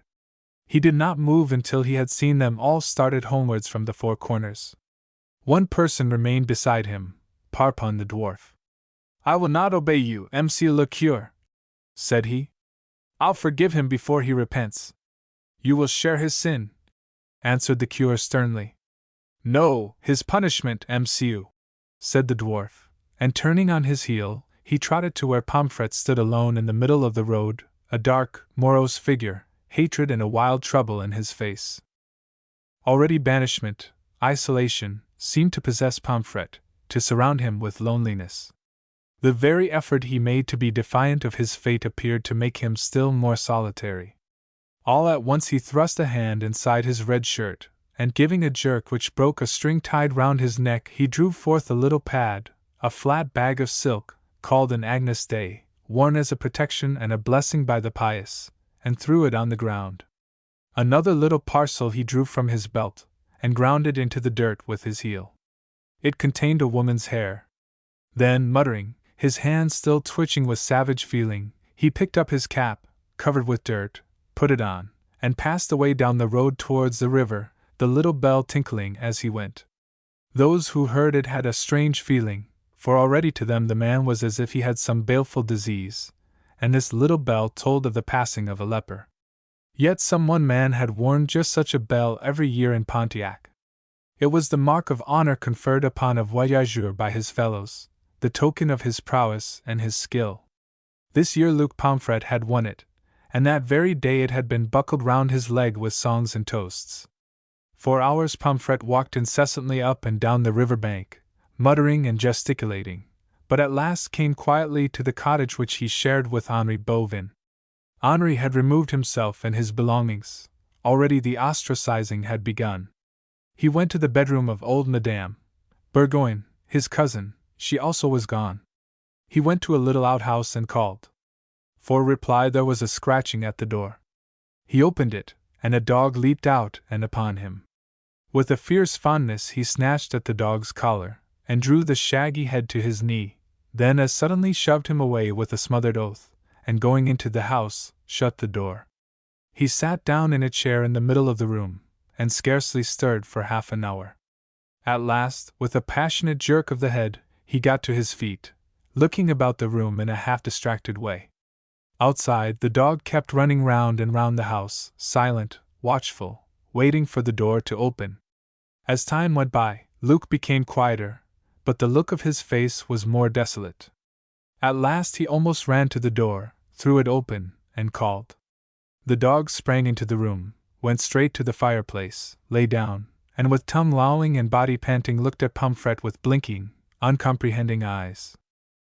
Pomfret went to a cupboard, brought back a bone well covered with meat, and gave it to the dog, which snatched it and began gnawing it, now and again stopping to look up at his master, as one might look at a mountain moving, be aware of something singular, yet not grasp the significance of the phenomenon. At last, worn out, Pomfret threw himself on his bed, and fell into a sound sleep. When he awoke, it was far into the morning. He lighted a fire in the kitchen, got a spider, fried himself a piece of pork, and made some tea.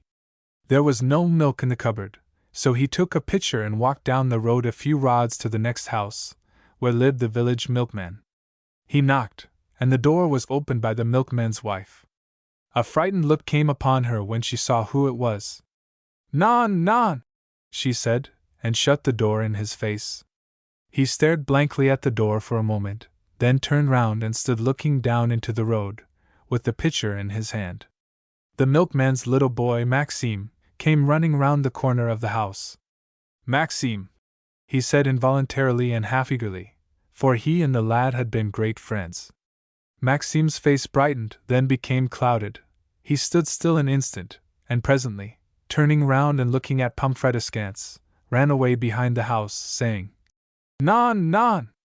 Pomfret drew his rough knuckles across his forehead in a dazed way. Then, as the significance of the thing came home to him, he broke out with a fierce oath, and strode away down the yard and into the road. On the way to his house he met Duclos the mealman and Garot the lime burner. He wondered what they would do. He could see the fat, wheezy Duclos hesitate, but the arid, alert Garot had determination in every motion and look. They came nearer, they were about to pass, there was no sign. Pomfret stopped short. "Good day, lime burner, good day, Duclos," he said, looking straight at them. Garot made no reply, but walked straight on. Pomfret stepped swiftly in front of the mealman. There was fury in his face, fury and danger. His hair was disordered, his eyes afire. "Good day, mealman," he said, and waited. "Duclos," called Garot warningly. "Remember!" Duclos' knees shook, and his face became mottled like a piece of soap. He pushed his fingers into his shirt, and touched the Agnus Dei that he carried there. That and Garot's words gave him courage. He scarcely knew what he said, but it had meaning. "Goodbye, leper," he answered. Pomfret's arm flew out to throw the pitcher at the mealman's head, but Duclos, with a grunt of terror, flung up in front of his face the small bag of meal that he carried, the contents pouring over his waistcoat from a loose corner. The picture was so ludicrous that Pomfret laughed with a devilish humor, and flinging the pitcher at the bag, he walked away towards his own house. Duclos, pale and frightened, stepped from among the fragments of crockery, and with backward glances towards Pomfret joined his comrade. "Lime burner," he said, sitting down on the bag of meal, and mechanically twisting tight the loose, leaking corner. "The devil's in that leper. He was a good enough fellow once," answered Garrot, watching Pomfret. "I drank with him at 5 o'clock yesterday," said Duclos philosophically. "He was fit for any company then, now he's fit for none." Garrot looked wise. "Meal man," said he, "it takes years to make folks love you, you can make them hate you in an hour." "La! La! It's easier to hate than to love. Come along, MCU Dusty Belly." Pomfret's life in Pontiac went on as it began that day. Not once a day, and sometimes not once in 20 days, did any human being speak to him. The village baker would not sell him bread. His groceries he had to buy from the neighboring parishes, for the grocer's flighty wife called for the constable when he entered the bake shop of Pontiac. He had to bake his own bread, and do his own cooking, washing, cleaning, and gardening. His hair grew long and his clothes became shabbier. At last, when he needed a new suit, so torn had his others become at woodchopping and many kinds of work, he went to the village tailor, and was promptly told that nothing but Luke Pomfret's grave clothes would be cut and made in that house. When he walked down to the Four Corners, the street emptied at once, and the lonely man with the tinkling bell of honor at his knee felt the whole world falling away from sight and touch and sound of him. Once when he went into the Louis Quinze, every man present stole away in silence, and the landlord himself, without a word, turned and left the bar. At that, with a hoarse laugh, Pomfret poured out a glass of brandy, drank it off, and left a shilling on the counter. The next morning he found the shilling, wrapped in a piece of paper, just inside his door. It had been pushed underneath. On the paper was written, "It is cursed." Presently his dog died, and the day afterwards he suddenly disappeared from Pontiac, and wandered on to St. Gabriel, Ribos, and Ville Bambard. But his shame had gone before him, and people shunned him everywhere, even the roughest. No one who knew him would shelter him. He slept in barns and in the woods until the winter came and snow lay thick upon the ground. Thin and haggard, and with nothing left of his old self but his deep brown eyes and curling hair, and his unhappy name and fame, he turned back again to Pontiac. His spirit was sullen and hard, his heart closed against repentance. Had not the church in Pontiac and the world punished him beyond his deserts for a moment's madness brought on by a great shock? One bright, sunshiny day of early winter, he trudged through the snow-banked street of Pontiac back to his home. Men he once knew well, and had worked with, passed him in a sled on their way to the great shanty in the backwoods. They halted in their singing for a moment when they saw him, then, turning their heads from him, dashed off, caroling lustily. "Babette! Babette!" The words followed him, ringing in his ears long after the men had become a mere fading point in the white horizon behind him. This was not the same world that he had known, not the same Pontiac. Suddenly he stopped short in the road. "Curse them! Curse them! Curse them all!" he cried in a cracked, strange voice. A woman hurrying across the street heard him, and went the faster, shutting her ears. A little boy stood still and looked at him in wonder. Everything he saw maddened him. He turned sharp round and hurried to the Louis Quinze. Throwing open the door, he stepped inside. Half a dozen men were there with the landlord. When they saw him, they started, confused and dismayed. He stood still for a moment, looking at them with glowering brows. "Good day," he said. "How goes it?" No one answered. A little apart from the others sat Medallion the auctioneer. He was a Protestant, and the curse on his baptism uttered by Pomfret was not so heinous in his sight. For the other oath, it was another matter. Still, he was sorry for the man. In any case, it was not his cue to interfere, and Luke was being punished according to his bringing up and to the standards familiar to him. Medallion had never refused to speak to him, but he had done nothing more.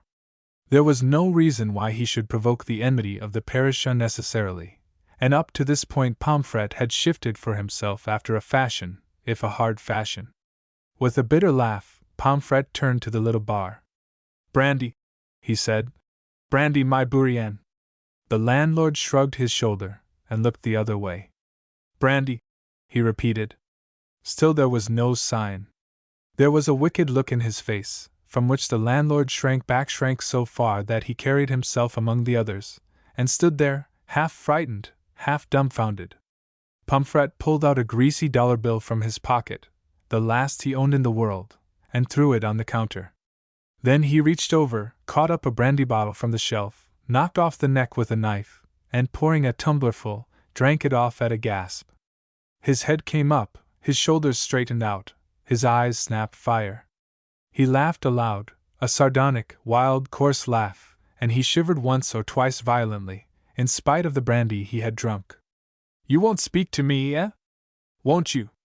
Curse you! Pass me on the other side, so. Look at me.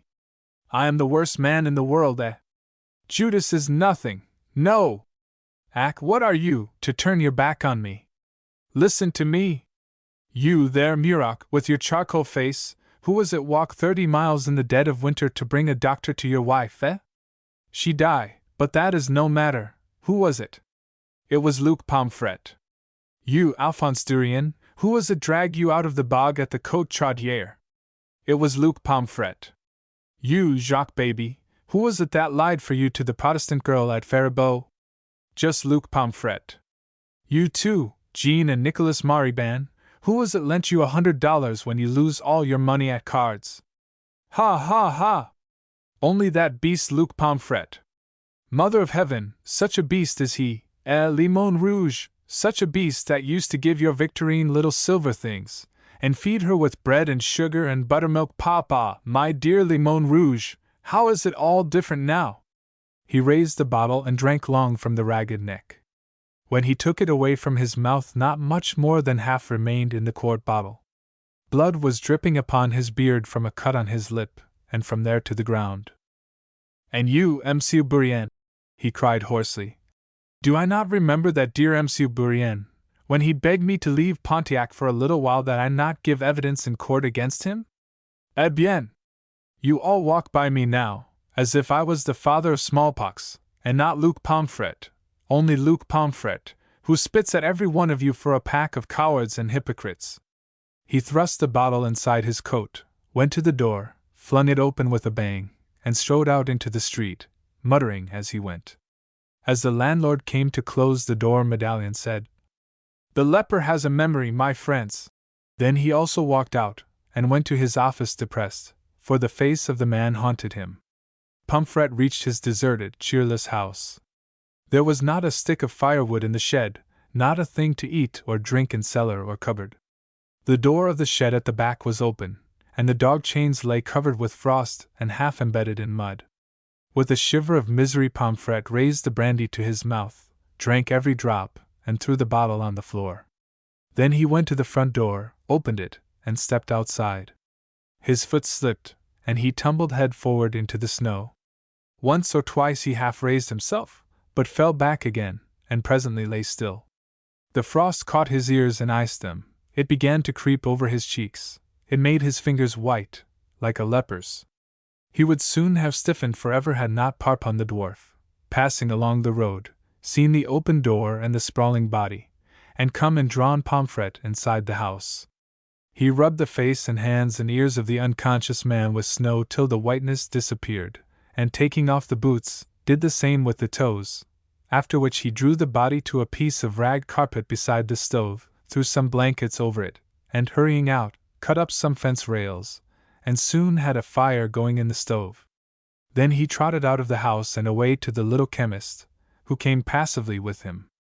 All that day, and for many days, they fought to save Pomfret's life. The cure came also, but Pomfret was in fever and delirium.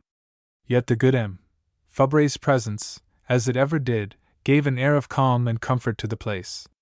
Parpon's hands alone cared for the house. He did all that was to be done. No woman had entered the place since Pomfret's cousin, old Madame Burgoyne, left it on the day of his shame. When at last Pomfret opened his eyes, and saw the cure standing beside him, he turned his face to the wall, and to the exhortation addressed to him he answered nothing. At last the cure left him, and came no more, and he bade Parpon do the same as soon as Pomfret was able to leave his bed. But Parpon did as he willed. He had been in Pontiac only a few days since the painful business in front of the Louis Quinze. Where he had been and what doing no one asked, for he was mysterious in his movements, and always uncommunicative, and people did not care to tempt his inhospitable tongue. When Pomfret was so far recovered that he might be left alone, Parpon said to him one evening, "Pomfret, you must go to Mass next Sunday." "I said I wouldn't go till I was carried there, and I mean it, that's so," was the morose reply. "What made you curse like that, so damnable?" asked Parpon furtively. "That's my own business. It doesn't matter to anybody but me. And you said the cure lied, the good Monsieur Fabre, him like a saint." "I said he lied, and I'd say it again, and tell the truth." "But if you went to Mass, and took your penance and—" "Yes, I know, they'd forgive me, and I'd get absolution, and they'd all speak to me again, and it would be, 'Good day, Luke, and very good, Luke, and what a gay heart has Luke, the good fellow.' Ah, I know. They curse in the heart when the whole world go wrong for them, no one hears. I curse out loud. I'm not a hypocrite, and no one thinks me fit to live. Ack, what is the good?" Parpon did not respond at once. At last, dropping his chin in his hand and his elbow on his knee, as he squatted on the table, he said, "But if the girl got sorry." For a time there was no sound save the whirring of the fire in the stove and the hard breathing of the sick man. His eyes were staring hard at Parpon. At last he said, slowly and fiercely, "What do you know? What others might know if they had eyes and sense, but they haven't. What would you do if that Junie come back?" "I would kill her." His look was murderous. "Ah, you would kiss her first, just the same." "What of that?" "I would kiss her because there is no face like hers in the world, and I'd kill her for her bad heart." "What did she do?" Pomfret's hands clinched. "What's in my own noddle, and not for any one else," he answered sulkily. Tiens, what a close mouth! What did she do?" "Who knows? What you think she do, it's this. You think she pretends to love you, and you leave all your money with her. She is to buy masses for your father's soul, she is to pay money to the cure for the good of the church, she is to buy a little here, a little there, for the house you and she are going to live in, the wedding and the dancing over. Very well. Ah, my Pomfret, what is the end you think? She run away with Dicey the Protestant, and take your money with her. Is that so?" For answer there came a sob, and then a terrible burst of weeping and anger and passionate denunciations, against Junie Gauloir, against Pontiac, against the world. Parpon held his peace. The days, weeks, and months went by, and the months stretched to 3 years. In all that time Pomfret came and went through Pontiac, shunned and unrepentant. His silent, gloomy endurance was almost an affront to Pontiac, and if the wiser ones, the cure, the avocat, the little chemist, and Medallion, were more sorry than offended, they stood aloof till the man should in some manner redeem himself, and repent of his horrid blasphemy. But one person persistently defied church and people, cure and voyageur. Parpon openly and boldly walked with Pomfret, talked with him, and occasionally visited his house. Luke made hard shifts to live. He grew everything that he ate, vegetables and grains.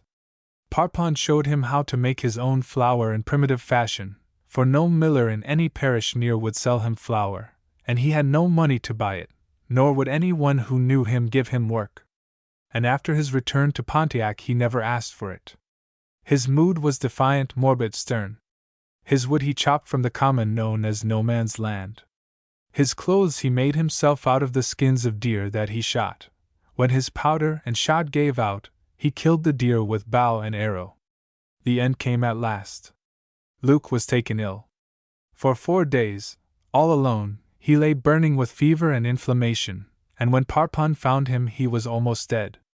Then began a fight for life again, in which Parpon was the only physician, for Pomfret would not allow the little chemist or a doctor near him. Parpon at last gave up hope, but one night, when he came back from the village, he saw, to his joy, old Madame Degarty, Crazy Joan, she was called, sitting by Pomfret's bedside.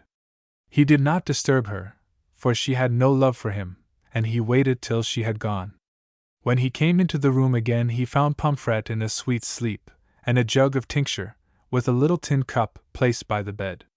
Time and again he had sent for Madame de Gardy, but she would not come.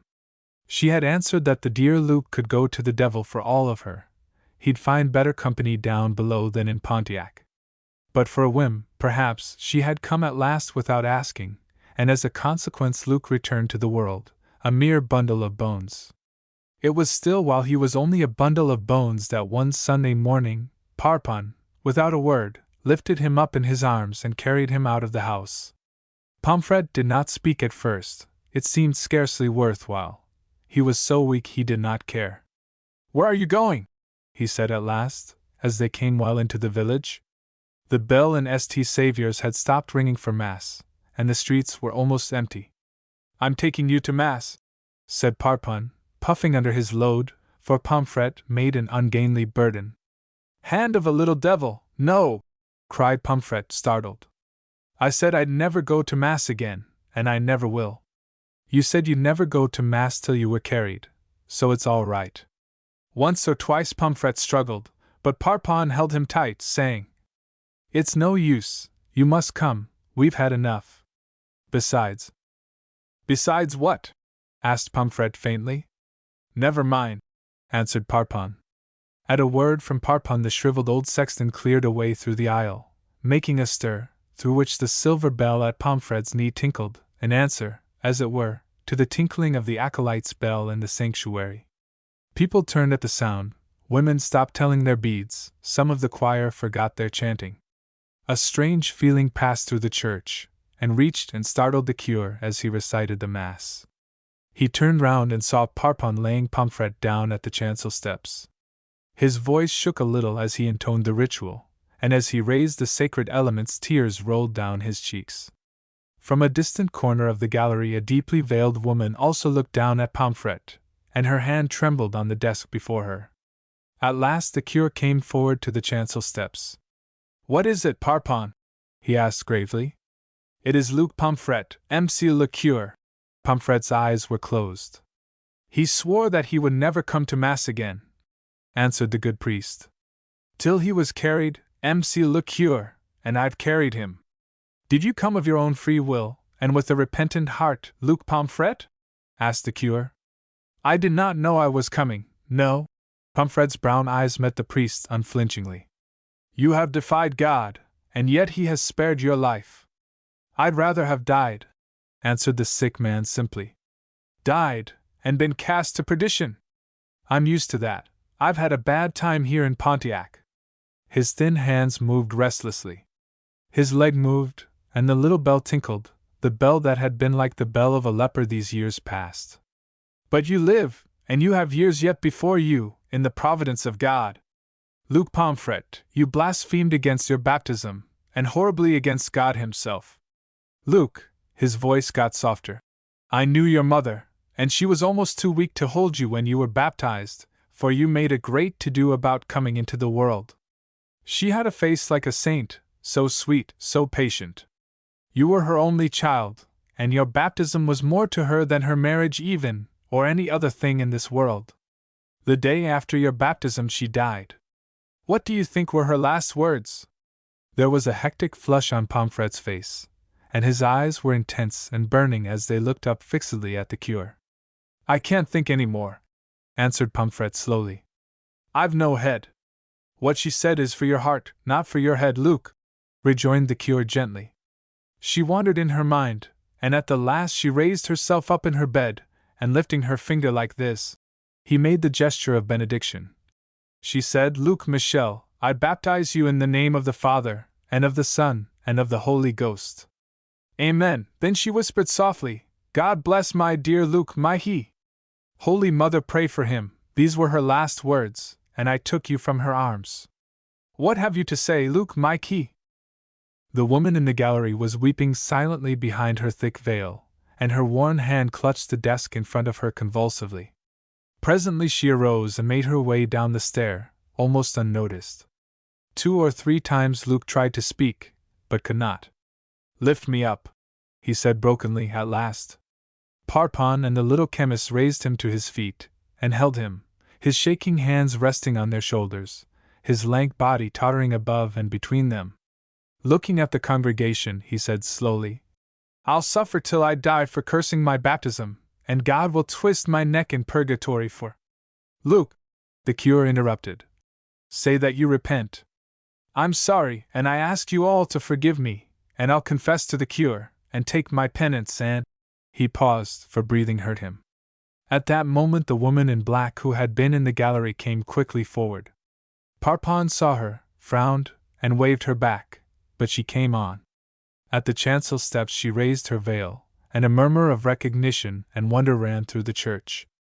Pomfret's face was pitiful to see, drawn, staring. "Junie!" he said hoarsely.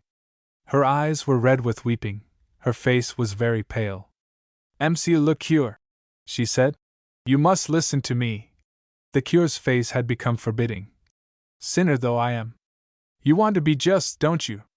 Ah, listen! I was to be married to Luc Pomfret, but I did not love him, then. He had loved me for years, and his father and my father wished it, as you know, monsieur le cure. So after a while I said I would, but I begged him that he wouldn't say anything about it till he come back from his next journey on the river. I did not love him enough, then. He left all his money with me, some to pay for masses for his father's soul, some to buy things for our home, and the rest to keep till he came back."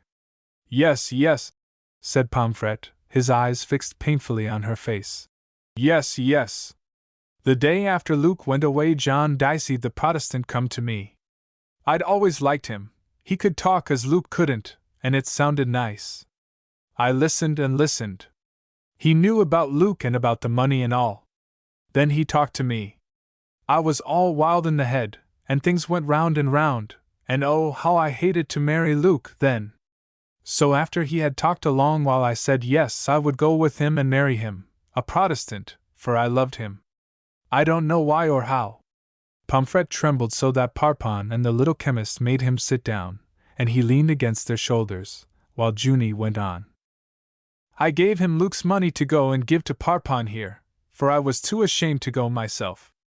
And I wrote a little note to Luke, and sent it with the money. I believed in John Dicey, of course. He came back, and said that he had seen Parpon and had done it all right. Then we went away to Montreal and got married. The very first day at Montreal, I found out that he had Luke's money. It was awful. I went mad, and he got angry and left me alone, and didn't come back. A week afterwards he was killed, and I didn't know it for a long time. But I began to work, for I wanted to pay back Luke's money. It was very slow, and I worked hard. Will it never be finished, I say? At last Parpon find me, and I tell him all except that John Dicey was dead, and I did not know that.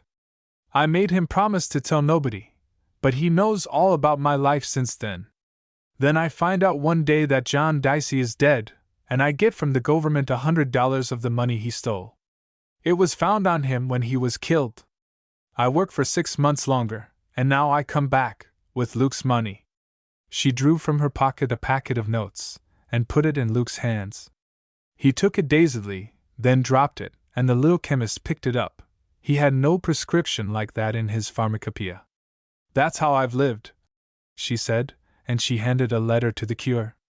It was from a priest in Montreal, setting forth the history of her career in that city, her repentance for her elopement and the sin of marrying a Protestant, and her good life. She had wished to do her penance in Pontiac, and it remained to Monsieur le cure to set it. The cure's face relaxed, and a rare gentleness came into it. He read the letter aloud.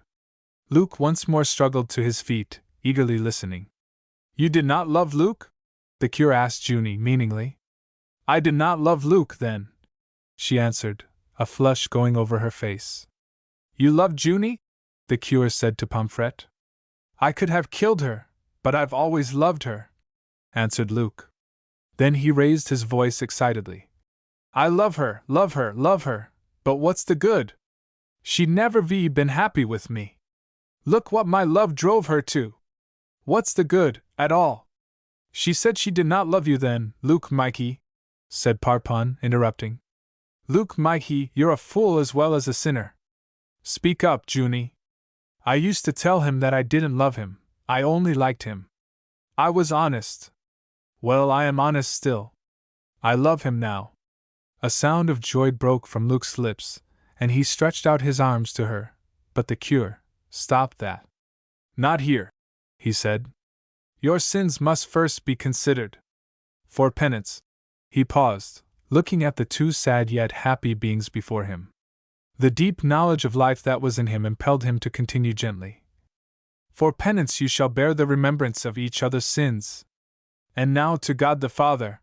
He turned towards the altar, and raised his hands in the ascription. As he knelt to pray before he entered the pulpit, he heard the tinkling of the little bell of honor at the knee of Luke, as Junie and Parpon helped him from the church. A son of the wilderness.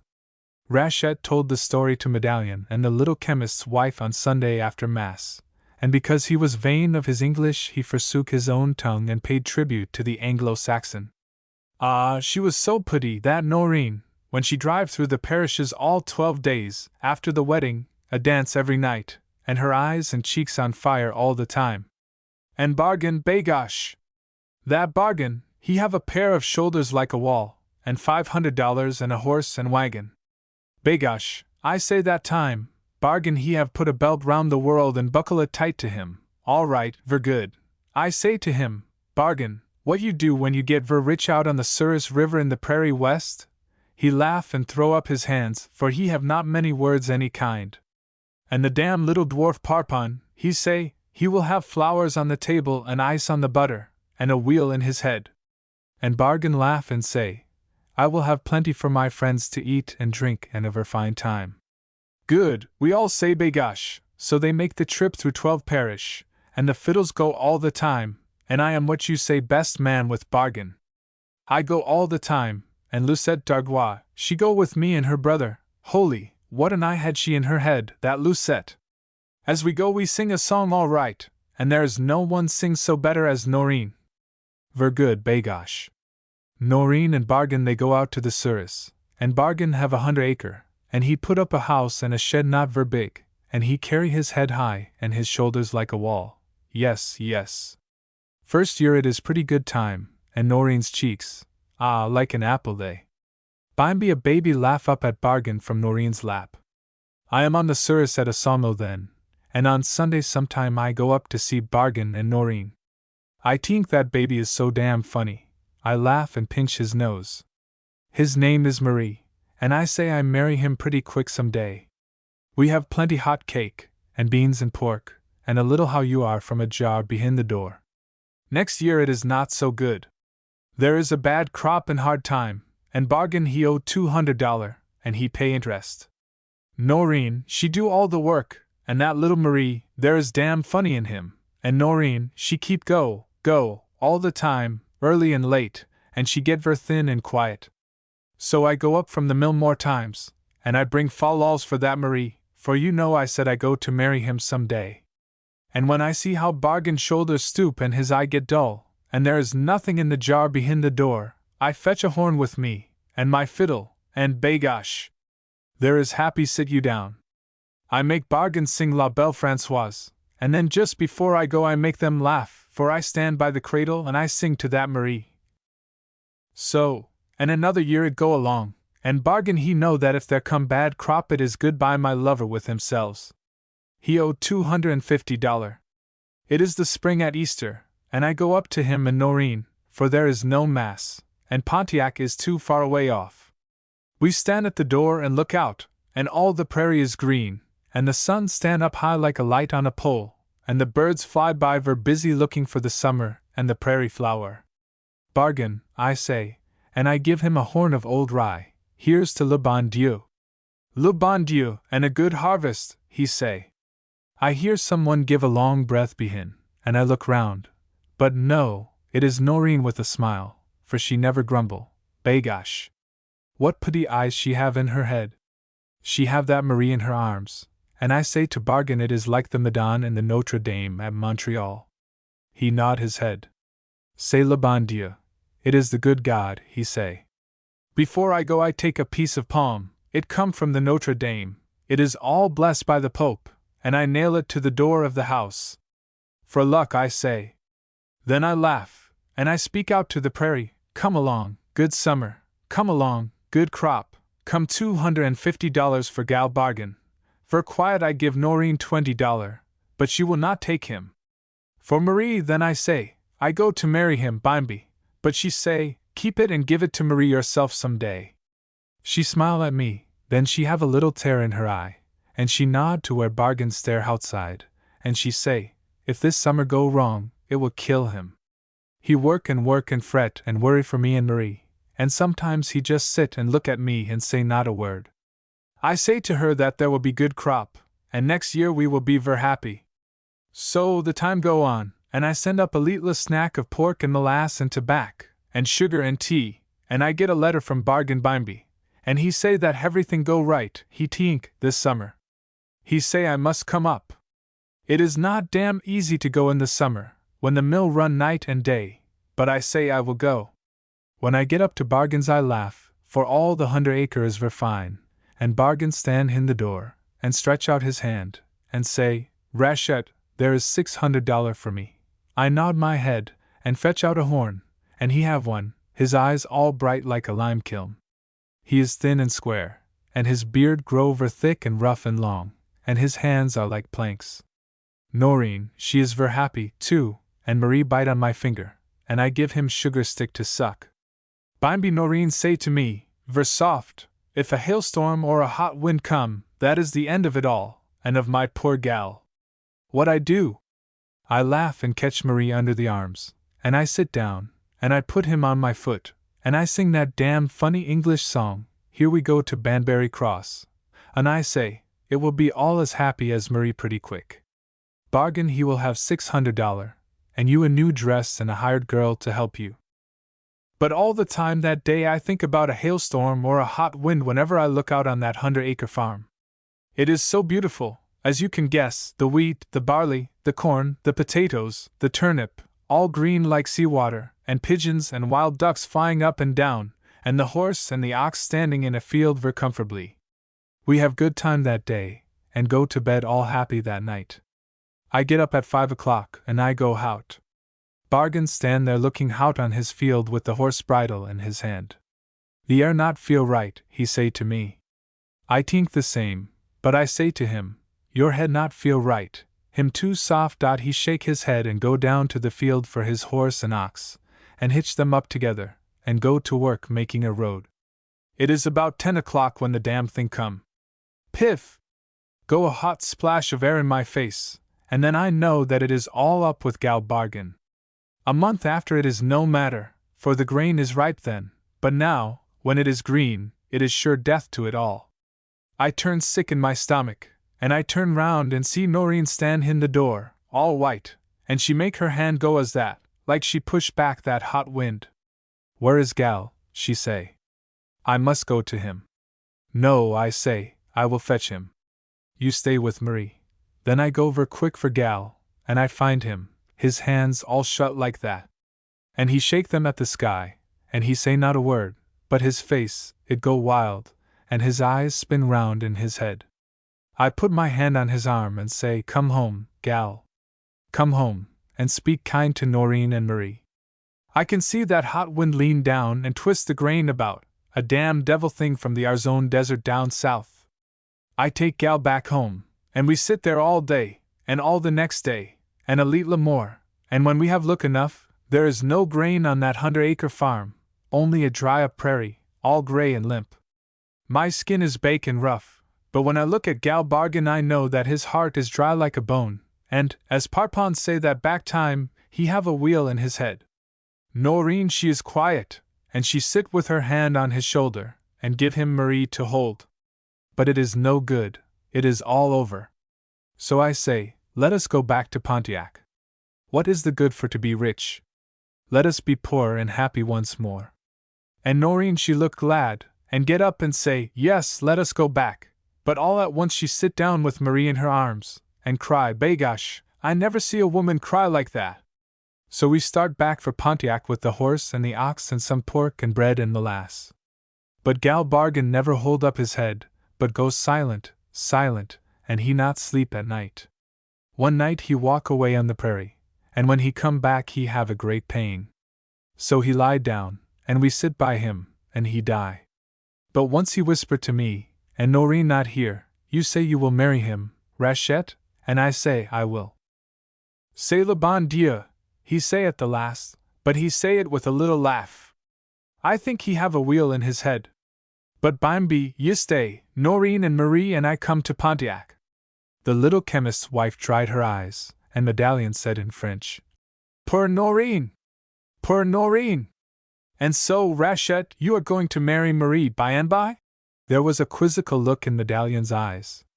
Rachette threw up his chin a little. I'm going to marry Noreen on New Year's Day, he said. Begosh, pour Noreen, said Medallion, in a queer sort of tone.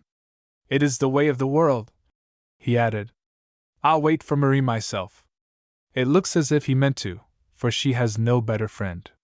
He talks to her much of Gal Bargain, of which her mother is glad. A worker in stone. At the beginning he was only a tombstone cutter. His name was François Lagarde. He was but 20 years old when he stepped into the shop where the old tombstone cutter had worked for 40 years. Picking up the hammer and chisel which the old man had dropped when he fell dead at the end of a long hot day's labor, he finished the half-carved tombstone, and gave the price of it to the widow. Then, going to the seigneur and cure, he asked them to buy the shop and tools for him, and let him pay rent until he could take the place off their hands. They did as he asked, and in 2 years he had bought and paid for the place, and had a few dollars to the good. During one of the 2 years a smallpox epidemic passed over Pontiac, and he was busy night and day. It was during this time that some good Catholics came to him with an heretical Protestant suggestion to carve a couplet or verse of poetry on the tombstones they ordered. They themselves, in most cases, knew none, and they asked François to supply them, as though he kept them in stock like marble and sandpaper. He had no collection of suitable epitaphs, and besides, he did not know whether it was right to use them. Like all his race in New France, he was jealous of any inroads of Protestantism, or what the little chemist called Englishness. The good M. Fabre the cure saw no harm in it, but said he could not speak for any one's grief. What the bereaved folk felt they themselves must put in words upon the stone. But still François might bring all the epitaphs to him before they were carved, and he would approve or disapprove, correct or reject, as the case might be. At first he rejected many, for they were mostly conventional couplets, taken unknowingly from Protestant sources by mourning Catholics. But presently all that was changed, and the cure one day had laid before him 3 epitaphs, each of which left his hand unrevised and untouched, and when he passed them back to François his eyes were moist, for he was a man truly after God's own heart, and full of humanity. Will you read them to me, François? He said, as the worker in stone was about to put the paper back in his pocket. Give the names of the dead at the same time. So François read. Gustave Narrois, age 72 years. Yes, yes, interrupted the cure. The unhappy yet happy Gustave, hung by the English, and cut down just in time to save him, an innocent man. For 30 years my sexton. God rest his soul. Well now, the epitaph. François read it. The cure nodded his head. Go on, the next, he said. Annette John, aged 20 years. So. The daughter of Chief John. When Queen Anne of England was on the throne, she sent Chief John's grandfather a gold cup and £100. The girl loved, but would not marry, that she might keep Chief John from drinking.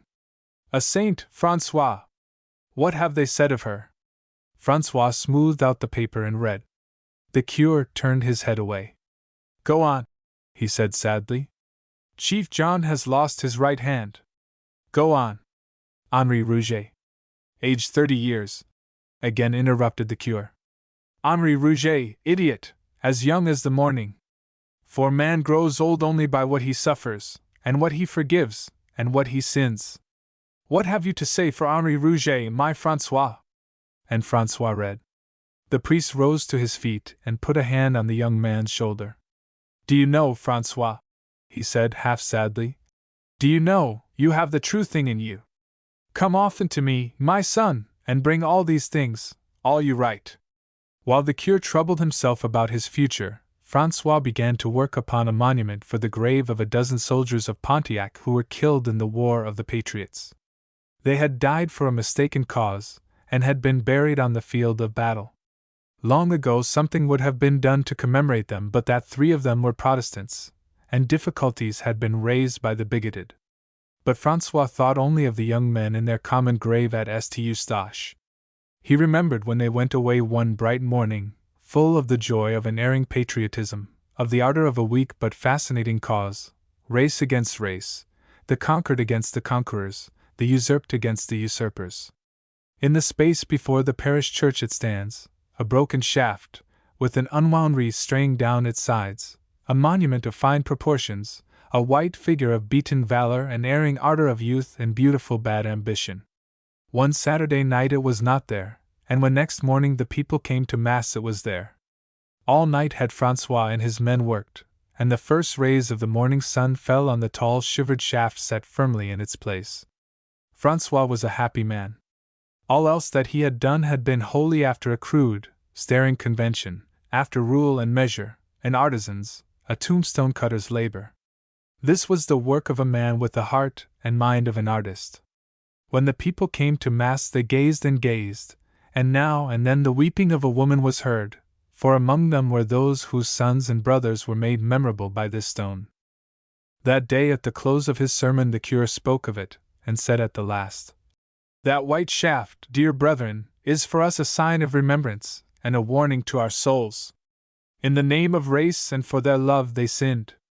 But yet they sinned, and this monument, the gift and work of one young like them, ardent and desiring like them, is forever in our eyes the crucifixion of our wrong ambitions and our selfish aims. Nay, let us be wise and let us be good. They who rule us speak with foreign tongue, but their hearts desire our peace and a mutual regard. Pray that this be. And pray for the young and the daring and the foolish. And pray also that he who has given us here a good gift may find his thanks in our better ordered lives, and that he may consecrate his parts and talents to the redeeming actions of this world." And so began the awakening of Francois Lagarre, and so began his ambition and his peril.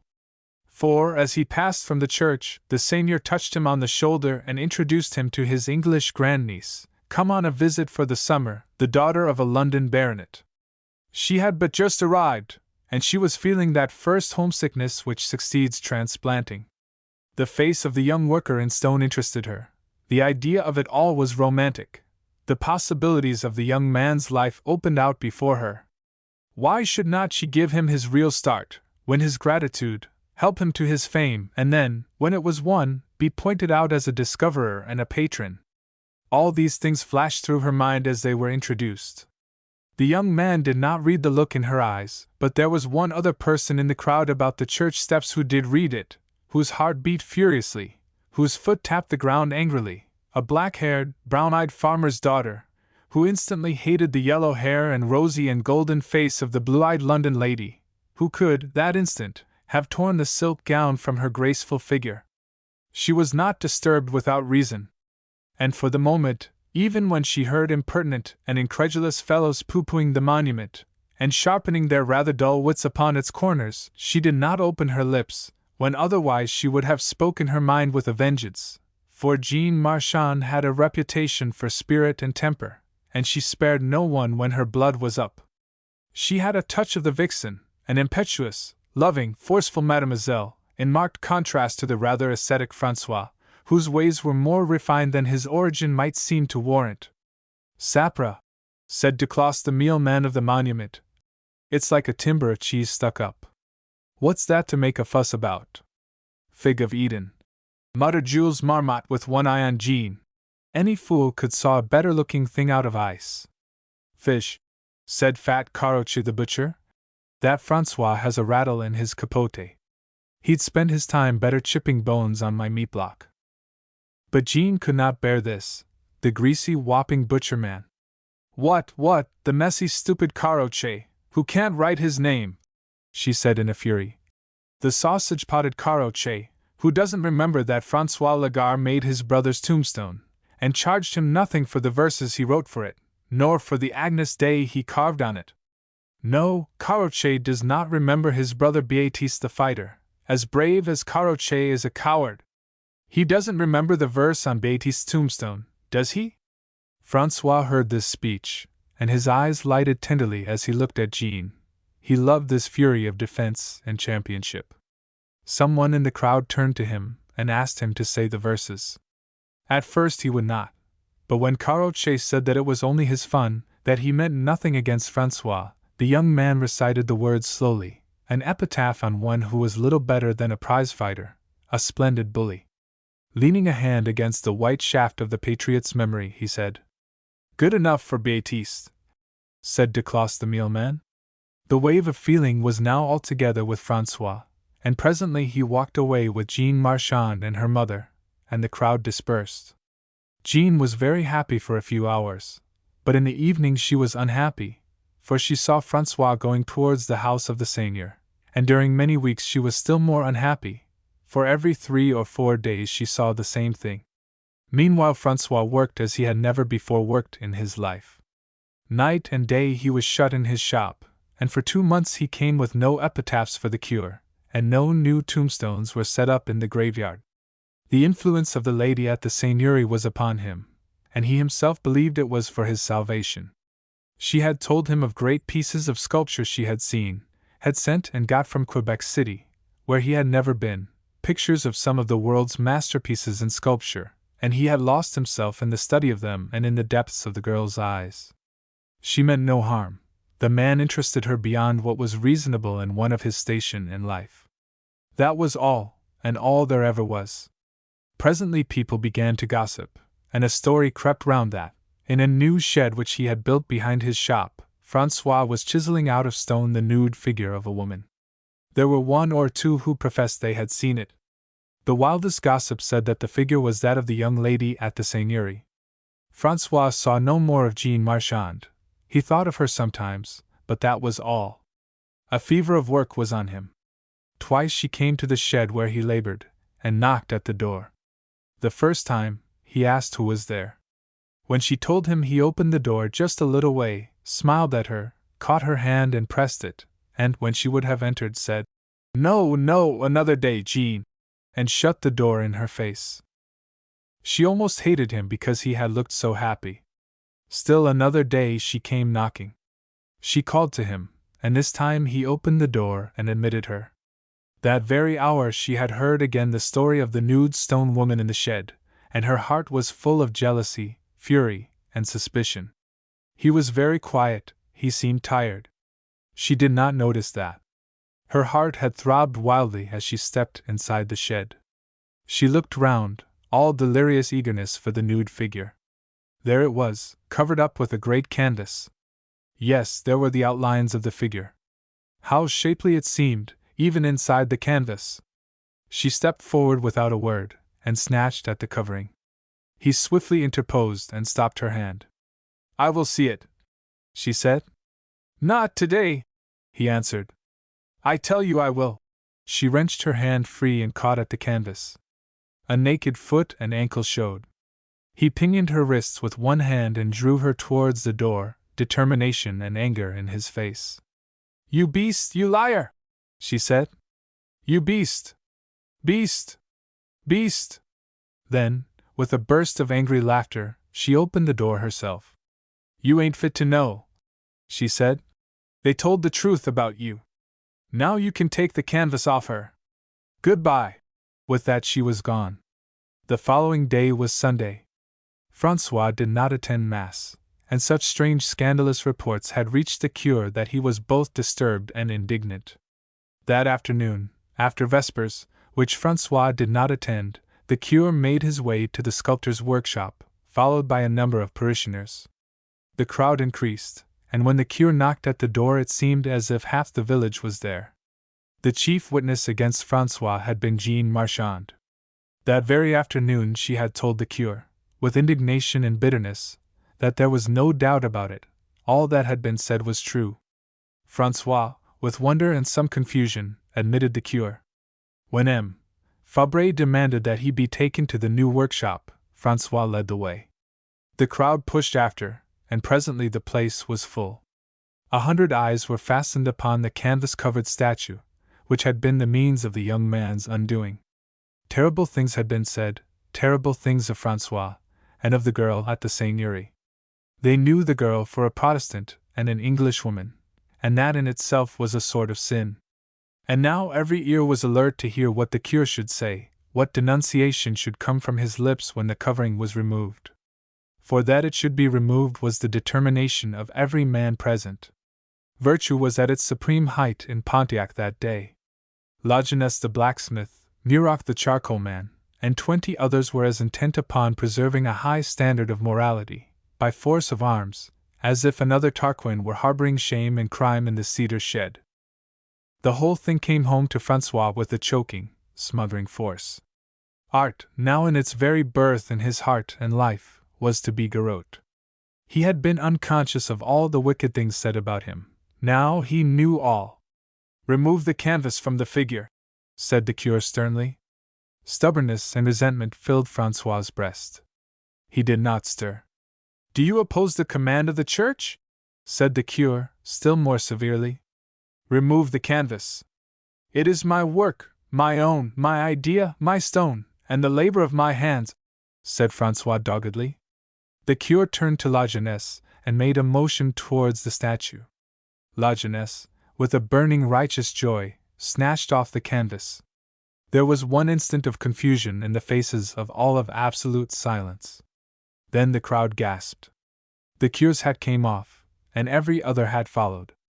The cure made the sign of the cross upon his breast and forehead, and every other man, woman, and child present did the same. Then all knelt, save Francois and the cure himself. What they saw was a statue of Christ, a beautiful benign figure, barefooted, with a girdle about his waist, the very truth and semblance of a man. The type was strong and yet delicate, vigorous and yet refined, crude and yet noble, a leader of men, the God-man, not the man-God. After a moment's silence the cure spoke. "Francois, my son," said he, "we have erred. All we like sheep have gone astray, we have followed each after his own way, but God hath laid on him," he looked towards the statue, "the iniquity of us all." Francois stood still a moment gazing at the cure, doggedly, bitterly, then he turned and looked scornfully at the crowd, now risen to their feet again. Among them was a girl crying as if her heart would break. It was Jean Marchand. He regarded her coldly. "You were so ready to suspect," he said. Then he turned once more to the cure.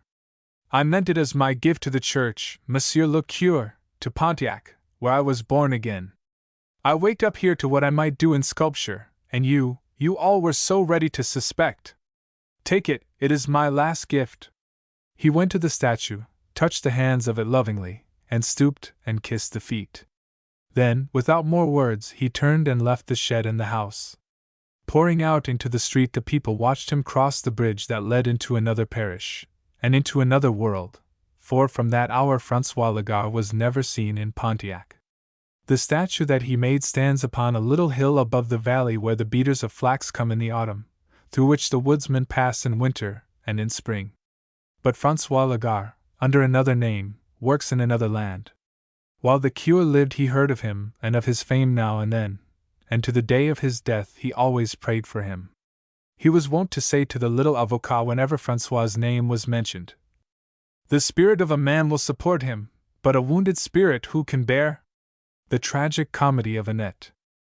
The chest of drawers, the bed, the bedding, the pieces of linen, and the pile of yarn had been ready for many months. Annette had made inventory of them every day since the dot was complete, at first with a great deal of pride, after a time more shyly and wistfully. Benoit did not come. He had said he would be down with the first drive of logs in the summer, and at the little church of St. Saviour's they would settle everything and get the cure's blessing. Almost anybody would have believed in Benoit. He had the brightest scarf, the merriest laugh, the quickest eyes, and the blackest head in Pontiac, and no one among the river drivers could sing like him. That was, he said gaily, because his earrings were gold, and not brass like those of his comrades. Thus Benoit was a little vain, and something more, but old ladies such as the little chemist's wife said he was gallant. Probably only Medallion the auctioneer and the cure did not lose themselves in the general admiration. They thought he was to Annette like a farthing dipped to a holy candle. Annette was the youngest of 12, and one of a family of 30, for some of her married brothers and sisters and their children lived in her father's long white house by the river. When Benoit failed to come in the spring, they showed their pity for her by abusing him, and when she pleaded for him they said things which had an edge. They ended by offering to marry her to Ferret, the old miller, to whom they owed money for flour. They brought Ferret to the house at last, and she was patient while he ogled her, and smoked his strong tobacco, and tried to sing. She was kind to him, and said nothing until, one day, urged by her brother Salem, he mumbled the childish chanson Benoit sang the day he left, as he passed their house going up the river. It was all very well in the mouth of the sprightly, sentimental Benoit. It was hateful foolishness in Ferret. Annette now came to her feet suddenly, her pale face showing defiance, and her big brown eyes flicking anger. She walked up to the miller and said, "You are old and ugly and a fool. But I do not hate you. I hate Salem, my brother, for bringing you here. There is the bill for the flour? Well, I will pay it myself, and you can go as soon as you like." Then she put on her coat and capote and mittens, and went to the door. "Where are you going, Mamselle?" cried Salem, in high rage. "I am going to Monsieur Medallion," she said. Hard profane words followed her, but she ran, and never stopped till she came to Medallion's house. He was not there. She found him at the little chemist's. That night a pony and cart took away from the house of Annette's father the chest of drawers, the bed, the bedding, the pieces of linen, and the pile of yarn which had been made ready so long against Benoit's coming. Medallion had said he could sell them at once, and he gave her the money that night, but this was after he had had a talk with the curé, to whom Annette had told all. Medallion said he had been able to sell the things at once, but he did not tell her that they were stored in a loft of the little chemist's house, and that the little chemist's wife had wept over them and carried the case to the shrine of the Blessed Virgin. It did not matter that the father and brother stormed. Annette was firm, the dot was hers, and she would do as she wished. She carried the money to the miller. He took it grimly and gave her a receipt, grossly misspelled, and, as she was about to go, brought his fist heavily down on his leg and said, "Mon Dieu, it is brave, it is grand, it is an angel." Then he chuckled. So, it was true. I am old, ugly, and a fool. Well, I have my money. Then he took to counting it over in his hand, forgetting her, and she left him growling gleefully over it. She had not a happy life, but her people left her alone, for the curé had said stern things to them. All during the winter she went out fishing every day at a great hole in the ice, bitter cold work, and fit only for a man. But she caught many fish, and little by little laid aside pennies to buy things to replace what she had sold. It had been a hard trial to her to sell them. But for the kind-hearted curé she would have repined. The worst thing happened, however, when the ring Benoit had given her dropped from her thin finger into the water where she was fishing. Then a shadow descended on her, and she grew almost unearthly in the anxious patience of her face. The little chemist's wife declared that the look was death. Perhaps it would have been if Medallion had not sent a lad down to the bottom of the river and got the ring. He gave it to the curé, who put it on her finger one day after confession. Then she brightened, and waited on and on patiently. She waited for 7 years. Then the deceitful Benoit came pensively back to her, a cripple from a timber accident. She believed what he told her, and that was where her comedy ended and her tragedy began. The marriage of the miller. Medallion put it into his head on the day that Benoit and Annette were married. "See," said Medallion, "Annette wouldn't have you, and quite right, and she took what was left of that Benoit, who'll laugh at you over his mush and milk. Benoit will want flowers some day, with no money." The old man chuckled and rubbed his hands. "That's nothing, he has the girl, an angel." "Good enough, that is what I said of her, an angel." "Get married yourself, Ferret." For reply Ferret thrust a bag of native tobacco into Medallion's hands. Then they went over the names of the girls in the village.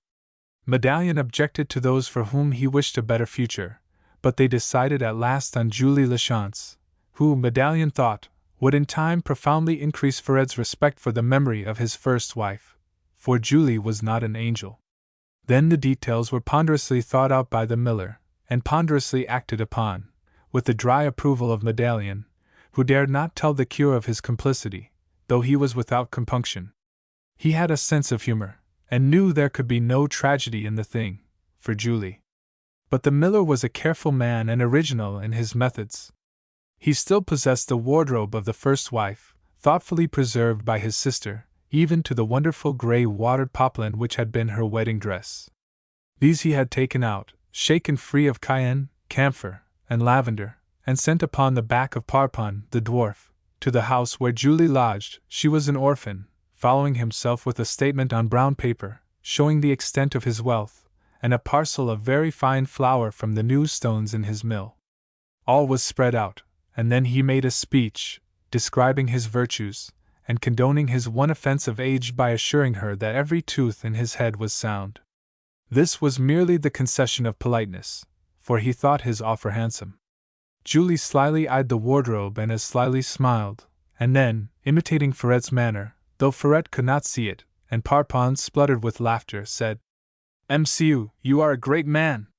The great poplin is noble, also the flower, and the writing on the brown paper. Mcu, you go to mass, and all your teeth are sound. You have a dog churn, also 3 featherbeds, and 5 rag carpets. You have sat on the grand jury. Mcu, I have a dot. I accept you. Mcu, I will keep the brown paper, and the great poplin, and the flower." Then with a grave elaborate bow, "Mcu." That was the beginning and end of the courtship. For though Ferret came every Sunday evening and smoked by the fire, and looked at Julie as she arranged the details of her dowry, he only chuckled, and now and again struck his thigh and said, "Mon Dieu, the ankle, the eye, the good child, Julie, there." Then he would fall to thinking and chuckling again. One day he asked her to make him some potato cakes of the flour he had given her. Her answer was a catastrophe. She could not cook, she was even ignorant of buttermilk pudding. He went away overwhelmed, but came back some days afterwards and made another speech. He had laid his plans before Medallion, who approved of them. He prefaced the speech by placing the blank marriage certificate on the table. Then he said that his first wife was such a cook, that when she died he paid for an extra mass and 12 very fine candles. He called upon Parpon to endorse his words, and Parpon nodded to all he said, but catching Julie's eye, went off into gurgles of laughter, which he pretended were tears, by smothering his face in his capote. "Mamselle," said the miller, "I have thought. Some men go to the avocat or the cure with great things, but I have been a pilgrimage, I have sat on the grand jury. There, mamselle!" His chest swelled, he blew out his cheeks, he pulled Parpon's ear as Napoleon pulled Murat's. "Mamselle, allons! Babette, the sister of my first wife, ah! She is a great cook also. Well, she was pouring into my plate the soup. There is nothing like pea soup with a fine lump of pork, and thick molasses for the buckwheat cakes. Mamselle, allons!" Just then I thought, "It is very good, you shall see, you shall learn how to cook. Babette will teach you." Babette said many things. I got mad and spilt the soup. "Mamselle, holy, what a turn has your waist!" At length he made it clear to her what his plans were, and to each and all she consented. But when he had gone she sat and laughed till she cried, and for the 100th time took out the brown paper and studied the list of Ferret's worldly possessions. The wedding day came. Julie performed her last real act of renunciation when, in spite of the protests of her friends, she wore the gray-watered poplin, made modern by her own hands. The wedding day was the anniversary of Ferret's first marriage, and the cure faltered in the exhortation when he saw that Ferret was dressed in complete mourning, even to the crape hat streamers, as he said, out of respect for the memory of his first wife, and as a kind of tribute to his second. At the wedding breakfast, where Medallion and Parpon were in high glee, Ferret announced that he would take the honeymoon himself, and leave his wife to learn cooking from old Babette. So he went away alone cheerfully, with hymeneal rice falling in showers on his mourning garments, and his new wife was as cheerful as he, and threw rice also. She learned how to cook, and in time Ferret learned that he had his one true inspiration when he wore mourning at his second marriage. Matherin. The tale was told to me in the little valley beneath Dalgrove Mountain one September morning. Far and near one could see the swinging of the flail, and the laughter of a ripe summer was upon the land. There was a little calvary down by the riverside, where the flax beaters used to say their prayers in the intervals of their work, and it was just at the foot of this that Angélie Rouvier, having finished her prayer, put her rosary in her pocket, wiped her eyes with the hem of her petticoat, and said to me, "Ah, dat poor Matherin, I wipe my tears for him. Tell me all about him, won't you, Madame Angélie? I want to hear you tell it." I added hastily, for I saw that she would despise me if I showed ignorance of Matherin's story. Her sympathy with Matherin's memory was real, but her pleasure at the compliment I paid her was also real. "Ah, it was ver long time ago, yes. My grandmother she remembered dat Matherin ver well. He is not ver big man. He has a face so, not ver handsome, not so more handsome as yours, non. His clothes dey hang on him all loose, his hair, it is all some grey, and it blow about him head. He is clean to de face, no beard, no nosing like dat, but his eye, la mcu, his eye. It is like a coal which you blow in your hand, phew, all bright. My grandmother she say, voila, you can light your pipe with the eyes of dat Matherin, she know. She say dat mcu Matherin's eyes dey shine in de dark. My grandfather he say he not need any lights on his carriole when Matherin ride with him in de night. Ah sure. It is ver true what I tell you all the time.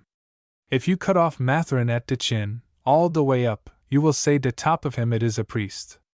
All the way down from his neck, oh, he is just no better as yoursel or my Jean, non. He is a ver good man.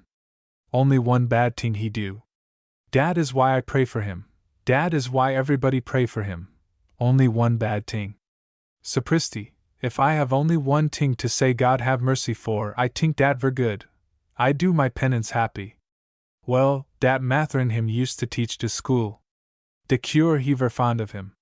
All the little children, boys and girls, they all say bon Matherin, he is not ver cross, non. He have no wife, no child, just live by himself all alone. But he is ver good friends with everybody in Pontiac. When he go long de street, everybody say, ah, dear go de good Matherin. He laugh, he tell story, he smoke little tobacco, he take little white wine behind de door, dat is nosing, non. He have in de parish 5, 10, 20 children all call Matherin, he is godfather with them, yes. So he go about with plenty of sugar and sticks of candy in his pocket. He never forget once the age of every little child dat call him godfather. He have a brain dat work like a clock. My grandfather he say dat Matherin have a machine in his head. It make de words, make de thoughts, make de fine speech like de cure, make de grand poetry, oh yes. When de king of Enlon go to sit on de throne, Matherin write ver nice verse to him. And by dear come to Matherin a letter, voila, dat is a letter. It have 1, 2, 3, 20 seals, and de king he say to Matherin, merci mille fois mcu, you are ver polite. I thank you. I will keep your verses to tell me dat my French subjects are all loyal like Matherin. Dat is ver nice, but Matherin is not proud, non. He write 6 verses for my grandmother, hein? Dat is something. He write 2 verses for de king of Enlon, and he write 6 verses for my grandmother, you see. He go on so, dis week, dis year, dat year, all the time. Well, by and by there is trouble on Pontiac. It is ver great trouble. You see there is a fight gainst the king of Enlon, and dat is too bad. It is not his fault, he is ver nice man, it is the bad men who make the laws for de king in Quebec. Well, one day all over the country everybody take him gun, and de little bullets, and say, I will fight the soldier of de king of Enlon. Like dat ver well, there was 20 men in Pontiac, ver nice men, you will find de names cut in a stone on de church, and den, 3 times as big, you will find Matherin's name. Ah, dat is de ting. You see, dat rebellion you English call it, we call it de War of de Patriot, de first War of de Patriot, not de second well, call it what you like, quelle difference? The king of Enlon smash him Patriot War all to pieces. Den there is 10 men of de 20 come back to Pontiac Versari. They are not happy, nobody are happy. All the wives, they cry, all the children, they are afraid. Some people say, what fools you are, others say you are no good, but everybody in him heart is Versari all the time. Ver well, by and by dear come to Pontiac what you call a colonel with a dozen men, what for, you think? To try de patriots. He will stand dem against a wall and shoot dem to death, kill dem dead. When day come, de cure he is not in Pontiac, non, not dat day, he is gone to another village. De English soldier he has the 10 men drew up before de church. All the children and all the wives they cry, and they feel so bad. Certainly it is a pity. But de English soldier he say he will march dem off to Quebec, and everybody know dat is the end of the patriots. All at once the colonel's horse it grow over wild, it rise up high, and dance on him hind feet, and voila! He topple him over backwards, and the horse fall on de colonel and smash him till he go to die. Ver well, de colonel, what does he do? Dey lay him on de steps of de church. Den he say, bring me a priest, quick, for I go to die. Nobody answer. De colonel he say, I have 100 sins all on my mind, dey are on my heart like a hill. Bring to me de priest. He groan like that nobody speak at first. Den somebody say de priest is not here. Find me a priest, say de colonel, find me a priest. For he think de priest will not come, because he go to kill the patriots. Bring me a priest, he say again, and all the 10 shall go free. He say it over and over. He is smashed to pieces, but his head is all right. All at once the doors of the church open behind him, what you think? Everybody's heart it stands still, for there is Mathurin dressed as the priest, with a little boy to swing de censer. Everybody say to himself, what is this? Mathurin is dressed as the priest. Dat is a sin. It is what you call blaspheme. The English soldier he look up at Mathurin and say, a priest at last, monsieur le cure, comfort me. Mathurin look down on him and say, monsieur, it is for you to confess your sins, and to have the office of the church. But first, as you have promised just now, you must give up these poor men, who have fight for what they think is right. You will let them go free, dis women? Yes, say the English colonel, they shall go free. Only give me the help of the church at my last. Mathurin turned to the other soldiers and say, unloose the men. The colonel nod his head and say, unloose the men, den the men are unloose, and they all go away, for Mathurin tell them to go quick. Everybody is afraid because of what Mathurin do. Mathurin he say to the soldiers, lift him up and bring him in the church. They bring him up to the steps of the altar. Mathurin look at the man for a while, and it seem as if he cannot speak to him, but the colonel say, I have give you my word. Give me comfort of the church before I die. He is in ver great pain, so Mathurin he turn round to everybody dat stand by, and tell them to say the prayers for the sick. Everybody get him down on his knees and say the prayer. Everybody say, Lord have mercy. Spare him, O Lord, deliver him, O Lord, from thy wrath, and Mathurin he pray all the same as a priest, ver soft and gentle. He pray on, and the face of the English soldier it get ver quiet and still, and a tear drop down his cheek. And just as Mathurin say at the last his sins they are forgive, he die. Den Mathurin, as he go away to take off his robes, he say to himself, Miserere mei Deus. Miserere mei Deus. So dat is the ting dat Mathurin do to save the patriots from the bullets. Ver well, the men they go free, and when the governor at Quebec he hear the truth, he say it is all right.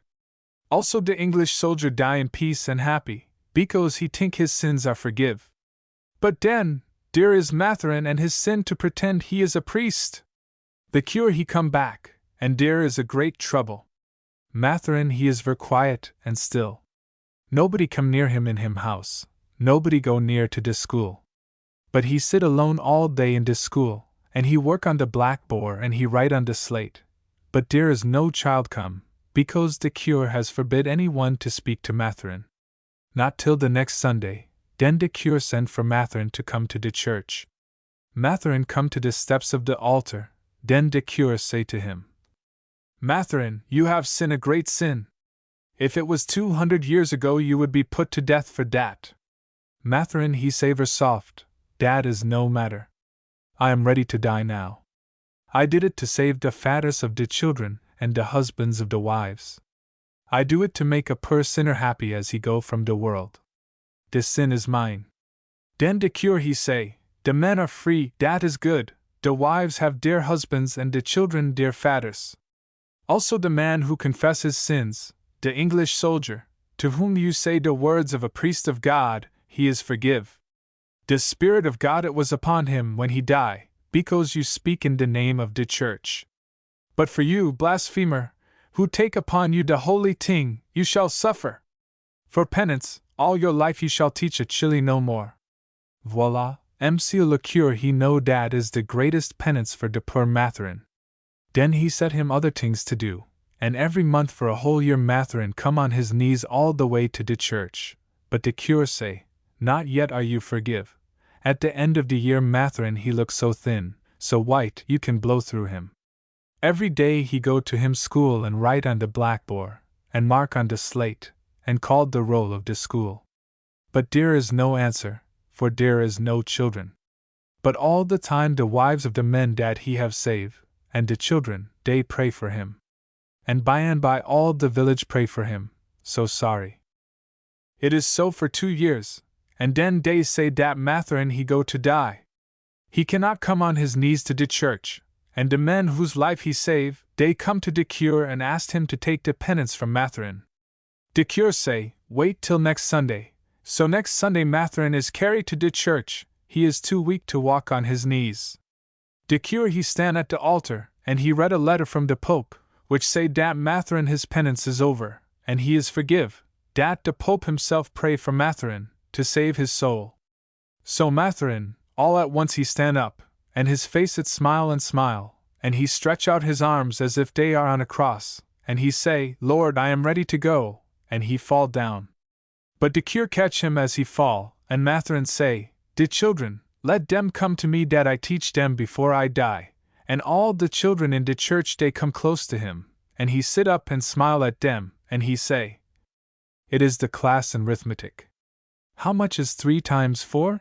And dem all answer, 3 times 4 is 12. And he say, may the 12 apostles pray for me. Then he ask, class in geography, how far is it round the world? And they answer, 24,000 miles. He say, good, it is not so far to God. The school is over all the time, he say. And that is only everything of poor Mathurin. He is dead. When the cure lay him down, after he make the sign upon him, he kiss his face and say, Mathurin, now you are a priest unto God. That was Angélie Rouvier's story of Mathurin, the master of the school, for whom the women and the children pray in the parish of Pontiac, though the school has been dismissed these 100 years and more. The story of the lime burner. For a man in whose life there had been tragedy he was cheerful. He had a habit of humming vague notes in the silence of conversation, as if to put you at your ease. His body and face were lean and arid, his eyes oblique and small, his hair straight and dry and straw-colored, and it flew out crackling with electricity, to meet his cap as he put it on. He lived alone in a little but near his lime kiln by the river, with no near neighbors, and few companions save his 4 dogs, and these he fed sometimes at expense of his own stomach. He had just enough crude poetry in his nature to enjoy his surroundings. For he was well placed. Behind the lime kiln rose knoll on knoll, and beyond these the verdant hills, all converging to Dalgrove Mountain. In front of it was the river, with its banks dropping 40 feet, and below, the rapids, always troubled and sportive. On the farther side of the river lay peaceful areas of meadow and cornland, and low-roofed, hovering farmhouses, with one larger than the rest, having a windmill and a flagstaff. This building was almost large enough for a manor, and indeed it was said that it had been built for one just before the conquest in 1759, but the war had destroyed the ambitious owner, and it had become a farmhouse. Paradis always knew the time of the day by the way the light fell on the windmill. He had owned this farm once, he and his brother Fabian, and he had loved it as he loved Fabian, and he loved it now as he loved Fabian's memory. In spite of all, they were cheerful memories, both of brother and house. At 23 they had become orphans, with 200 acres of land, some cash, horses and cattle, and plenty of credit in the parish, or in the county, for that matter. Both were of hearty dispositions, but Fabian had a taste for liquor, and Henri for pretty faces and shapely ankles.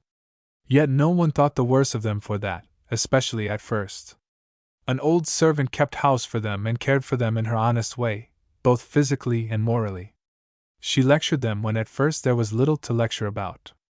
It is no wonder that when there came a vast deal to reprove, the bond desisted altogether, overwhelmed by the weight of it. Henri got a shock the day before their father died when he saw Fabian lift the brandy used to mix with the milk of the dying man, and pouring out the third of a tumbler, drink it off, smacking his lips as he did so, as though it were a cordial. That gave him a cue to his future, and to Fabian's. After their father died, Fabian gave way to the vice. He drank in the taverns. He was at once the despair and the joy of the parish, for, wild as he was, he had a gay temper, a humorous mind, a strong arm, and was the universal lover. The curé, who did not, of course, know 1/4 of his wildness, had a warm spot for him in his heart. But there was a vicious strain in him somewhere, and it came out one day in a perilous fashion. There was in the hotel of the Louis Quinze an English servant from the West, called Nell Barway.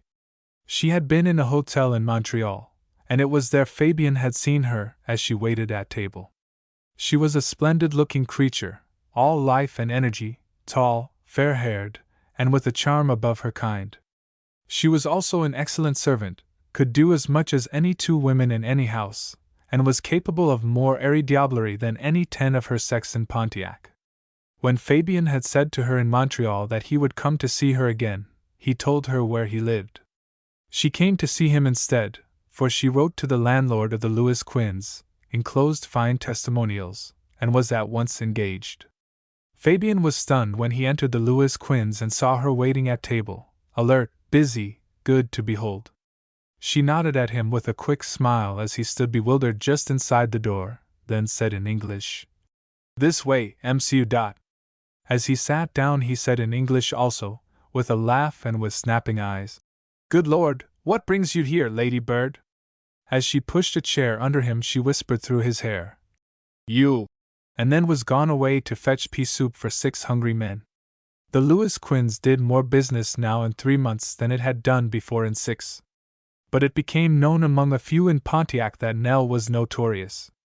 How it had crept up from Montreal no one guessed, and when it did come, her name was very intimately associated with Fabian's.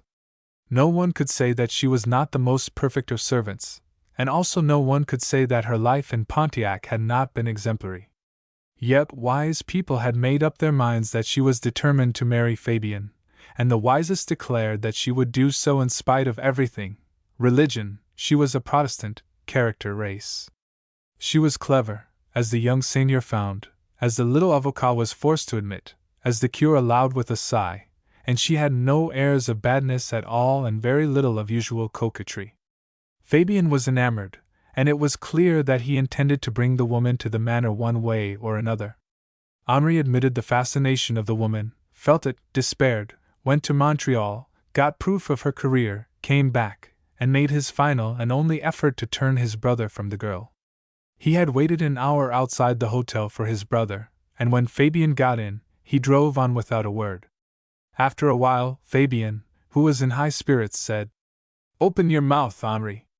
Come along, sleepyhead." Straightway he began to sing a rollicking song, and Henri joined in with him heartily, for the spirit of Fabian's humor was contagious. He was about to begin another verse when Henri stopped him, saying, "You're going to break your neck, Fabian." "What's up, Henri?" was the reply. "You're drinking hard, and you don't keep good company." Fabian laughed. "Can't get the company I want, so what I can get I have, Henri, my lad." "Don't drink." Henri laid his free hand on Fabian's knee. "Whiskey wine is meat and drink to me. I was born on New Year's Day, old coffin face. Whiskey wine day, they ought to call it. Holy! The empty jars that day." Henri sighed. That's the drink, Fabian, he said patiently. Give up the company. I'll be better company for you than that girl, Fabian. Girl? What the devil do you mean? She, Nell Barway, was the company I meant, Fabian. Nell Barway, you mean her? Bosh! I'm going to marry her, Henri. You mustn't, Fabian, said Henri, eagerly clutching Fabian's sleeve. But I must, my Henri. She's the best-looking, wittiest girl I ever saw, splendid. Never lonely with her. Looks and brains isn't everything, Fabian. Isn't it, though? Isn't it? Tiens, you try it. Not without goodness. Henry's voice weakened. That's bosh. Of course it is, Henri, my dear. If you love a woman, if she gets hold of you, gets into your blood, loves you so that the touch of her fingers sets your pulses going pom-pom, you don't care a so whether she is good or not. You mean whether she was good or not? No, I don't. I mean is good or not. For if she loves you, she'll travel straight for your sake. Pshaw, you don't know anything about it. I know all about it. Know all about it. You're in love, you? Yes. Fabian sat open-mouthed for a minute. Got him, he said. It was his one English oath. Is she good company? He asked after a minute. She's the same as you keep, voila, the same. You mean Nell, Nell? Asked Fabian, in a dry, choking voice. Yes, Nell. From the first time I saw her. But I'd cut my hand off first. I'd think of you, of our people that have been here for 200 years, of the rooms in the old house where Mother used to be. Fabian laughed nervously. Holy heaven, and you've got her in your blood, too! Yes, but I'd never marry her. Fabian, at Montreal I found out all about her. She was as bad. That's nothing to me, Henri, said Fabian. But something else is. Here you are now. I'll make a bargain. His face showed pale in the moonlight. If you'll drink with me, do as I do, go where I go, play the devil when I play it, and never squeal, never hang back, I'll give her up. But I've got to have you all the time, everywhere, hunting, drinking, or letting alone. You'll see me out, for you're stronger, had less of it. I'm soon for the little low house in the grass. Stop the horses. Henri stopped them and they got out. They were just opposite the lime kiln, and they had to go a few hundred yards before they came to the bridge to cross the river to their home. The light of the fire shone in their faces as Fabian handed the flask to Henri, and said, Let's drink to it, Henri. You half, and me half. He was deadly pale. Henri drank to the finger marks set, and then Fabian lifted the flask to his lips. Goodbye, Nell, he said. Here's to the good times we've had. He emptied the flask, and threw it over the bank into the burning lime, and Garrot, the old lime burner, being half asleep, did not see or hear. The next day the two went on a long hunting expedition, and the following month Nell Barway left for Montreal. Henri kept to his compact, drink for drink, sport for sport. 1 year the crops were sold before they were reaped, horses and cattle went little by little, then came mortgage, and still Henri never wavered, never weakened, in spite of the cure and all others. The brothers were always together, and never from first to last did Henri lose his temper, or openly lament that ruin was coming surely on them. What money Fabian wanted he got. The cure's admonitions availed nothing, for Fabian would go his gait. The end came on the very spot where the compact had been made, for, passing the lime kiln one dark night, as the two rode home together, Fabian's horse shied, the bank of the river gave way, and with a startled, Ah, Henri! The profligate and his horse were gone into the river below. Next month the farm and all were sold. Henri Paradis succeeded the old lime burner at his post, drank no more ever, and lived his life in sight of the old home. The woodsman's story of the great white chief. The old woodsman shifted the knife with which he was mending his fishing rod from one hand to the other, and looked at it musingly, before he replied to Medallion. Yes, MCU, I knew the white chief, as they called him, this was his. Holding up the knife, and this, taking a watch from his pocket. He gave them to me. I was with him in the circle on the great journey. Tell us about him, then, Medallion urged. For there are many tales, and who knows which is the right one? The right one is mine. Holy, he was to me like a father then. I know more of the truth than anyone. He paused a moment, looking out on the river where the hot sun was playing with all its might, then took off his cap with deliberation, laid it beside him, and speaking as it were into the distance, began. He once was a trader of the Hudson's Bay Company. Of his birth some said one thing, some another. I know he was beaucoup gentil, and his heart, it was a lion's. Once, when there was trouble with the Chippeways, he went alone to their camp, and say he will fight their strongest man, to stop the trouble. He twist the neck of the great fighting man of the tribe, so that it go with a snap, and that ends it, and he was made a chief, for, you see, in their hearts they all hated their strong man. Well, one winter there come down to Fort O'God 2 Eskimo, and they say that 3 white men are wintering by the Coppermine River.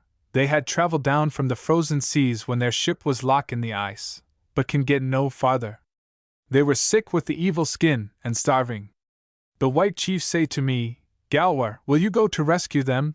I would have gone with him to the ends of the world, and this was near one end. The old man laughed to himself, tossed his jet-black hair from his wrinkled face, and after a moment, went on. There never was such a winter as that. The air was so still by times that you can hear the rustle of the stars and the shifting of the northern lights, but the cold at night caught you by the heart, and clamp it, mon Dieu, how it clamp! We crawl under the snow and lay in our bags of fur and wool, and the dogs hugged close to us. We were sorry for the dogs, and one died, and then another, and there is nothing so dreadful as to hear the dogs howl in the long night. It is like ghosts crying in an empty world. The circle of the sun gets smaller and smaller, till he only tramp along the high edge of the northwest. We got to the river at last and found the camp. There's one man dead, only one, but there were bones. Ah, m'sieu, you not guess what a thing it is to look upon the bones of men, and know that.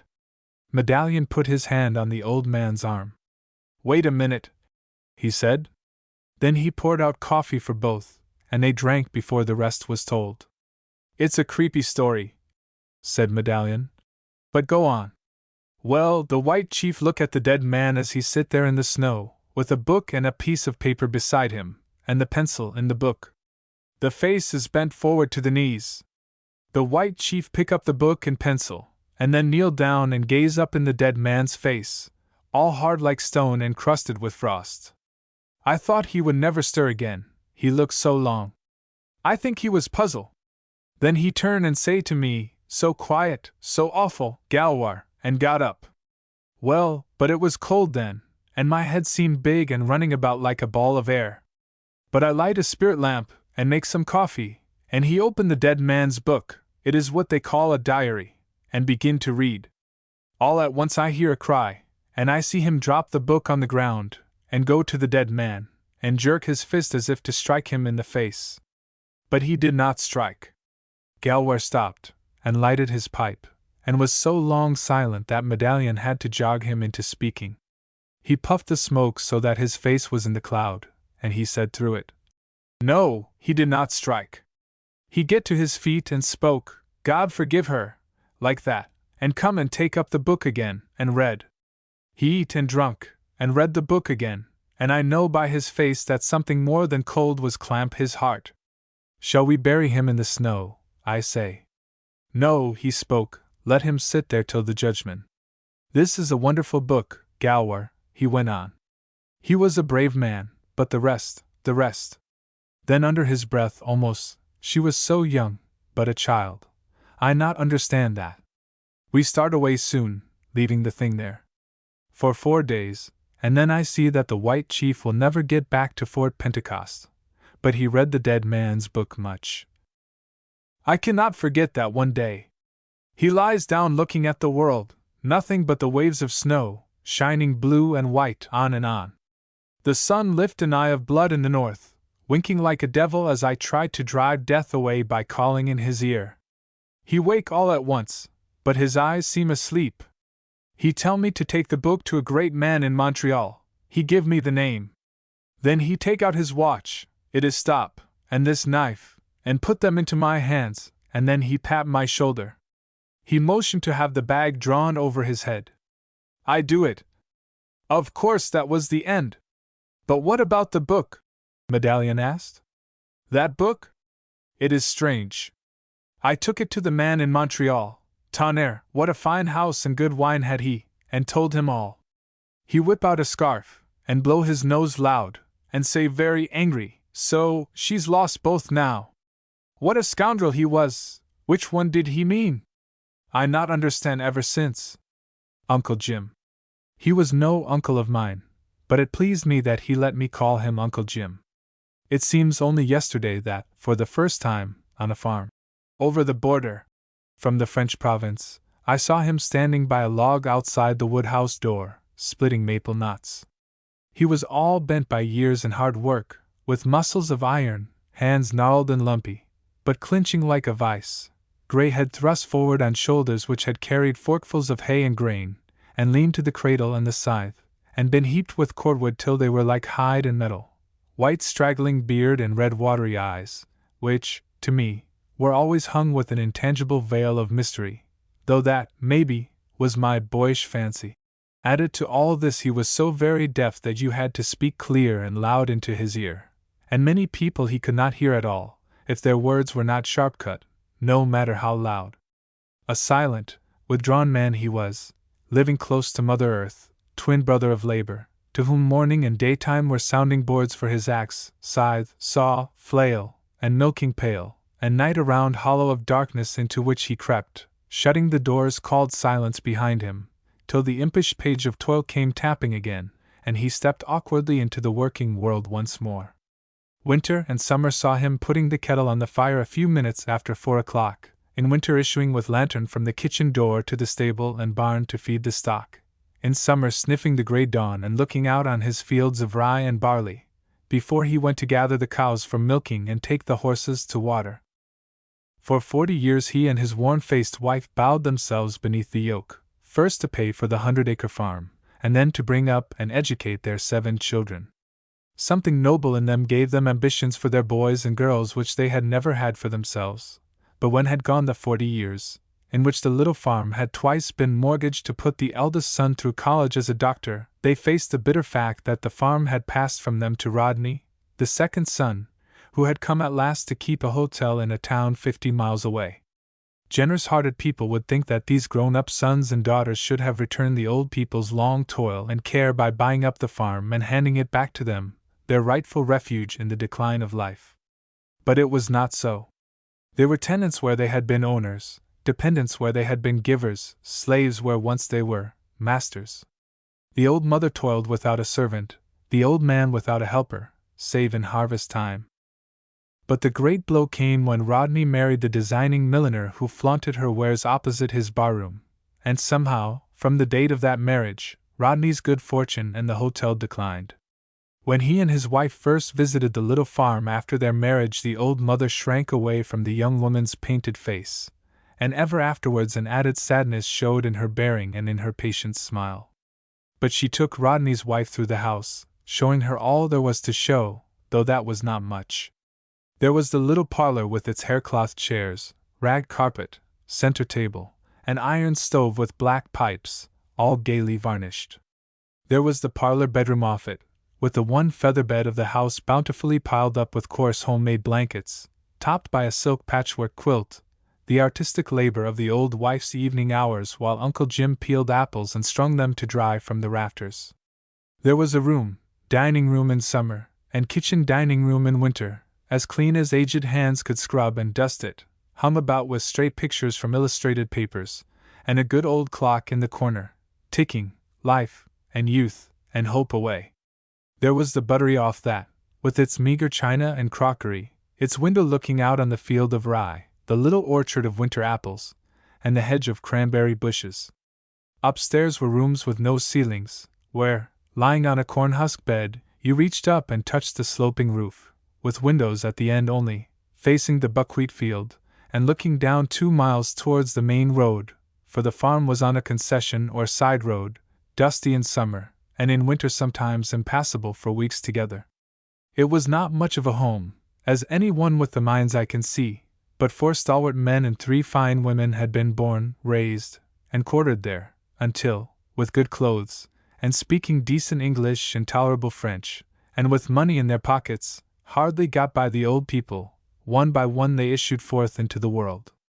The old mother showed Rodney's wife what there was for eyes to see, not forgetting the 3 hives of bees on the south side, beneath the parlor window.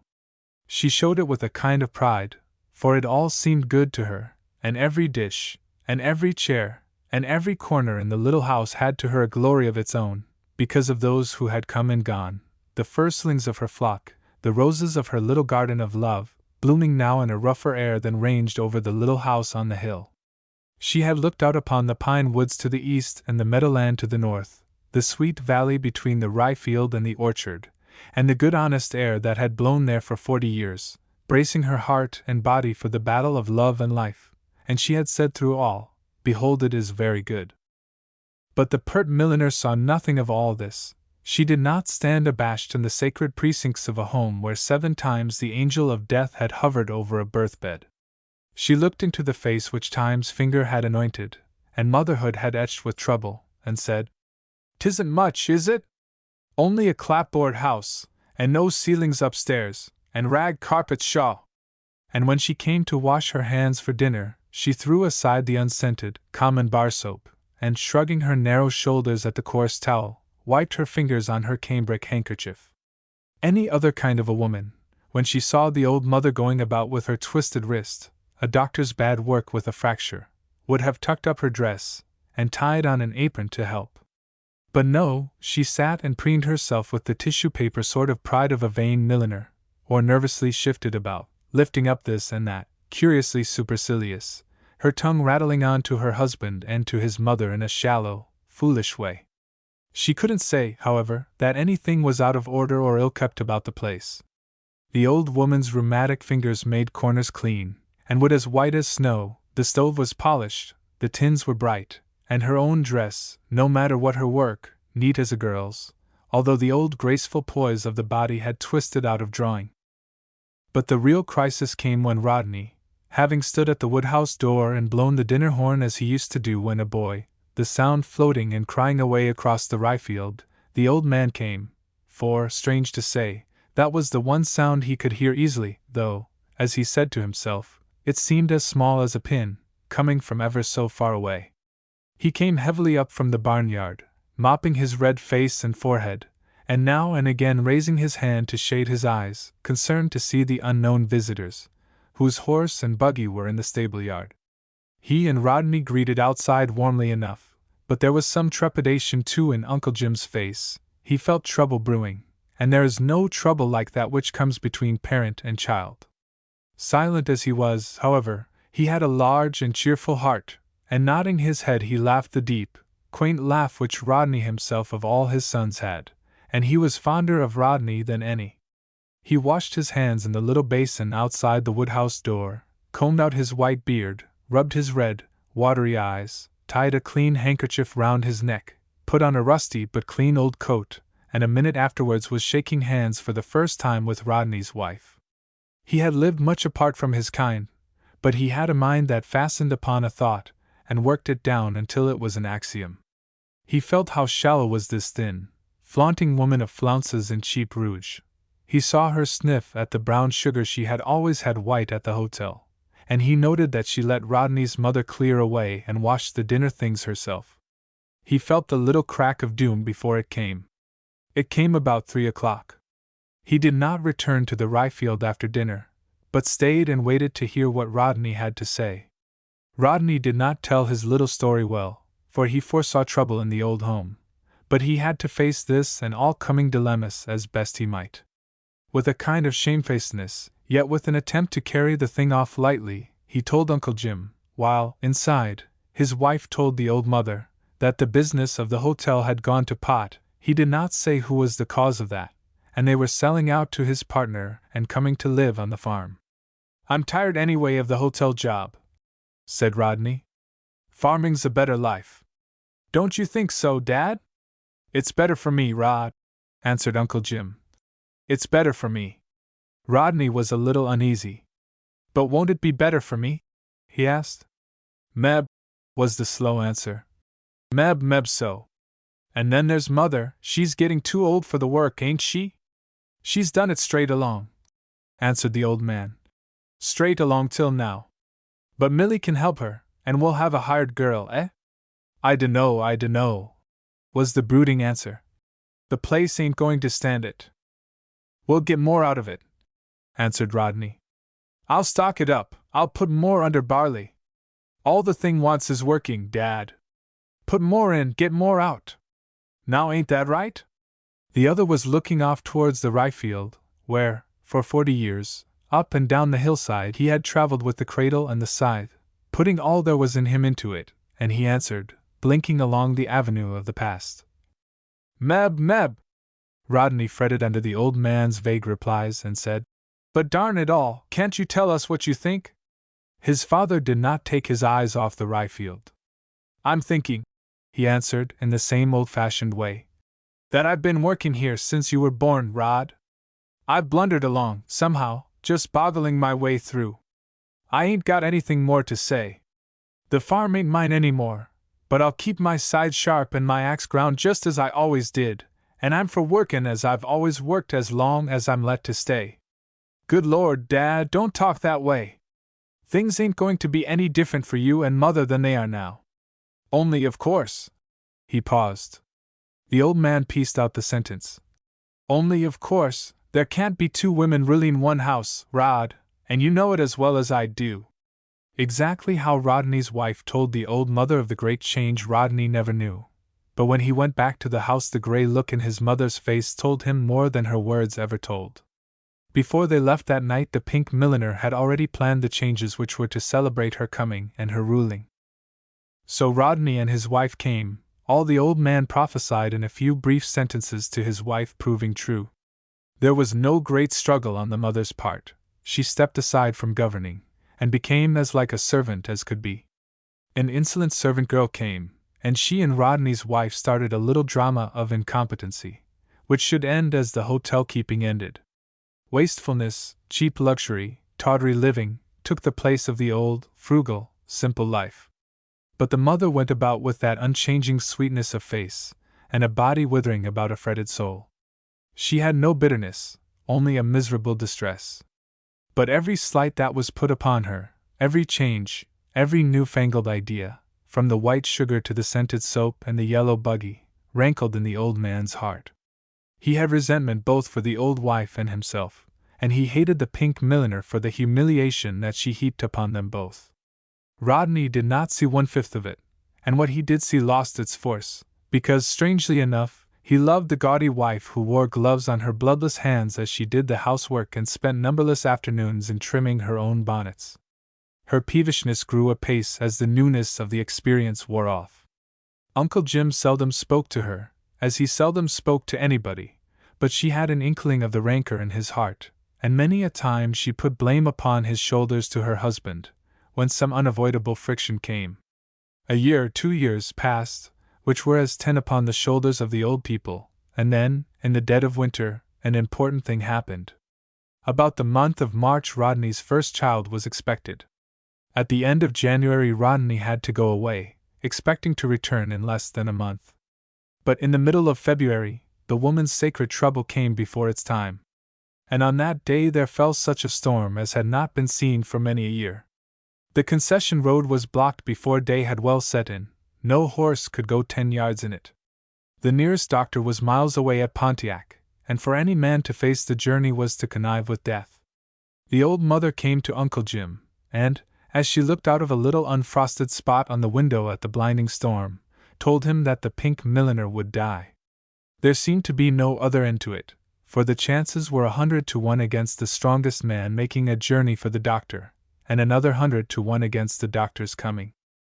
No one knows whether Uncle Jim could hear the cries from the torture chamber, but, after standing for a time mumbling to himself, he wrapped himself in a heavy coat, tied a muffler about his face, and went out. If they missed him they must have thought him gone to the barn, or in the drive shed sharpening his axe. But the day went on and the old mother forgot all the wrongs that she had suffered, and yearned over the trivial woman who was hurrying out into the great space. Her hours seemed numbered at noon, her moments measured as it came towards sundown, but with the passing of the sun the storm stopped, and a beautiful white peace fell on the world of snow, and suddenly out of that peace came 6 men, and the first that opened the door was the doctor. After him came Uncle Jim, supported between 2 others. Uncle Jim had made the terrible journey, falling at last in the streets of the county town with frozen hands and feet, not a dozen rods from the doctor's door. They brought him to, he told his story, and with the abating of the storm, the doctor and the villagers drove down to the concession road, and then made their way slowly up across the fields, carrying the old man with them, for he would not be left behind. An hour after the doctor entered the parlor bedroom, the old mother came out to where the old man sat, bundled up beside the fire with bandaged hands and feet. "She's safe, Jim, and the child too," she said softly. The old man twisted in his chair, and blinked into the fire. "Dang my soul!" he said. The old woman stooped, and kissed his gray tangled hair. She did not speak, and she did not ask him what he meant, but there and then they took up their lives again and lived them out. The house with the tall porch. No one ever visited the house except the little chemist, the avocat, and Medallion. And Medallion, though merely an auctioneer, was the only person on terms of intimacy with its owner, the old seigneur, who for many years had never stirred beyond the limits of his little garden. At rare intervals he might be seen sitting in the large stone porch which gave overweight dignity to the house, itself not very large. An air of mystery surrounded the place. In summer the grass was rank, the trees seemed huddled together in gloom about the houses, the vines appeared to ooze on the walls, and at one end, where the window shutters were always closed and barred, a great willow drooped and shivered. In winter the stone walls showed naked and grim among the gaunt trees and furtive shrubs. None who ever saw the seigneur could forget him, a tall figure with stooping shoulders, a pale, deeply lined, clean-shaven face, and a forehead painfully white, with blue veins showing, the eyes handsome, penetrative, brooding, and made indescribably sorrowful by the dark skin around them. There were those in Pontiac, such as the cure, who remembered when the seigneur was constantly to be seen in the village, and then another person was with him always, a tall, handsome youth, his son. They were fond and proud of each other, and were religious and good citizens in a high-bred, punctilious way. At that time the seigneur was all health and stalwart strength. But one day a rumor went abroad that he had quarreled with his son because of the wife of Ferret the miller. No one outside knew if the thing was true, but Julie, the miller's wife, seemed rather to plume herself that she had made a stir in her little world. Yet the curious habitants came to know that the young man had gone, and after a few years his having once lived there had become a mere memory. But whenever the little chemist set foot inside the tall porch he remembered. The avocat was kept in mind by papers which he was called upon to read and alter from time to time. The cure never forgot, because when the young man went he lost not one of his flock but 2, and Medallion, knowing something of the story, had wormed a deal of truth out of the miller's wife. Medallion knew that the closed, barred rooms were the young man's, and he knew also that the old man was waiting, in a hope which he never even named to himself. One day the silent old housekeeper came rapping at Medallion's door, and simply said to him, "Come, the seigneur!" Medallion went, and for hours sat beside the seigneur's chair, while the little chemist watched and sighed softly in a corner, now and again rising to feel the sick man's pulse or to prepare a cordial. The housekeeper hovered behind the high-backed chair, and when the seigneur dropped his handkerchief, now, as always, of the exquisite fashion of a past century, she put it gently in his hand. Once when the little chemist touched his wrist, his dark eyes rested on him with inquiry, and he said, "Soon?" It was useless trying to shirk the persistency of that look. 8 hours, perhaps, sir," the little chemist answered, with painful shyness. The seigneur seemed to draw himself up a little, and his hand grasped his handkerchief tightly for an instant. Then he said, "Soon. Thank you." After a little, his eyes turned to Medallion and he seemed about to speak, but still kept silent. His chin dropped on his breast, and for a time he was motionless and shrunken, but still there was a strange little curl of pride, or disdain, on his lips. At last he drew up his head, his shoulders came erect, heavily, to the carved back of the chair, where, strange to say, the Stations of the Cross were figured, and he said, in a cold, ironical voice, "The angel of patience has lied." The evening wore on, and there was no sound, save the ticking of the clock, the beat of rain upon the windows, and the deep breathing of the seigneur. Presently he started, his eyes opened wide, and his whole body seemed to listen. "I heard a voice," he said. "No one spoke, my master," said the housekeeper. "It was a voice without," he said. "Monsieur," said the little chemist, "it was the wind in the eaves." His face was almost painfully eager and sensitively alert. "Hush!" he said. "I hear a voice in the tall porch." "Sir," said Medallion, laying a hand respectfully on his arm, "it is nothing." With a light on his face and a proud, trembling energy, he got to his feet. "It is the voice of my son," he said. "Go, go, and bring him in." No one moved. But he was not to be disobeyed. His ears had been growing keener as he neared the subtle atmosphere of that brink where man strips himself to the soul for a lonely voyaging, and he waved the woman to the door. "Wait," he said, as her hand fluttered at the handle. "Take him to another room. Prepare a supper such as we used to have. When it is ready I will come. But listen and obey. Tell him not that I have but 4 hours of life. Go, good woman, and bring him in." It was as he said. They found the son weak and fainting, fallen within the porch, a worn, bearded man, returned from failure and suffering and the husks of evil. They clothed him and cared for him, and strengthened him with wine, while the woman wept over him and at last set him at the loaded, well-lighted table. Then the seigneur came in, leaning his arm very lightly on that of Medallion with a kind of kingly air, and greeting his son before them all, as if they had parted yesterday, sat down. For an hour they sat there, and the seigneur talked gaily with a color to his face, and his great eyes glowing. At last he rose, lifted his glass, and said, "The angel of patience is wise. I drink to my son." He was about to say something more, but a sudden whiteness passed over his face. He drank off the wine, and as he put the glass down, shivered, and fell back in his chair. 2 hours short, chemist!" he said, and smiled, and was still.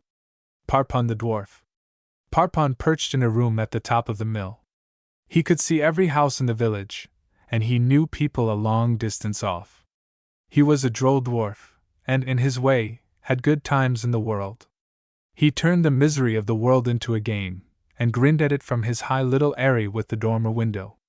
He had lived with Ferret the miller for some years, serving him with a kind of humble insolence. It was not a joyful day for Ferret when he married Julie. She led him a pretty travel. He had started as her master, he ended by being her slave and victim. She was a wilful wife. She had made the Seigneur de la Rivière, of the house with the tall porch, to quarrel with his son Armand, so that Armand disappeared from Pontiac for years. When that happened she had already stopped confessing to the good cure, so it may be guessed there were things she did not care to tell, and for which she had no repentance. But Parpon knew, and Medallion the auctioneer guessed, and the little chemist's wife hoped that it was not so. When Julie looked at Parpon, as he perched on a chest of drawers, with his head cocked and his eyes blinking, she knew that he read the truth. But she did not know all that was in his head, so she said sharp things to him, as she did to everybody, for she had a very poor opinion of the world, and thought all as flippant as herself. She took nothing seriously, she was too vain. Except that she was sorry Armand was gone, she rather plumed herself on having separated the seigneur and his son. It was something to have been the pivot in a tragedy. There came others to the village, as, for instance, a series of clerks to the avocat, but she would not decline from Armand upon them. She merely made them miserable. But she did not grow prettier as time went on. Even Annette, the sad wife of the drunken Benoit, kept her fine looks, but then, Annette's life was a thing for a book, and she had a beautiful child. You cannot keep this from the face of a woman. Nor can you keep the other. When the heart rusts, the rust shows. After a good many years, Armand de la Rivière came back in time to see his father die. Then Julie picked out her smartest ribbons, capered at the mirror, and dusted her face with oatmeal, because she thought that he would ask her to meet him at the Bois Noir, as he had done long ago. The days passed, and he did not come. When she saw Armand at the funeral, A tall man with a dark beard and a grave face, not like the Armand she had known. He seemed a great distance from her, though she could almost have touched him once as he turned from the grave. She would have liked to throw herself into his arms, and cried before them all, "Mon Armand!" and go away with him to the house with the tall porch. She did not care about Ferret, the mumbling old man who hungered for money, having ceased to hunger for anything else, even for Julie, who laughed and shut her door in his face, and cowed him. After the funeral, Julie had a strange feeling. She had not much brains, but she had some shrewdness, and she felt her romance askew. She stood before the mirror, rubbing her face with oatmeal and frowning hard. Presently a voice behind her said, "Madame Julie, shall I bring another bag of meal?" She turned quickly, and saw Parpon on a table in the corner, his legs drawn up to his chin, his black eyes twinkling. "Idiot!" she cried, and threw the meal at him. He had a very long, quick arm. He caught the basin as it came, but the meal covered him. He blew it from his beard, laughing softly, and twirled the basin on a finger point. "Like that, there will need 2 bags," he said. "Imbecile!" she cried, standing angry in the center of the room. "Ho, ho, what a big word! See what it is to have the tongue of fashion!" She looked helplessly round the room. "I will kill you!" "Let us die together," answered Parpon. "We are both sad." She snatched the poker from the fire, and ran at him. He caught her wrists with his great hands, big enough for tall medallion, and held her. "I said together," he chuckled. "Not one before the other. We might jump into the flume at the mill, or go over the dam at the Bois Noir. Or, there's Ferret's musket which he is cleaning, gracious, but it will kick when it fires, it is so old." She sank to the floor. "Why does he clean the musket?" she asked, fear, and something wicked too, in her eye. Her fingers ran forgetfully through the hair on her forehead, pushing it back, and the marks of smallpox showed. The contrast with her smooth cheeks gave her a weird look. Parpon got quickly on the table again and sat like a Turk, with a furtive eye on her. "Who can tell?" he said at last. "That musket has not been fired for years. It would not kill a bird, the shot would scatter, but it might kill a man. A man is bigger." "Kill a man!" She showed her white teeth with a savage little smile. "Of course it is all guess. I asked Ferret what he would shoot, and he said, nothing good to eat. I said I would eat what he killed. Then he got pretty mad, and said I couldn't eat my own head. Holy! That was funny for Ferret. Then I told him there was no good going to the Bois Noir, for there would be nothing to shoot. Well, did I speak true, Madame Julie?" She was conscious of something new in Parpon. She could not define it. Presently she got to her feet and said, "I don't believe you, you're a monkey. A monkey can climb a tree quick. A man has to take the shot as it comes."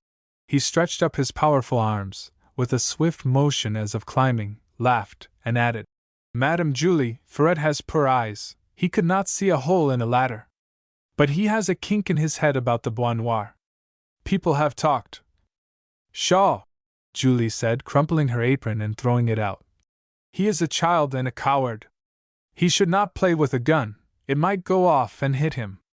Parpon hopped down and trotted to the door. Then he turned and said with a sly gurgle, "Ferret keeps at that gun. What is the good? There will be nobody at the Bois Noir any more. I will go and tell him." She rushed at him with fury, but seeing Annette Benoit in the road, she stood still and beat her foot angrily on the doorstep. She was ripe for a quarrel, and she would say something hateful to Annette, for she never forgot that Ferret had asked Annette to be his wife before herself was considered. She smoothed out her wrinkled apron and waited. "Good day, Annette," she said loftily. "Good day, Julie," was the quiet reply. "Will you come in? I am going to the mill for flaxseed. Benoit has rheumatism." "Poor Benoit," said Julie, with a meaning toss of her head. "Poor Benoit," responded Annette gently. Her voice was always sweet. One would never have known that Benoit was a drunken idler. "Come in. I will give you the meal from my own. Then it will cost you nothing," said Julie, with an air. "Thank you, Julie, but I would rather pay. I do not sell my meal." answered Julie. What's a few pounds of meal to the wife of Ferret? I will get it for you. Come in, Annette. She turned towards the door, then stopped all at once. There was the oatmeal which she had thrown at Parpon, the basin, and the poker. She wished she had not asked Annette in. But in some things she had a quick wit, and she hurried to say, It was that yellow cat of Parpon's. It spilt the meal, and I went at it with the poker. Perhaps Annette believed her. She did not think about it one way or the other. Her mind was with the sick Benoit. She nodded and said nothing, hoping that the flax seed would be got at once. But when she saw that Julie expected an answer, she said, Cecilia, my little girl, has a black cat so handsome. It came from the house of the poor Seigneur de la Riviere a year ago. We took it back, but it would not stay. Annette spoke simply and frankly, but her words cut like a knife. Julie responded, with a click of malice, Look out that the black cat doesn't kill the dear Cecilia. Annette started, but she did not believe that cats sucked the life from children's lungs, and she replied calmly, I am not afraid. The good God keeps my child. She then got up and came to Julie and said, It is a pity, Julie, that you have not a child. A child makes all right. Julie was wild to say a fierce thing, for it seemed that Annette was setting off Benoit against Ferret. But the next moment she grew hot, her eyes smarted, and there was a hint of trouble at her throat. She had lived very fast in the last few hours, and it was telling on her. She could not rule herself, she could not play a part so well as she wished. She had not before felt the thing that gave a new pulse to her body and a joyful pain at her breasts. Her eyes got thickly blurred so that she could not see Annette, and without a word she hurried to get the meal. She was silent when she came back. She put the meal into Annette's hands. She felt that she would like to talk of Armand. She knew now there was no evil thought in Annette. She did not like her more for that, but she felt she must talk, and Annette was safe. So she took her arm. Sit down, Annette, she said. You come so seldom. But there is Benoit, and the child. The child has the black cat from the house. There was again a sly ring to Julie's voice, and she almost pressed Annette into a chair. Well, it must only be a minute. Were you at the funeral today? Julie began. No, I was nursing Benoit. But the poor seigneur! They say he died without confession. No one was there except Monsieur Medallion, the little chemist, old Sylvie, and Monsieur Armand. But, of course, you have heard everything. Is that all you know? Queried Julie. Not much more. I go out little, and no one comes to me except the little chemist's wife. She is a good woman. What did she say? Only something of the night the seigneur died. He was sitting in his chair, not afraid, but very sad, we can guess. By and by he raised his head quickly. I hear a voice in the tall porch, he said. They thought he was dreaming. But he said other things, and cried again that he heard his son's voice in the porch. They went and found Monsieur Armand. Then a great supper was got ready, and he sat very grand at the head of the table, but died quickly, when making a grand speech. It was strange he was so happy, for he did not confess he had an absolution. This was more than Julie had heard. She showed excitement. The seigneur and Monsieur Armand were good friends when he died? She asked. Quite. All at once Annette remembered the old talk about Armand and Julie. She was confused. She wished she could get up and run away, but haste would look strange. You were at the funeral? She added after a minute. Everybody was there. I suppose Monsieur Armand looks very fine and strange after his long travel, said Annette shyly, rising to go. He was always the grandest gentleman in the province, answered Julie in her old vain manner. You should have seen the women look at him today. But they are nothing to him. He is not easy to please. Good day, said Annette, shocked and sad, moving from the door. Suddenly she turned, and laid a hand on Julie's arm. Come and see my sweet Cecilia, she said. She is gay, she will amuse you. She was thinking again what a pity it was that Julie had no child. To see Cecilia and the black cat? Very well, some day. You could not have told what she meant. But as Annette turned away again, she glanced at the mill, and there, high up in the dormer window, sat Parpon, his yellow cat on his shoulder, grinning down at her. She wheeled and went into the house. 2. Parpon sat in the dormer window for a long time, the cat purring against his head, and not seeming the least afraid of falling, though its master was well out on the window ledge. He kept mumbling to himself. Ho, ho, Ferret is below there with the gun, rubbing and rubbing at the rust. Holy Mother, how it will kick! But he will only meddle. If she set her eye at him and come up bold and said, Ferret, go and have your whiskey wine, and then to bed, he would sneak away. But he has heard something. Some fool, perhaps that Benoit. No, he is sick, perhaps the herb woman has been talking, and he thinks he will make a fuss. But it will be nothing. And M.C. Armand, will he look at her? He chuckled at the cat, which set its head back and hissed in reply. Then he sang something to himself. Parpon was a poor little dwarf with a big head, but he had one thing which made up for all, though no one knew it, or, at least, he thought so. The cure himself did not know. He had a beautiful voice. Even in speaking it was pleasant to hear, though he roughened it in a way. It pleased him that he had something of which the finest man or woman would be glad. He had said to himself many times that even Armand de la Rivière would envy him. Sometimes Parpon went off away into the Bois Noir, and perched there in a tree, sang away, a man, shaped something like an animal, with a voice like a muffled silver bell. Some of his songs he had made himself, wild things, broken thoughts, not altogether human, the language of a world between man and the spirits. But it was all pleasant to hear, even when, at times, there ran a weird dark thread through the woof. No one in the valley had ever heard the thing he sang softly as he sat looking down at Julie. It was crooned quietly, but it was distinct and melodious, and the cat purred in accompaniment, its head thrust into his thick black hair. From where Parpon sat he could see the house with the tall porch, and, as he sang, his eyes ran from the miller's doorway to it.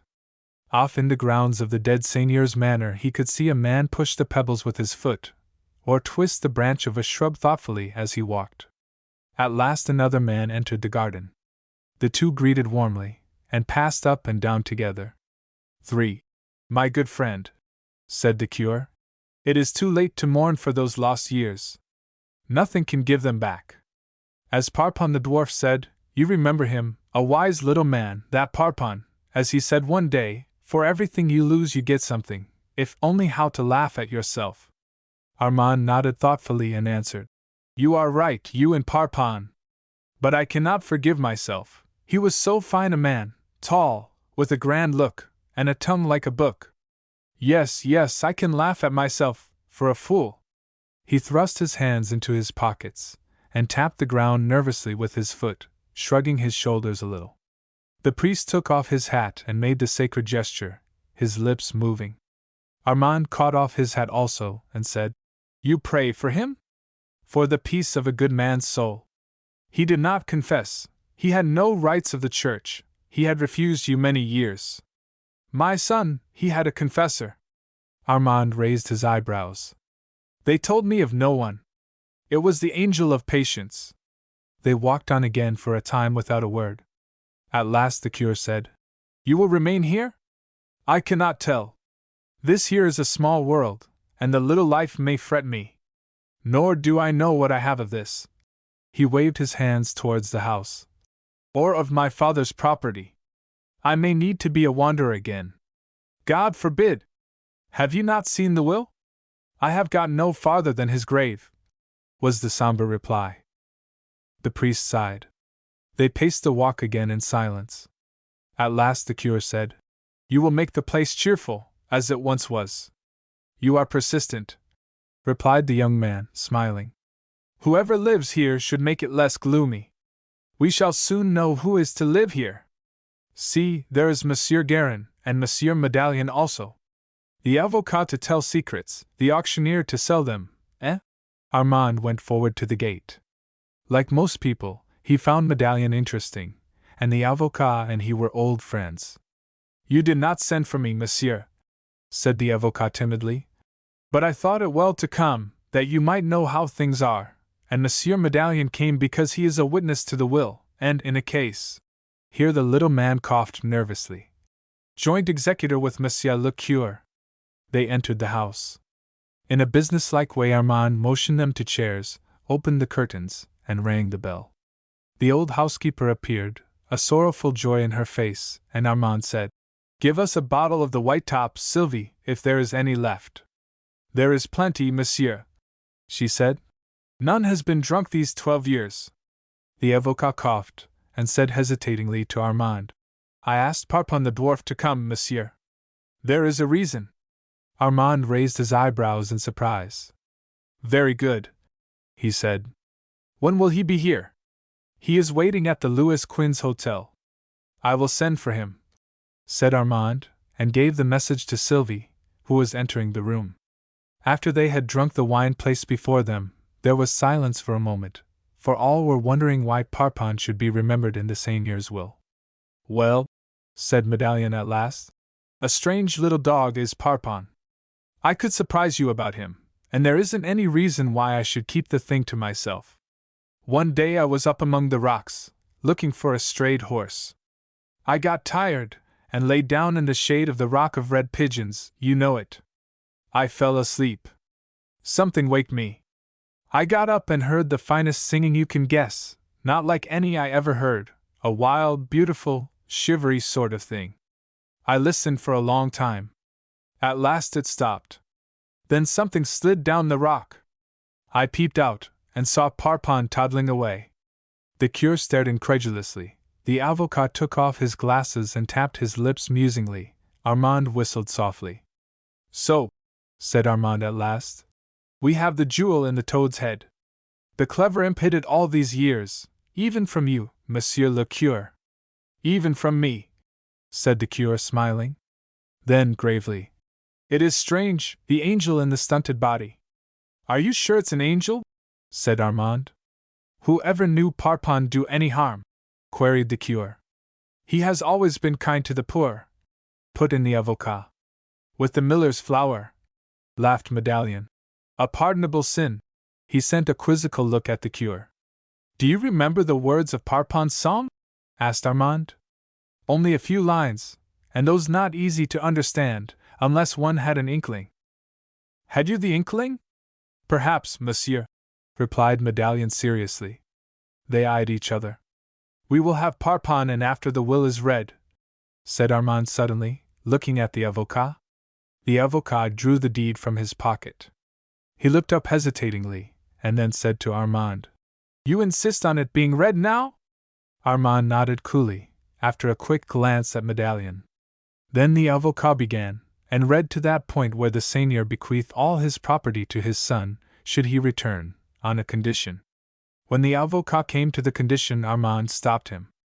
"I do not know in the least what it may be," he said, "but there is only one by which I could feel bound. I will tell you. My father and I quarreled." Here he paused for a moment, clenching his hands before him on the table. "About a woman, and years of misery came. I was to blame in not obeying him. I ought not to have given any cause for gossip. Whatever the condition as to that matter may be, I will fulfill it. My father is more to me than any woman in the world. His love of me was greater than that of any woman. I know the world, and women." There was a silence. He waved his hand to the avocat to go on, and as he did so the curé caught his arm with a quick, affectionate gesture. Then Monsieur Guérin read the conditions.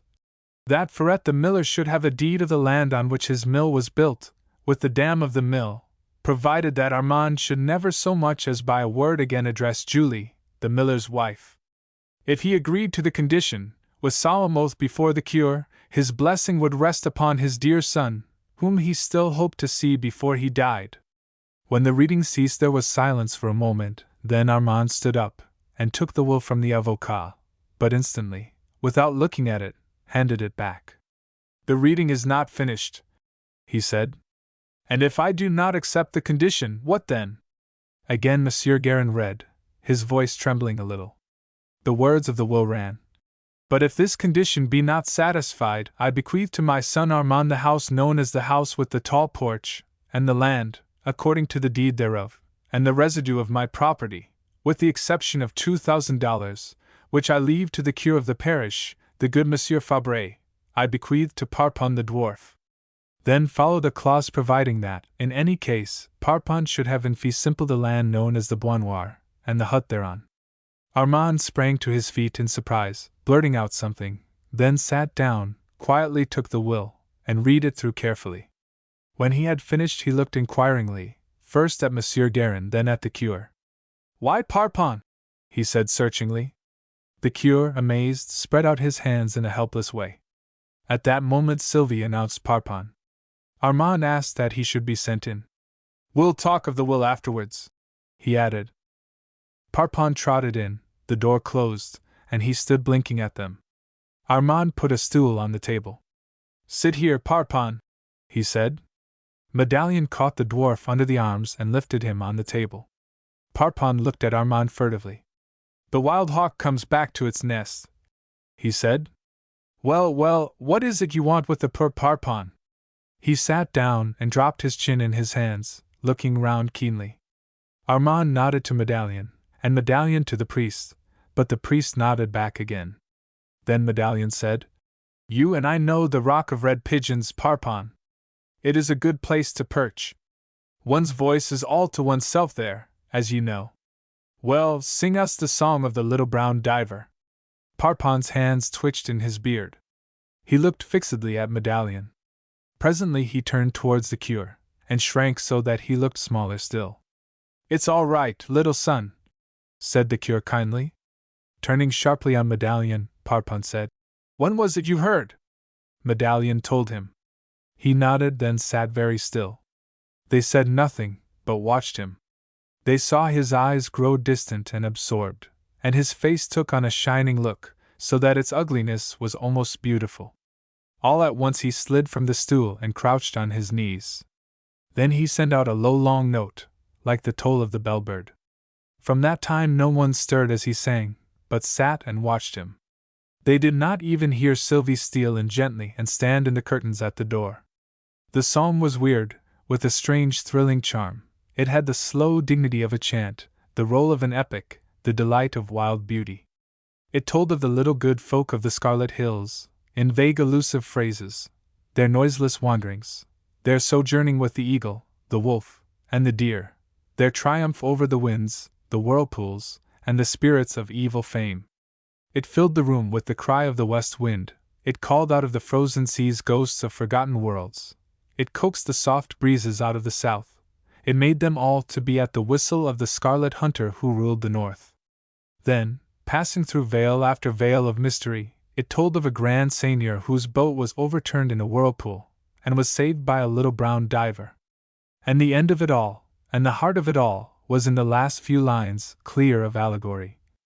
"And the wheel goes round in the village mill, and the little brown diver he tells the grain, and the grand seigneur he has gone to meet the little good folk of the Scarlet Hills." At first, all were so impressed by the strange power of Parpon's voice, that they were hardly conscious of the story he was telling. But when he sang of the seigneur they began to read his parable. Their hearts throbbed painfully. As the last notes died away Armand got up, and standing by the table said, "Parpon, you saved my father's life once?" Parpon did not answer. "Will you not tell him, my son?" said the cure, rising. Still Parpon was silent. "The son of your grand seigneur asks you a question, Parpon," said Medallion soothingly. "Oh, my grand seigneur!" said Parpon, throwing up his hands. "Once he said to me, 'Come, my brown diver, and live with me,' but I said, 'No, I am not fit. I will never go to you at the house with the tall porch,' and I made him promise that he would never tell of it. And so I have lived sometimes with old Ferret." Then he laughed strangely again, and sent a furtive look at Armand. "Parpon," said Armand gently, "our grand seigneur has left you the Bois Noir for your own. So the hills and the Rock of Red Pigeons are for you, and the little good people, if you like." Parpon, with fiery eyes, gathered himself up with a quick movement, then broke out, "Oh, my grand seigneur, my grand seigneur!" and fell forward, his head in his arms, laughing and sobbing together. Armand touched his shoulder. "Parpon!" But Parpon shrank away. Armand turned to the rest. I do not understand it, gentlemen. Parpon does not like the young seigneur as he liked the old. Medallion, sitting in the shadow, smiled. He understood. Armand continued.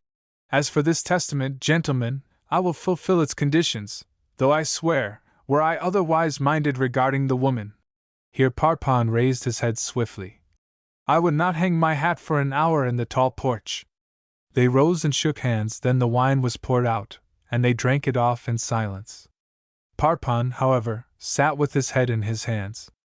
Come, little comrade, drink, said Medallion, offering him a glass.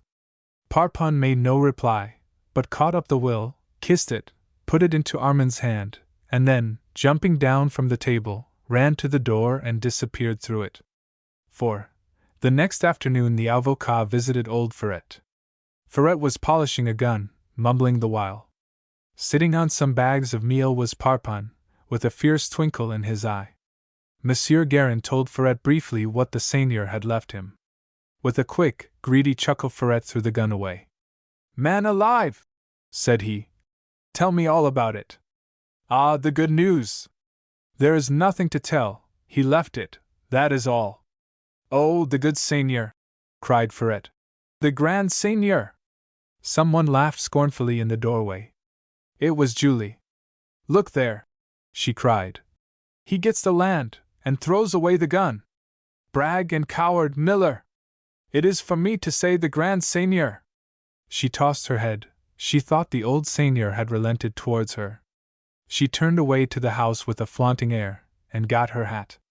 At first she thought she would go to the house with the tall porch, but she changed her mind, and went to the Bois Noir instead. Parpon followed her a distance off. Behind, in the mill, Ferret was chuckling and rubbing his hands. Meanwhile, Armand was making his way towards the Bois Noir. All at once, in the shade of a great pine, he stopped. He looked about him astonished. This is the old place. What a fool I was, then, he said. At that moment Julie came quickly, and lifted her hands towards him. Armand, beloved Armand, she said. Armand looked at her sternly, from her feet to her pitted forehead, then wheeled, and left her without a word. She sank in a heap on the ground. There was a sudden burst of tears, and then she clenched her hands with fury. Someone laughed in the trees above her, a shrill, wild laugh. She looked up frightened. Parpon presently dropped down beside her. It was as I said, whispered the dwarf, and he touched her shoulder. This was the full cup of shame. She was silent. There are others, he whispered again. She could not see his strange smile, but she noticed that his voice was not as usual. Listen, he urged, and he sang softly over her shoulder for quite a minute. She was amazed. Sing again, she said.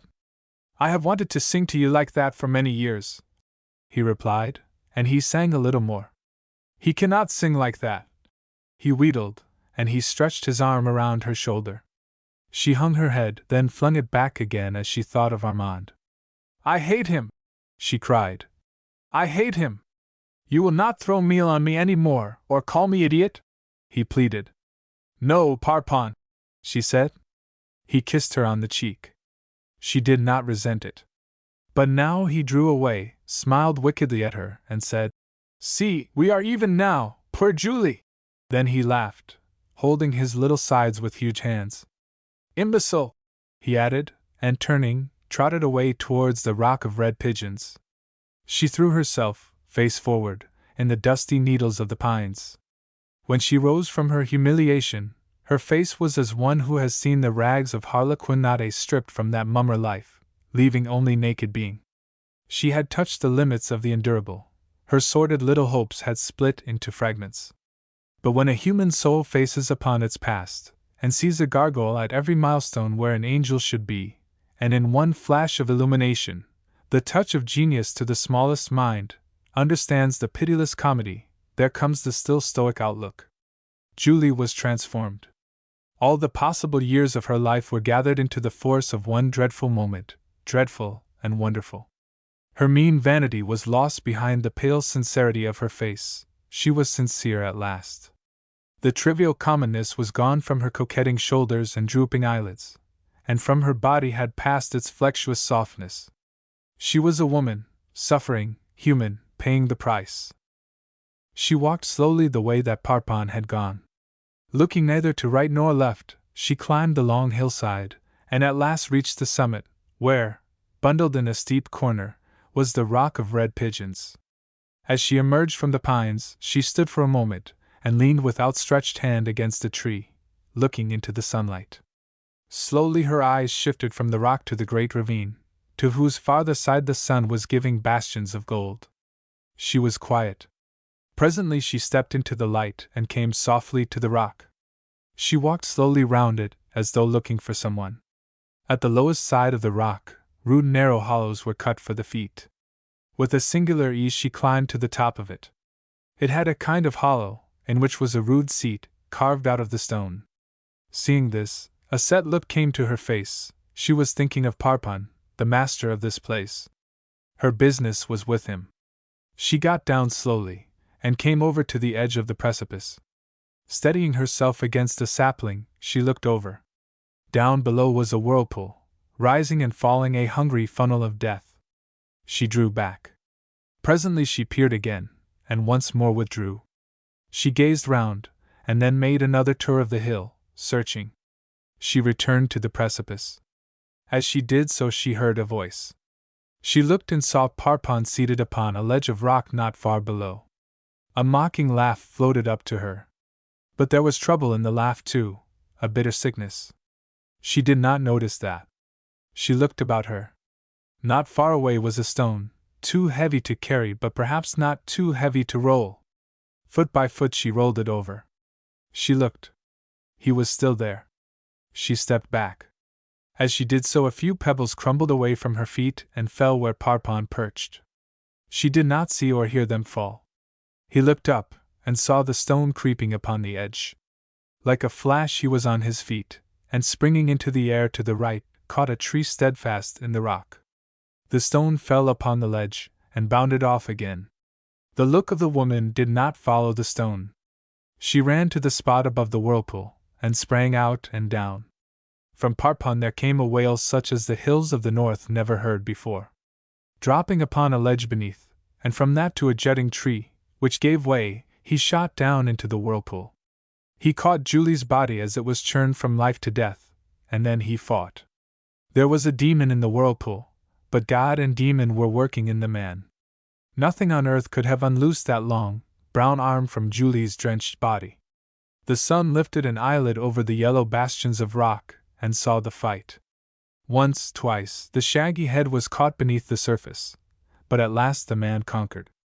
Inch by inch, foot by foot, Parpon, with the lifeless Julie clamped in one arm, climbed the rough wall, on, up to the rock of red pigeons. He bore her to the top of it. Then he laid her down, and pillowed her head on his wet coat. The huge hands came slowly down Julie's soaked hair, along her blanched cheek and shoulders, caught her arms and held them. He peered into her face. The eyes had the film which veils here from hereafter. On the lips was a mocking smile. He stooped as if to kiss her. The smile stopped him. He drew back for a time, then he leaned forward, shut his eyes, and her cold lips were his. Twilight dusk night came upon Parpon and his dead, the woman whom an impish fate had put into his heart with mockery and futile pain. Times were hard in Pontiac. It was soon after the rebellion, and there was little food to be had and less money, and winter was at hand. Pontiac, ever most loyal to old France, though obedient to the English, had herself sent few recruits to be shot down by Colborne, but she had emptied her pockets in sending to the front the fullness of her barns and the best cattle of her fields. She gave her all. She was frank in giving, hid nothing, and when her own trouble came there was no voice calling on her behalf. And Pontiac would rather starve than beg. So, as the winter went on, she starved in silence, and no one had more than sour milk and bread and a potato now and then. The cure, the avocat, and the little chemist fared no better than the habitants, for they gave all they had right and left, and themselves often went hungry to bed. And the truth is that few outside Pontiac knew of her suffering. She kept the secret of it close. It seemed at last, however, to the curé that he must, after all, write to the world outside for help. That was when he saw the faces of the children get pale and drawn. There never was a time when there were so few fish in the river and so little game in the woods. At last, from the altar steps one Sunday, the curé, with a calm, sad voice, told the people that for the dear children's sake, they must sink their pride and ask help from without. He would write first to the Bishop of Quebec. "For," said he, "Mother Church will help us, she will give us food, and money to buy seed in the spring, and please God, we will pay all back in a year or two." He paused a minute, then continued, "Someone must go, to speak plainly and wisely of our trouble, that there be no mistake, we are not beggars, we are only borrowers. Who will go? I may not myself, for who would give the blessed sacrament, and speak to the sick, or say Mass and comfort you?" There was silence in the church for a moment, and many faces meanwhile turned instinctively to M. Guérin the avocat, and some to the little chemist. "Who will go?" asked the curé again. "It is a bitter journey, but our pride must not be our shame in the end. Who will go?" Every one expected that the avocat or the little chemist would rise, but while they looked at each other, waiting and sorrowful, and the avocat's fingers fluttered to the seat in front of him, to draw himself up, a voice came from the corner opposite, saying, "Monsieur le curé, I will go." A strange, painful silence fell on the people for a moment, and then went round an almost incredulous whisper. "Parpon the dwarf!" Parpon's deep eyes were fixed on the curé, his hunched body leaning on the railing in front of him, his long, strong arms stretched out as if he were begging for some good thing. The murmur among the people increased, but the curé raised his hand to command silence, and his eyes gazed steadily at the dwarf. It might seem that he was noting the huge head, the shaggy hair, the overhanging brows, the weird face of this distortion of a thing made in God's own image. But he was thinking instead of how the angel and the devil may live side by side in a man, and neither be entirely driven out, and the angel conquer in great times and seasons. He beckoned to Parpon to come over, and the dwarf trotted with a sidelong motion to the chancel steps. Every face in the congregation was eager, and some were mystified, even anxious. They all knew the singular power of the little man, his knowledge, his deep wit, his judgment, his occasional fierceness, his infrequent malice. But he was kind to children and the sick, and the curé and the avocat and their little coterie respected him. Once everybody had worshipped him. That was when he had sung in the Mass, the day of the funeral of the wife of Ferret the miller, for whom he worked. It had been rumored that in his hut by the Rock of Red Pigeons, up at Dalgrove Mountain, a voice of most wonderful power and sweetness had been heard singing, but this was only rumor. Yet when the body of the miller's wife lay in the church, he had sung so that men and women wept and held each other's hands for joy. He had never sung since, however. His voice of silver was locked away in the cabinet of secret purposes which every man has somewhere in his own soul. "What will you say to the bishop, Parpon?" asked the curé. The congregation stirred in their seats, for they saw that the curé intended Parpon to go. Parpon went up 2 steps of the chancel quietly and caught the arm of the curé, drawing him down to whisper in his ear.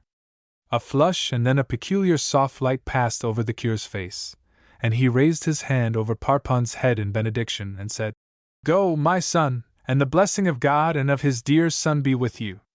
Then suddenly he turned to the altar, and raising his hands he tried to speak, but only said, "O Lord, thou knowest our pride and our vanity, hear us," and soon afterwards, with tearful eyes, he preached from the text, "And the light shineth in darkness, and the darkness comprehendeth it not." 5 days later a little, uncouth man took off his hat in the chief street of Quebec, and began to sing a song of Picardy to an air which no man in French Canada had ever heard. Little farmers on their way to the market by the Place de Cathedral stopped, listening, though every moment's delay lessened their chances of getting a stand in the marketplace. Butchers and milkmen loitered, regardless of waiting customers. A little company of soldiers caught up the chorus, and to avoid involuntary revolt, their sergeant halted them, that they might listen. Gentlemen strolling by, doctor, lawyer, officer, idler, paused and forgot the raw climate, for this marvelous voice and the unshapely body warmed them, and they pushed in among the fast-gathering crowd. Ladies hurrying by in their sleighs lost their hearts to the thrilling notes of. Presently the wife of the governor stepped out from her sleigh, and coming over, quickly took Parpon's cap from his hand and went round among the crowd with it, gathering money. "He is hungry, he is poor," she said with tears in her eyes. She had known the song in her childhood, and he who used to sing it to her was in her sight no more. In vain the gentleman would have taken the cap from her. She gathered the money herself, and others followed, and Parpon sang on. A night later a crowd gathered in the great hall of the city, filling it to the doors, to hear the dwarf sing. He came on the platform dressed as he had entered the city, with heavy, homemade coat and trousers, and moccasins, and a red woolen comforter about his neck, but this comforter he took off when he began to sing. Old France and New France, and the loves and hates and joys and sorrows of all lands, met that night in the soul of this dwarf with the divine voice, who did not give them his name, so that they called him, for want of a better title, the Provençal. And again 2 nights afterwards it was the same, and yet again a third night and a fourth, and the simple folk, and wise folk also, went mad after Parpon the dwarf. Then, suddenly, he disappeared from Quebec City, and the next Sunday morning, while the curé was saying the last words of the Mass, he entered the church of St. Saviour's at Pontiac. Going up to the chancel steps he waited. The murmuring of the people drew the curé's attention, and then, seeing Parpon, he came forward. Parpon drew from his breast a bag, and put it in his hands, and beckoning down the curé's head, he whispered. The curé turned to the altar and raised the bag towards it in ascription and thanksgiving, then he turned to Parpon again, but the dwarf was trotting away down the aisle and from the church. "Dear children," said the curé, "we are saved, and we are not shamed." He held up the bag. "Parpon has brought us $2,000. We shall have food to eat, and there shall be more money against seed time. The giver of this good gift demands that his name be not known. Such is all true charity. Let us pray." So hard times passed from Pontiac as the months went on, but none save the curé and the avocat knew who had helped her in her hour of need. Medallion's whim. When the avocat began to lose his health and spirits, and there crept through his shrewd gravity and kindliness a petulance and dejection, Medallion was the only person who had an inspiriting effect upon him. The little chemist had decided that the change in him was due to bad circulation and failing powers, which was only partially true. Medallion made a deeper guess. "Want to know what's the matter with him?" he said. "Ha, I'll tell you! Woman! Woman, God bless me!" said the little chemist, in a frightened way.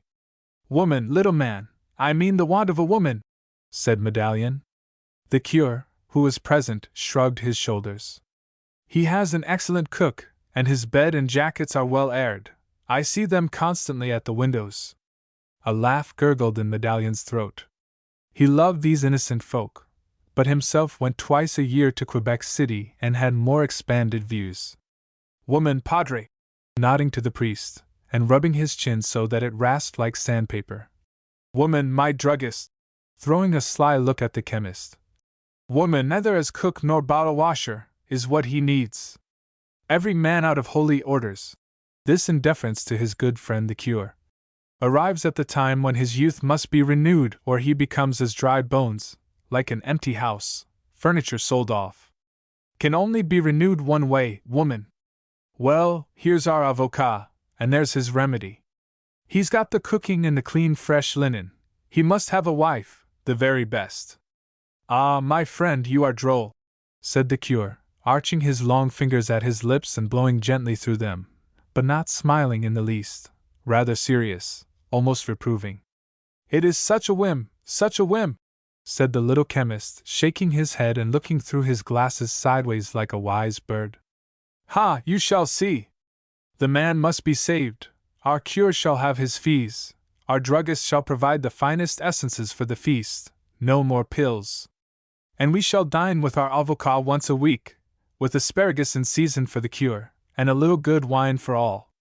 Ha!" His ha was never a laugh, it was unctuous, abrupt, an ejaculation of satisfaction, knowledge, solid enjoyment, final solution. The curé shook his head doubtfully. He did not see the need. He did not believe in Medallion's whim. Still he knew that the man's judgment was shrewd in most things, and he would be silent and wait. But he shrank from any new phase of life likely to alter the conditions of that old companionship, which included themselves, the avocat, and the young doctor, who, like the little chemist, was married. The chemist sharply said, "Well, well, perhaps. I hope. There is a poetry." His English was not perfect, and at times he mixed it with French in an amusing manner, a little chanson, which runs. The little chemist blushed faintly at the silence that followed his timid, quaint recital. The cure looked calm and kind, and drawn away as if in thought, but Medallion presently got up, stooped, and laid his long fingers on the shoulder of the apothecary. "Exactly, little man," he said. "We've both got the same idea in our heads. I've put it hard fact, you've put it soft sentiment, and it's God's truth either way." Presently the cure asked, as if from a great distance, so meditative was his voice, "Who will be the woman, Medallion? I've got one in my eye, the very right one for our avocat, not here, not out of Pontiac, but from St. Jean in the hills, fulfilling your verses, gentle apothecary. She must bring what is fresh, he must feel that the hills have come to him, she that the valley is hers for the first time. A new world for them both. Ha! Regardes ci. You are a great man," said the little chemist. There was a strange, inscrutable look in the kind priest's eyes. The avocat had confessed to him in his time. Medallion took up his hat. "Where are you going?" said the little chemist. "To our avocat, and then to St. Jean." He opened the door and vanished. The two that were left shook their heads and wondered. Chuckling softly to himself, Medallion strode away through the lane of white board houses and the smoke of strong tobacco from these houses, now and then pulling suddenly up to avoid stumbling over a child, where children are numbered by the dozen to every house. He came at last to a house unlike the others, in that it was of stone and larger. He leaned for a moment over the gate, and looked through a window into a room where the avocat sat propped up with cushions in a great chair, staring gloomily at two candles burning on the table before him. Medallion watched him for a long time. The avocat never changed his position, he only stared at the candle, and once or twice his lips moved. A woman came in and put a steaming bowl before him, and laid a pipe and matches beside the bowl. She was a very little, thin old woman, quick and quiet and watchful, his housekeeper. The avocat took no notice of her. She looked at him several times anxiously, and passed backwards and forwards behind him as a hen moves upon the flank of her brood. All at once she stopped. Her small, white fingers, with their large rheumatic knuckles, lay flat on her lips as she stood for an instant musing. Then she trotted lightly to a bureau, got pen and paper and ink, reached down a bunch of keys from the mantel, and came and put them all beside the bowl and the pipe. Still the avocat did not stir, or show that he recognized her. She went to the door, turned, and looked back, her fingers again at her lips, then slowly sidled out of the room. It was long before the avocat moved. His eyes had not wavered from the space between the candles. At last, however, he glanced down. His eye caught the bowl, then the pipe. He reached out a slow hand for the pipe, and was taking it up, when his glance fell on the keys and the writing material. He put the pipe down, looked up at the door through which the little old woman had gone, gazed round the room, took up the keys, but soon put them down again with a sigh, and settled back in his chair. Now his gaze alternated between that long lane, sloping into shadow between the candles, and the keys. Medallion threw a leg over the fence, and came in a few steps to the door. He opened it quietly and entered. In the dark he felt his way along the wall to the door of the avocat's room, opened it, and thrust in his ungainly, whimsical face. "Ha!" he laughed with quick winking eyes. "Evening, Guerin. Live the Code Napoleon! Pipes for two." A change came slowly over the avocat. His eyes drew away from that vista between the candles, and the strange distant look faded out of them. "Great is the Code Napoleon," he said mechanically. Then, presently, "Ah, my friend, Medallion!" His first words were the answer to a formula which always passed between them on meeting. As soon as Guerin had said them, Medallion's lanky body followed his face, and in a moment he had the avocat's hand in his, swallowing it, of purpose crushing it, so that Monsieur Guérin waked up smartly and gave his visitor a pensive smile. Medallion's cheerful nervous vitality seldom failed to inspire whom he chose to inspire with something of his own life and cheerfulness. In a few moments both the avocat and himself were smoking, and the contents of the steaming bowl were divided between them. Medallion talked on many things. The little old housekeeper came in, chirped a soft good evening, flashed a small thankful smile at Medallion, and, after renewing the bowl and lighting 2 more tall candles, disappeared. Medallion began with the parish, passed to the law, from the law to Napoleon, from Napoleon to France, and from France to the world, drawing out from the avocat something of his old vivacity and fire. At last Medallion, seeing that the time was ripe, turned his glass round musingly in his fingers before him and said, "Benoit Annette's husband died today, Guérin. You knew him. He went singing, gone in the head, but singing as he used to do before he married, or got drunk. Perhaps his youth came back to him when he was going to die, just for a minute." The avocat's eye gazed at Medallion earnestly now, and Medallion went on. "As good singing as you want to hear. You've heard the words of the song, the river drivers sing it." When Medallion had finished saying the first verse he waited, but the avocat said nothing. His eyes were now fastened again on that avenue between the candles leading out into the immortal part of him, his past. He was busy with a life that had once been spent in the fields of Fontainebleau and in the shadow of the Pantheon. Medallion went on. When Medallion had finished he raised his glass and said, "Guérin, I drink to home and woman." He waited. The avocat's eyes drew away from the candles again, and he came to his feet suddenly, swaying slightly as he did so. He caught up a glass and, lifting it, said, "I drink to home and—" A little cold burst of laughter came from him. He threw his head back with something like disdain. "And the Code Napoleon," he added abruptly. Then he put the glass down without drinking, wheeled back, and dropped into his chair. Presently he got up, took his keys, went over, opened the bureau, and brought back a well-worn notebook which looked like a diary. He seemed to have forgotten Medallion's presence, but it was not so. He had reached the moment of disclosure which comes to every man, no matter how secretive, when he must tell what is on his mind or die. He opened the book with trembling fingers, took a pen and wrote, at first slowly, while Medallion smoked.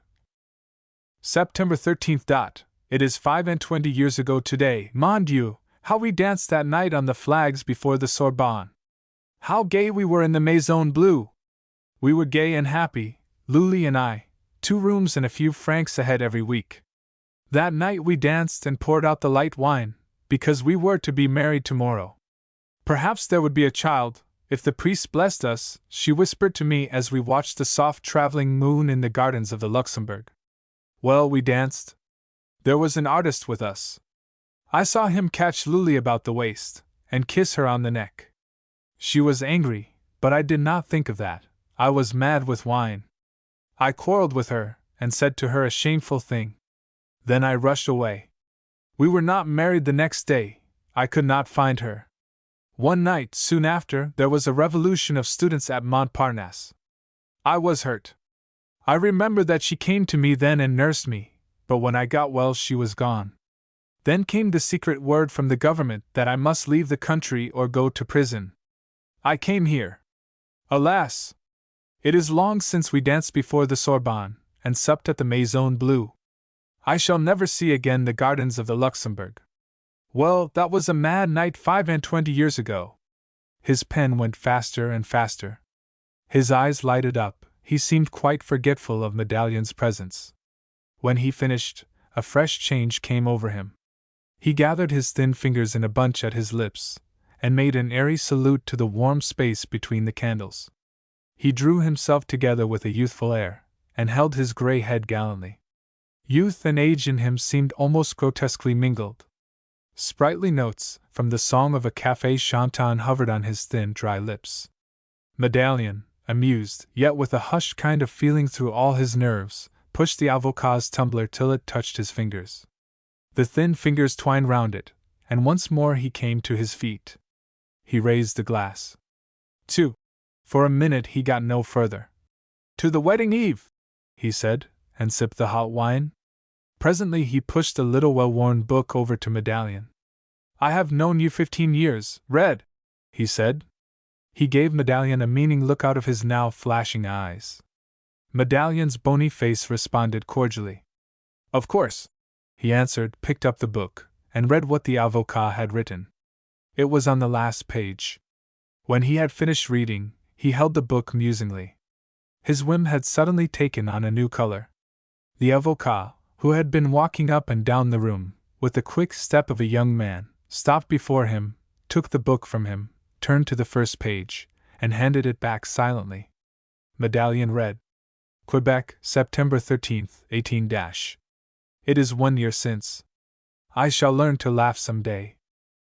Medallion looked up at him. The old man threw back his head, spread out the last page in the book which he had just written, and said defiantly, as though expecting contradiction to his self-deception, I have learned. Then he laughed, but the laugh was dry and hollow and painful. It suddenly passed from his wrinkled lips, and he sat down again, but now with an air as of shyness and shame. Let us talk, he said, of the Code Napoleon. The next morning Medallion visited St. Jean in the hills. 5 years before he had sold to a newcomer at St. Jean Madame Lesser the furniture of a little house, and there had sprung up between them a quiet friendship, not the less admiring on Medallion's part because Madame Lesser was a good friend to the poor and sick. She never tired, when they met, of hearing him talk of the cure, the little chemist, and the avocat, and in the avocat she seemed to take the most interest, making countless inquiries, countless when spread over many conversations, upon his life during the time Medallion had known him. He knew also that she came to Pontiac, occasionally, but only in the evening, and once of a moonlight night he had seen her standing before the window of the avocat's house. Once also he had seen her veiled in the little crowded courtroom of Pontiac when an interesting case was being tried, and noticed how she watched Monsieur Guérin, standing so very still that she seemed lifeless, and how she stole out as soon as he had done speaking. Medallion had acute instincts, and was supremely a man of self-counsel. What he thought he kept to himself until there seemed necessity to speak. A few days before the momentous one here before described he had called at Madame Lesser's house, and, in course of conversation, told her that the avocat's health was breaking, that the day before he had got completely fogged in court over the simplest business, and was quite unlike his old, shrewd, kindly self. By this time he was almost prepared to see her turn pale and her fingers flutter at the knitting needles she held. She made an excuse to leave the room for a moment. He saw a little book lying near the chair from which she had risen. Perhaps it had dropped from her pocket. He picked it up. It was a book of French songs, Berengers and others less notable. On the flyleaf was written, From Victor to Lully, September 13th, 18 Presently she came back to him quite recovered and calm, inquired how the avocat was cared for, and hoped he would have every comfort and care. Medallion grew on the instant bold. He was now certain that Victor was the avocat, and Lully was Madame Lesser. He said abruptly to her, Why not come and cheer him up, such old friends as you are? At that she rose with a little cry, and stared anxiously at him. He pointed to the book of songs. Don't be angry, I looked, he said. She breathed quick and hard, and said nothing, but her fingers laced and interlaced nervously in her lap. If you were friends, why don't you go to him? He said. She shook her head mournfully. We were more than friends, and that is different. You were his wife? Said Medallion gently. It was different, she replied, flushing. France is not the same as here. We were to be married, but on the eve of our wedding day there was an end to it all. Only 5 years ago I found out he was here. Then she became silent, and would, or could, speak no more. Only, she said at last before he went, You will not tell him or anyone. She need not have asked Medallion. He knew many secrets and kept them, which is not the usual way of good-humored people. But now, with the story told by the avocat himself in his mind, he saw the end of the long romance. He came once more to the house of Madame Lesser, and being admitted said to her, You must come at once with me. She trembled towards him. He is worse, He is dying. He smiled. Not dying at all. He needs you. Come along. I'll tell you as we go. But she hung back. Then he told her all he had seen and heard the evening before. Without a word further, she prepared to go. On the way, he turned to her and said, You are Madame Lesser? I am as he left me, she replied timidly, but with a kind of pride too. Don't mistake me, he said. I thought perhaps you had been married since. The avocat sat in his little office, feebly fumbling among his papers, as Medallion entered on him and called to him cheerily. We are coming to see you tonight, Guérin, the cure, our little chemist, and the seigneur, coming to supper. The avocat put out his hand courteously, but he said in a shrinking, pained voice, No, no, not tonight, Medallion. I would wish no visitors this night, of all. Medallion stooped over him, and caught him by both arms gently. We shall see, he said. It is the anniversary, he whispered. Ah, pardon, said the avocat, with a reproving pride, and shrank back as if all his nerves had been laid bare. But Medallion turned, opened the door, went out, and let in a woman, who came forward and timidly raised her veil. Victor, Medallion heard then. Loulie! And then he shut the door, and, with supper in his mind, went into the kitchen to see the housekeeper, who, in this new joy, had her own tragedy, humming to himself. The prisoner. His chief occupation in the daytime was to stand on the bench by the small barred window and watch the pigeons on the roof and in the eaves of the house opposite. For 5 years he had done this. In the summer a great fire seemed to burn beneath the tin of the roof, for a quivering hot air rose from them, and the pigeons never alighted on them, save in the early morning or in the evening. Just over the peak could be seen the topmost branch of a maple, too slight to bear the weight of the pigeons, but the eaves were dark and cool, and there his eyes rested when he tired of the hard blue sky and the glare of the slates. In winter the roof was covered for weeks and months by a blanket of snow which looked like a shawl of impacted wool, white and restful, and the windows of the house were spread with frost. But the pigeons were always gay, walking on the ledges or crowding on the shelves of the lead pipes.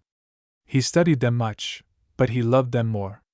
His prison was less a prison because of them, and during those long 5 years he found himself more in touch with them than with the wardens of the prison or with any of his fellow prisoners. To the former he was respectful, and he gave them no trouble at all. With the latter he had nothing in common, for they were criminals, and he, so wild and mad with drink and anger was he at the time, that he had no remembrance, absolutely none, of how Jean Gamache lost his life. He remembered that they had played cards far into the night, that they had quarreled, then made their peace, that the others had left, that they had begun gaming and drinking and quarreling again, and then everything was blurred, save for a vague recollection that he had won all Gamache's money and had pocketed it. Afterwards came a blank. He waked to find 2 officers of the law beside him, and the body of Jean Gamache, stark and dreadful, a few feet away. When the officers put their hands upon him he shook them off. When they did it again he would have fought them to the death, had it not been for his friend, tall Medallion the auctioneer, who laid a strong hand on his arm and said, Steady, Turgeon, steady! And he had yielded to the firm friendly pressure. Medallion had left no stone unturned to clear him at the trial, had himself played detective unceasingly. But the hard facts remained, and on a chain of circumstantial evidence Blaise Turgeon was convicted of manslaughter and sent to prison for 10 years. Blaise himself had said that he did not remember, but he could not believe that he had committed the crime. Robbery? He shrugged his shoulders at that. He insisted that his lawyer should not reply to the foolish and insulting suggestion. But the evidence went to show that Gamache had all the winnings when the other members of the party retired, and this very money had been found in Blaise's pocket. There was only Blaise's word that they had played cards again. Anger? Possibly. Blaise could not recall, though he knew they had quarreled. The judge himself, charging the jury, said that he never before had seen a prisoner so frank, so outwardly honest, but he warned them that they must not lose sight of the crime itself, the taking of a human life, whereby a woman was made a widow and a child fatherless. The jury found him guilty. With few remarks the judge delivered his sentence, and then himself, shaken and pale, left the courtroom hurriedly, for Blaise Turgeon's father had been his friend from boyhood.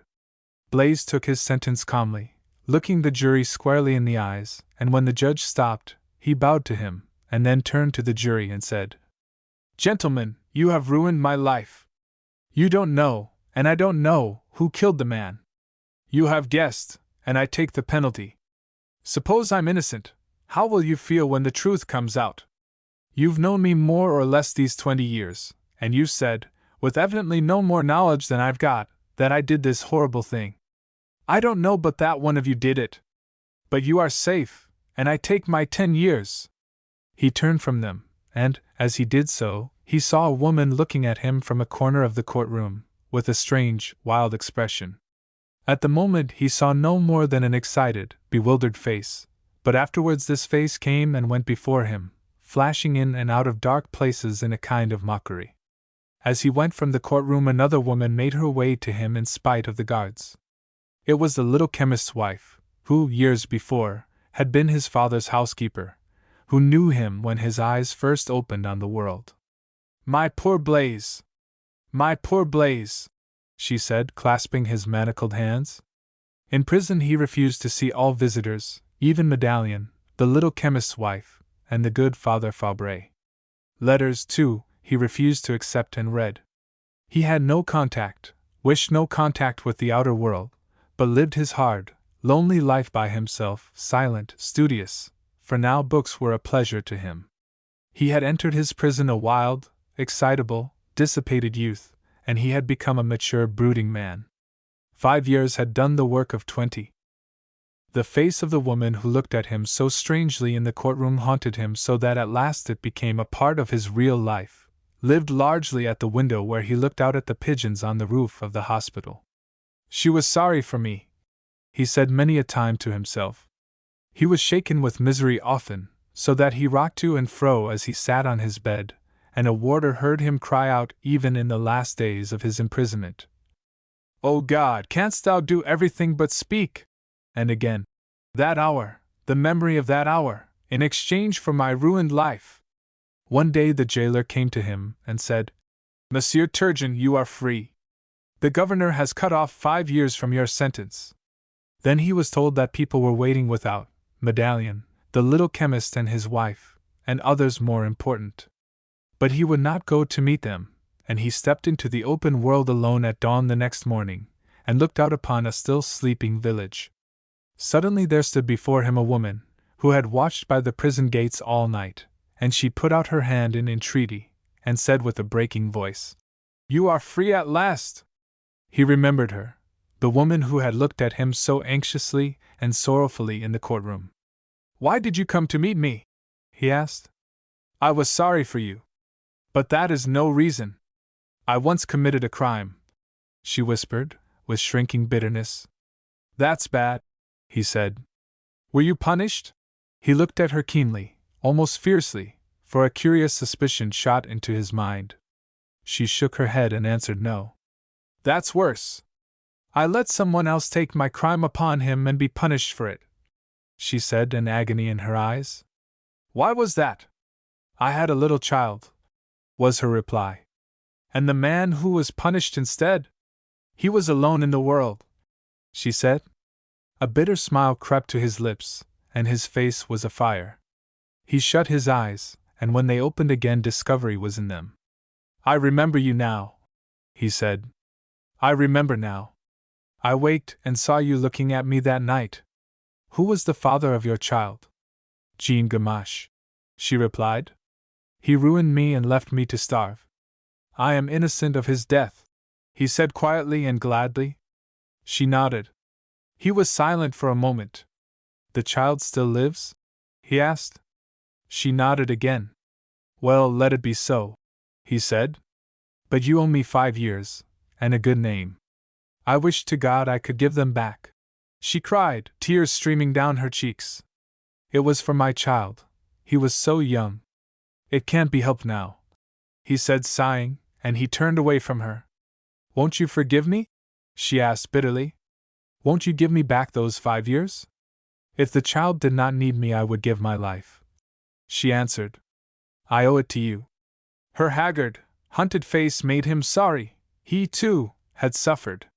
It's all right, he answered gently. Take care of your child. Again he moved away from her, and went down the little hill, with the cloud gone from his face that had rested there 5 years. Once he turned to look back. The woman was gone, but over the prison a flock of pigeons were flying.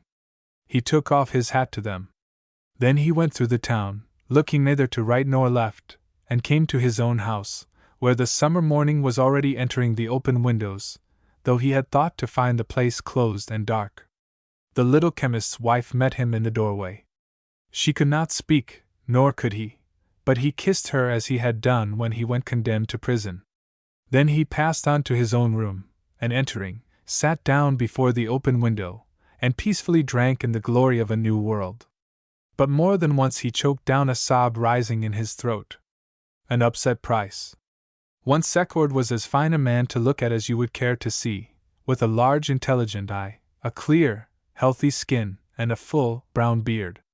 He walked with a spring, had a gift of conversation, and took life as he found it, never too seriously, yet never carelessly. That was before he left the village of Pontiac in Quebec to offer himself as a surgeon to the American army. When he came back there was a change in him. He was still handsome, but something of the spring had gone from his walk, the quick light of his eyes had given place to a dark, dreamy expression, his skin became a little dulled, and his talk slower, though not less musical or pleasant. Indeed, his conversation had distinctly improved. Previously there was an undercurrent of self-consciousness. It was all gone now. He talked as one knowing his audience. His office became again, as it had been before, a rendezvous for the few interesting men of the place, including the avocat, the cure, the little chemist, and Medallion. They played chess and écarté for certain hours of certain evenings in the week at Secord's house.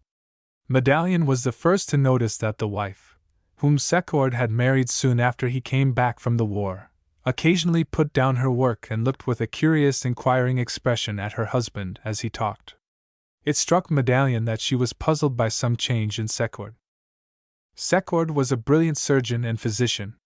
With the knife or beside a sickbed, he was admirable. His intuitive perception, so necessary in his work, was very fine. He appeared to get at the core of a patient's trouble, and to decide upon necessary action with instant and absolute confidence.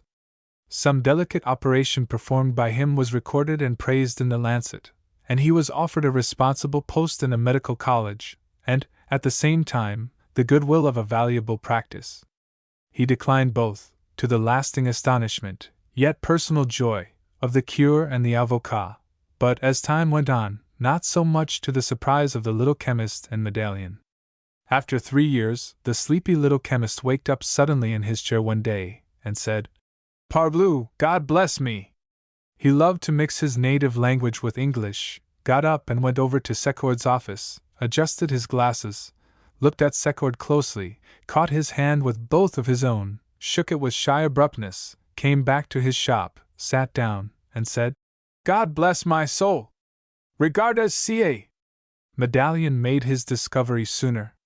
Watching closely, he had seen a pronounced deliberation infused through all Secord's indolence of manner, and noticed that often, before doing anything, the big eyes debated steadfastly, and the long, slender fingers ran down the beard softly. At times there was a deep meditativeness in the eye, again a dusky fire. But there was a certain charm through it all, a languid precision, a slumbering look in the face, a vague undercurrent in the voice, a fantastical flavor to the thought. The change had come so gradually that only Medallion and the wife had a real conception of how great it was.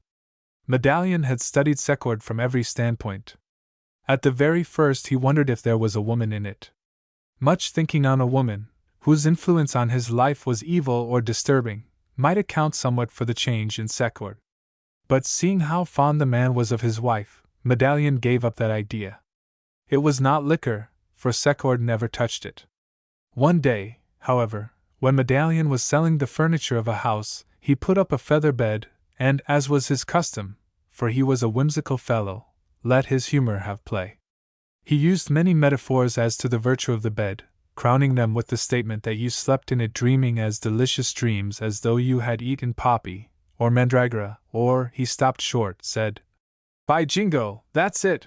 knocked the bed down instantly, and was an utter failure for the rest of the day. The wife was longer in discovering the truth, but a certain morning, as her husband lay sleeping after an all-night sitting with a patient, she saw lying beside him, it had dropped from his waistcoat pocket, a little bottle full of a dark liquid. She knew that he always carried his medicine phials in a pocket case. She got the case, and saw that none was missing. She noticed that the cork of the phial was well worn. She took it out and smelled the liquid. Then she understood. She waited and watched. She saw him after he waked look watchfully round, quietly take a wineglass, and let the liquid come drop by drop into it from the point of his forefinger. Henceforth she read with understanding the changes in his manner, and saw behind the mingled abstraction and fanciful meditation of his talk. She had not yet made up her mind what to do. She saw that he hid it from her assiduously. He did so more because he wished not to pain her than from furtiveness. By nature he was open and brave, and had always had a reputation for plainness and sincerity. She was in no sense his equal in intelligence or judgment, nor even in instinct. She was a woman of more impulse and constitutional good nature than depth. It is probable that he knew that, and refrained from letting her into the knowledge of this vice, contracted in the war when, seriously ill, he was able to drag himself about from patient to patient only by the help of opium. He was alive to his position and its consequences, and faced it. He had no children, and he was glad of this for one reason. He could do nothing now without the drug. It was as necessary as light to him. The little bottle had been his friend so long, that, with his finger on its smooth-edged cork, it was as though he held the tap of life. The little chemist and Medallion kept the thing to themselves, but they understood each other in the matter, and wondered what they could do to cure him. The little chemist only shrank back, and said, "No, no, pardon, my friend," when Medallion suggested that he should speak to Secord. But the little chemist was greatly concerned, for had not Secord saved his beloved wife by a clever operation? And was it not her custom to devote a certain hour every week to the welfare of Secord's soul and body, before the shrine of the Virgin?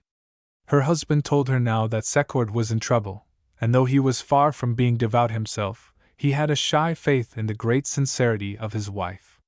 She did her best, and increased her offerings of flowers to the shrine.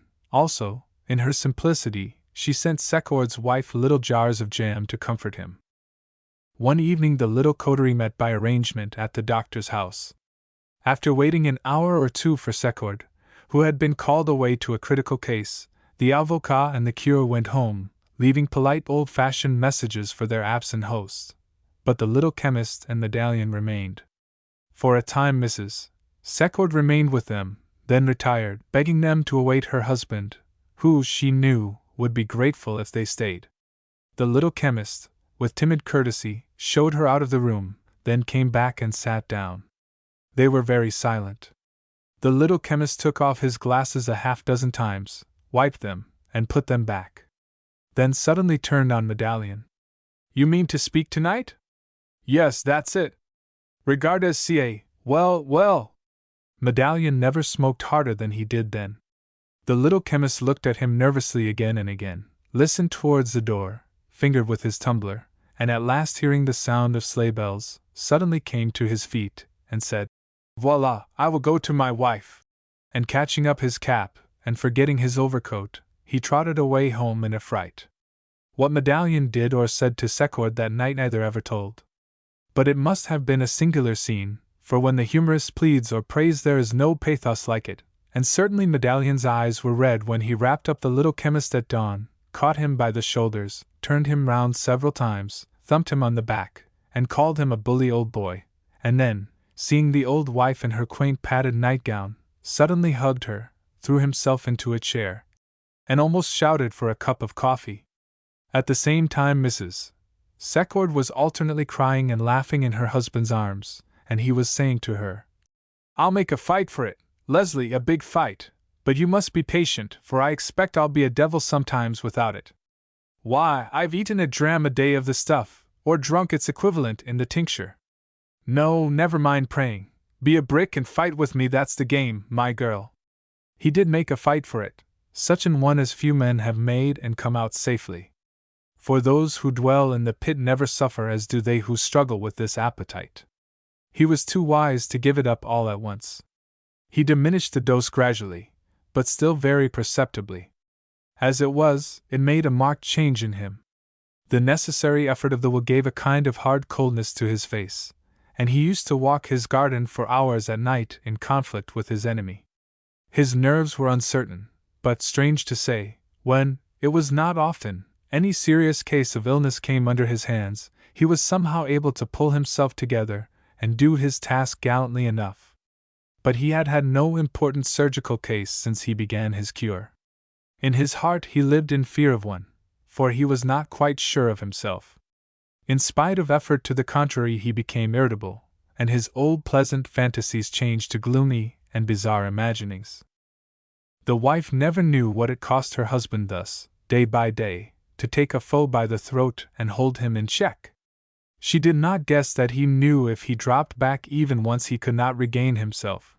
This was his idiosyncrasy. He did not find her a great help to him in his trouble. She was affectionate, but she had not much penetration even where he was concerned, and she did not grasp how much was at stake. She thought indeed that he should be able to give it up all at once. He was tender with her, but he wished often that she could understand him without explanation on his part. Many a time he took out the little bottle with a reckless hand, but conquered himself. He got most help, perhaps, from the honest, cheerful eye of Medallion and the stumbling, timorous affection of the little chemist. They were perfectly disinterested friends. His wife at times made him aware that he had done her a wrong, for he had married her with thus appetite on him.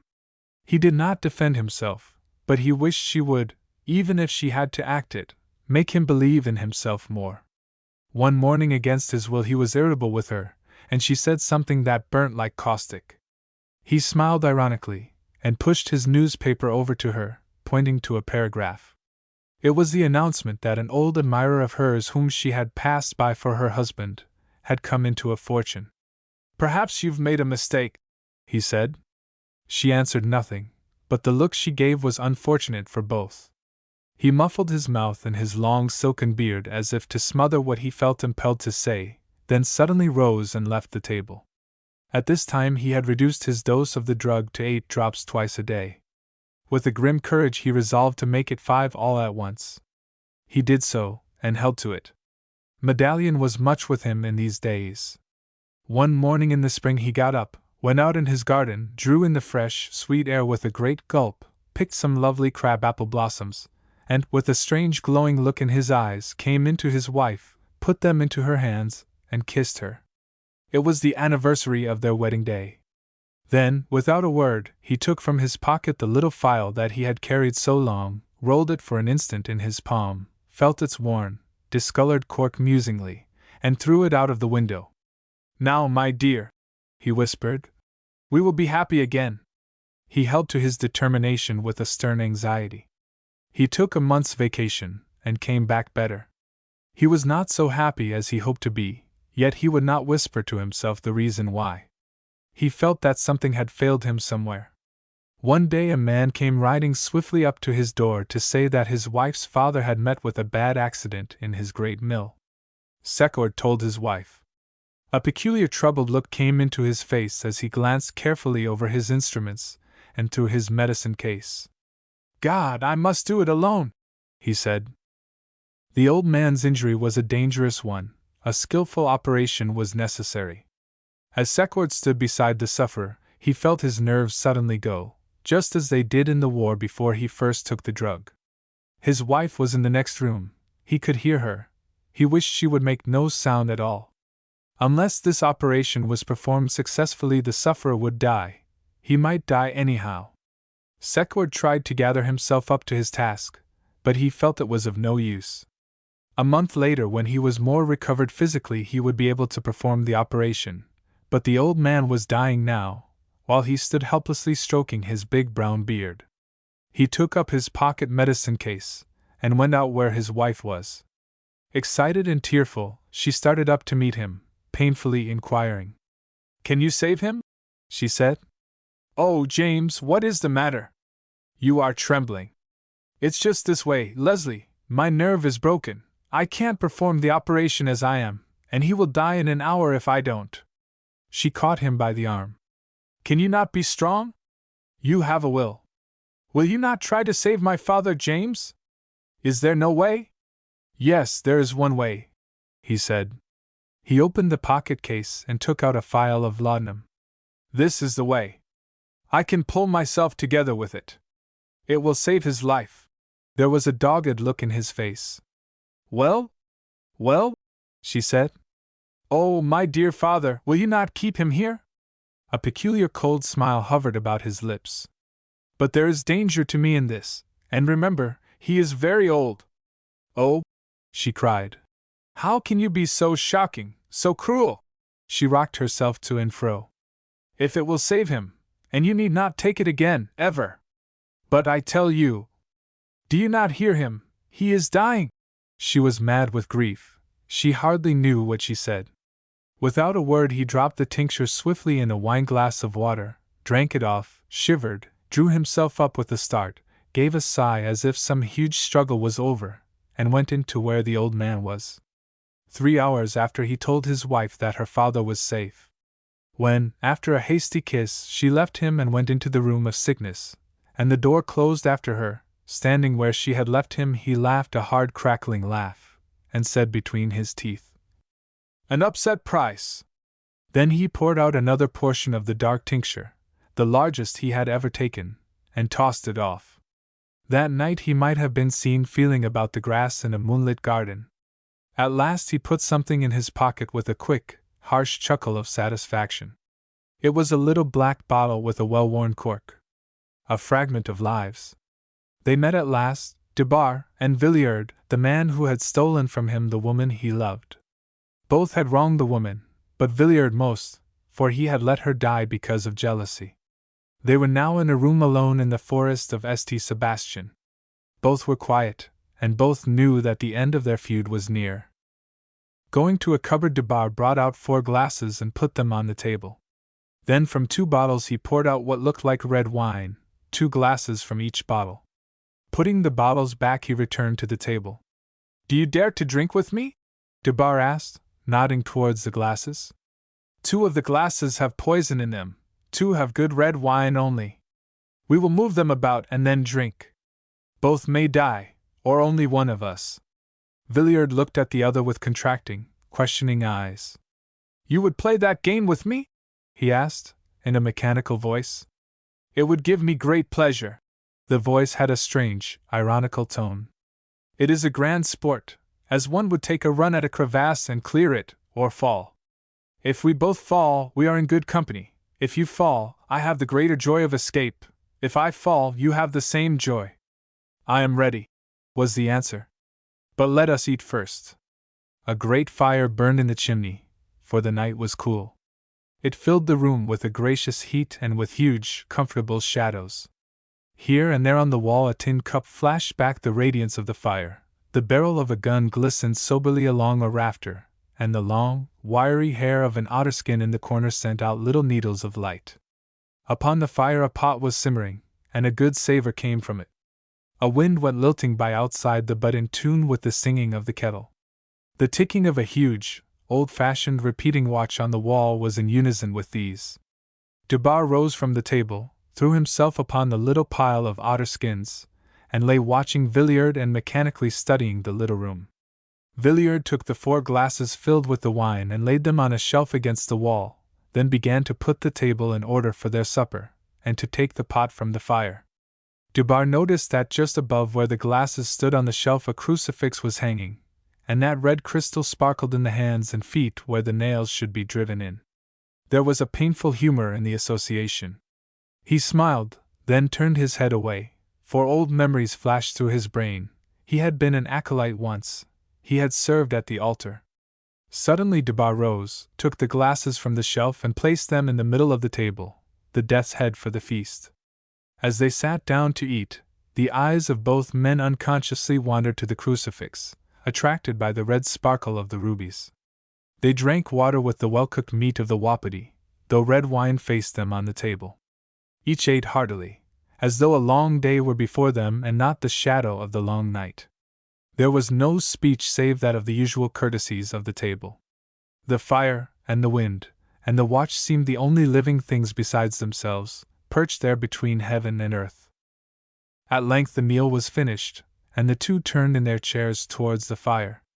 There was no other light in the room, and on the faces of the two, still and cold, the flame played idly. "When?" said Debar at last. "Not yet," was the quiet reply. "I was thinking of my first theft, an apple from my brother's plate," said Debar, with a dry smile. "I, of my first lie. That apple was the sweetest fruit I ever tasted. And I took the penalty of the lie, but I had no sorrow." Again there was silence. "Now?" asked Villiard, after an hour had passed. "I am ready." They came to the table. "Shall we bind our eyes?" asked Debar. "I do not know the glasses that hold the poison, nor I the bottle that held it. I will turn my back, and do you change about the glasses." Villiard turned his face towards the timepiece on the wall. As he did so, it began to strike, a clear, silvery chime. 1, 2, 3. Before it had finished striking, both men were facing the glasses again. "Take one," said Debar. Villiard took the one nearest himself. Debar took one also. Without a word, they lifted the glasses and drank. "Again," said Debar. "You choose," responded Villiard. Debar lifted the one nearest himself, and Villiard picked up the other. Raising their glasses again, they bowed to each other and drank. The watch struck 12, and stopped its silvery chiming. They both sat down, looking at each other, the light of an enormous chance in their eyes, the tragedy of a great stake in their clenched hands, but the deeper, intenser power was in the face of Debar, the explorer. There was more than power. Malice drew down the brows and curled the sensitive upper lip. Each man watched the other for knowledge of his own fate.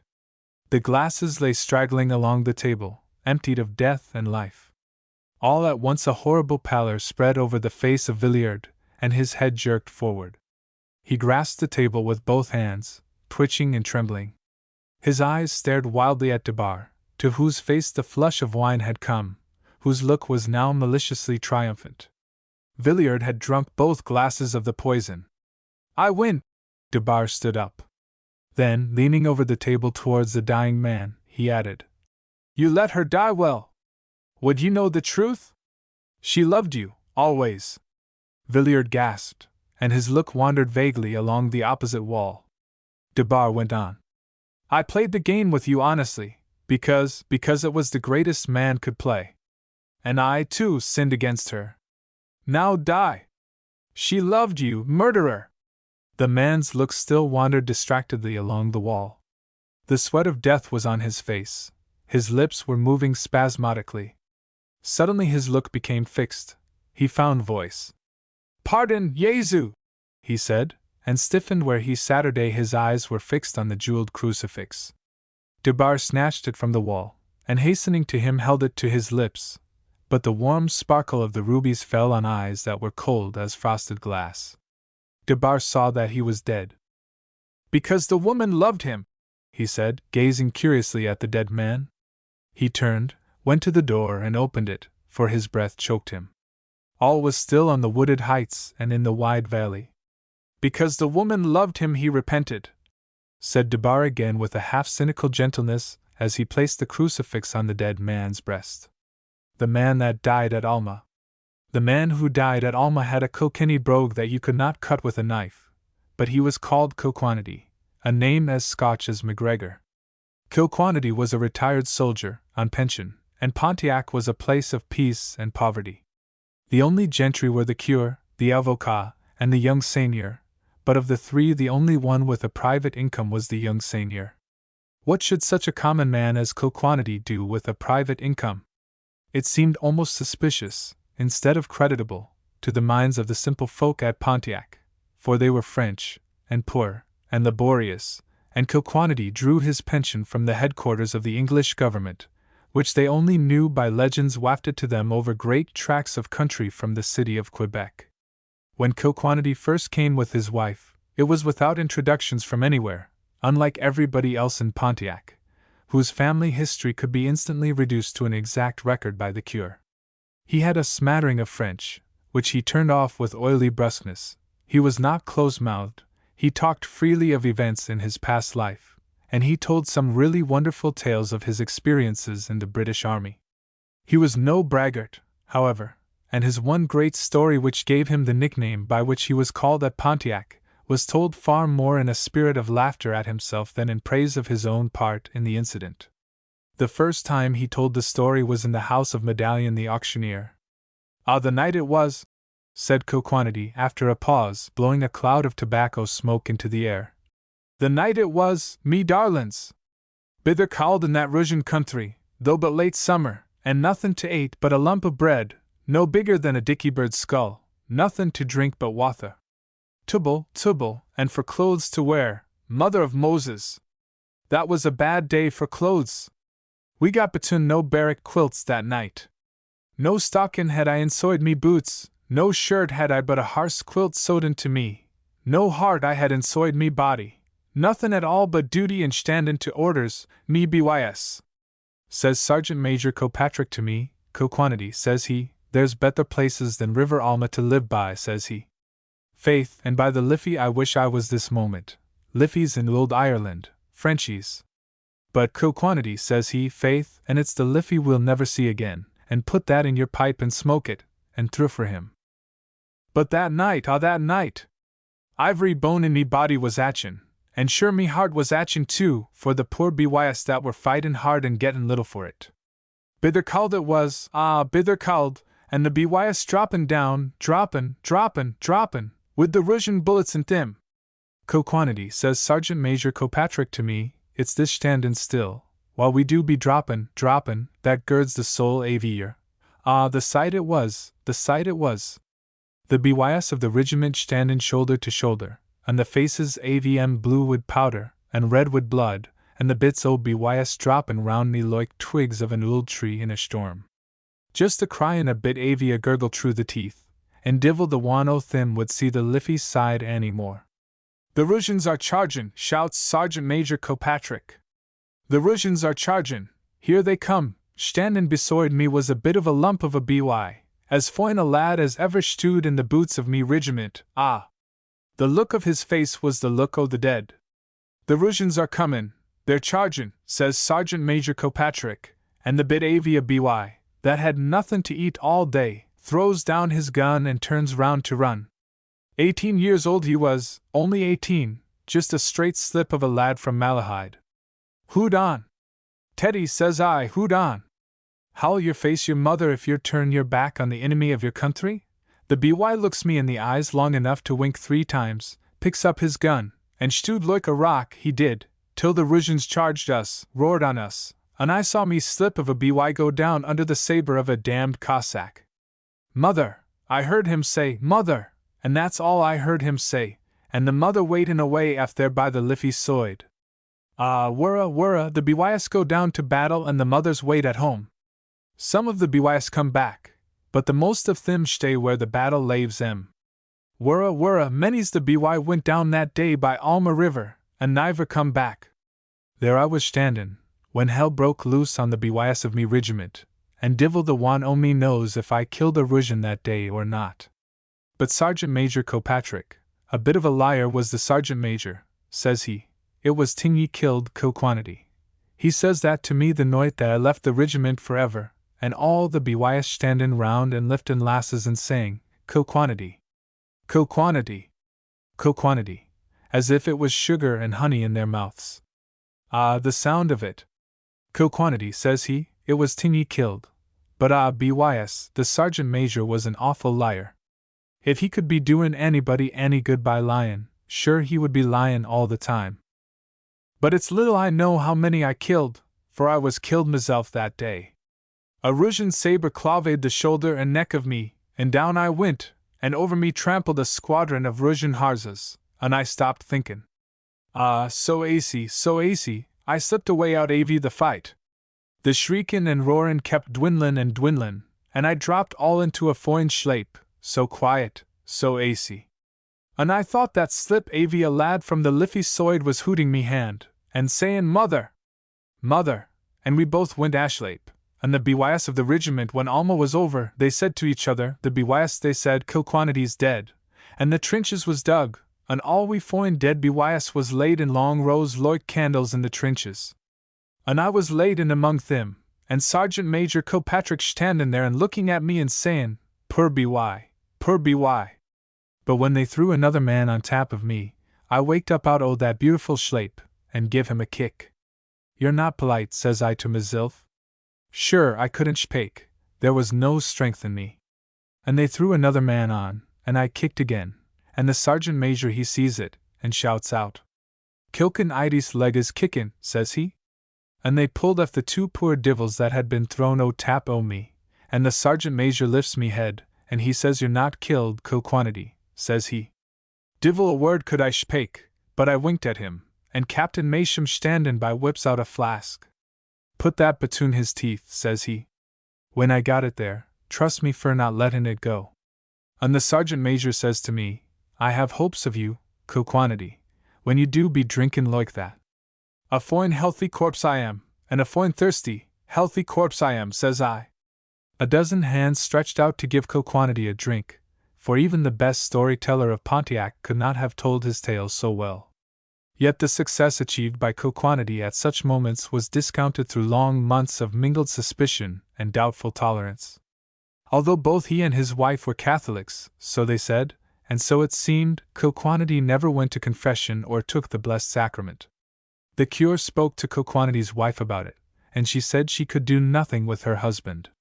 Her tongue once loosed, she spoke freely, and what she said was little to the credit of Kilquanity.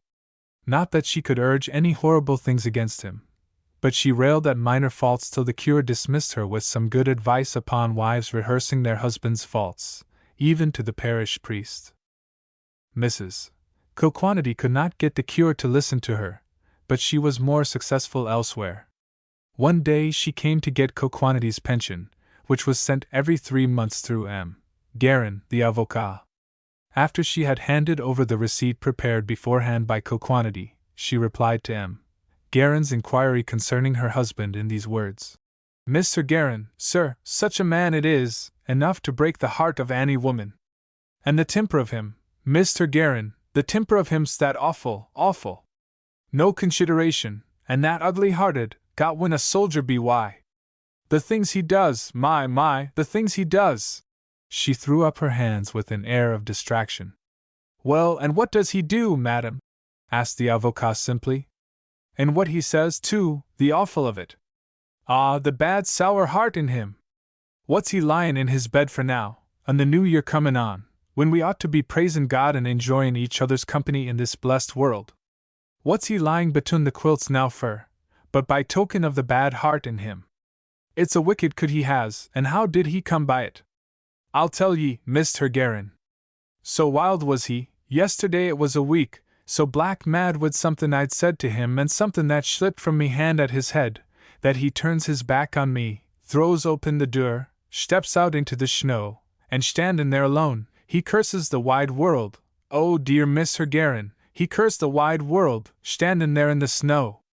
God forgive the black heart of him, standing out there cursin' the wide world. The avocat looked at the sergeant's wife musingly, the fingers of his hands tapping together, but he did not speak. He was becoming wiser all in a moment as to the ways of women. And now he's in bed, the strappin' blasphemer, further could he got standin' there in the snow cursin' the wide world.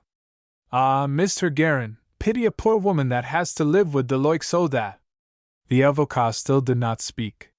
He turned his face away and looked out of the window, where his eyes could see the little house on the hill, which today had the Union Jack flying in honor of some battle or victory, dear to Kilquanity's heart. It looked peaceful enough, the little house lying there in the waste of snow, banked up with earth, and sheltered on the northwest by a little grove of pines. At last M. Guerin rose, and lifting himself up and down on his toes as if about to deliver a legal opinion, he coughed slightly, and then said in a dry little voice, Madam, I shall have pleasure in calling on your husband. You have not seen the matter in the true light. Madam, I bid you good day. That night the avocat, true to his promise, called on Sergeant Kilquanity. Kilquanity was alone in the house. His wife had gone to the village for the little chemist. She had been roused at last to the serious nature of Kilquanity's illness. Guerin knocked. There was no answer. He knocked again more loudly, and still no answer. He opened the door and entered into a clean, warm living room, so hot that the heat came to him in waves, buffeting his face. Dining, sitting, and drawing room, it was also a sort of winter kitchen, and side by side with relics of Kilquanity's soldier life were clean, bright tins, black saucepans, strings of dried fruit, and well-cured hams. Certainly the place had the air of home. It spoke for the absent termagant. Guerin looked round and saw a half-open door, through which presently came a voice speaking in a labored whisper. The avocat knocked gently at the door. "May I come in, Sergeant?" he asked, and entered. There was no light in the room, but the fire in the kitchen stove threw a glow over the bed where the sick man lay. The big hands of the soldier moved restlessly on the quilt. "Ah, it's the coin d'ave," said Kilquanity, with difficulty out of the half-shadows. The avocat took one burning hand in both of his, held it for a moment, and pressed it 2 or 3 times. He did not know what to say. "We must have a light," said he at last, and taking a candle from the shelf he lighted it at the stove and came into the bedroom again. This time he was startled. Even in this short illness, Kilquanity's flesh had dropped away from him, leaving him but a bundle of bones, on which the skin quivered with fever. Every word the sick man tried to speak cut his chest like a knife, and his eyes half started from his head with the agony of it. The avocat's heart sank within him, for he saw that a life was hanging in the balance. Not knowing what to do, he tucked in the bedclothes gently.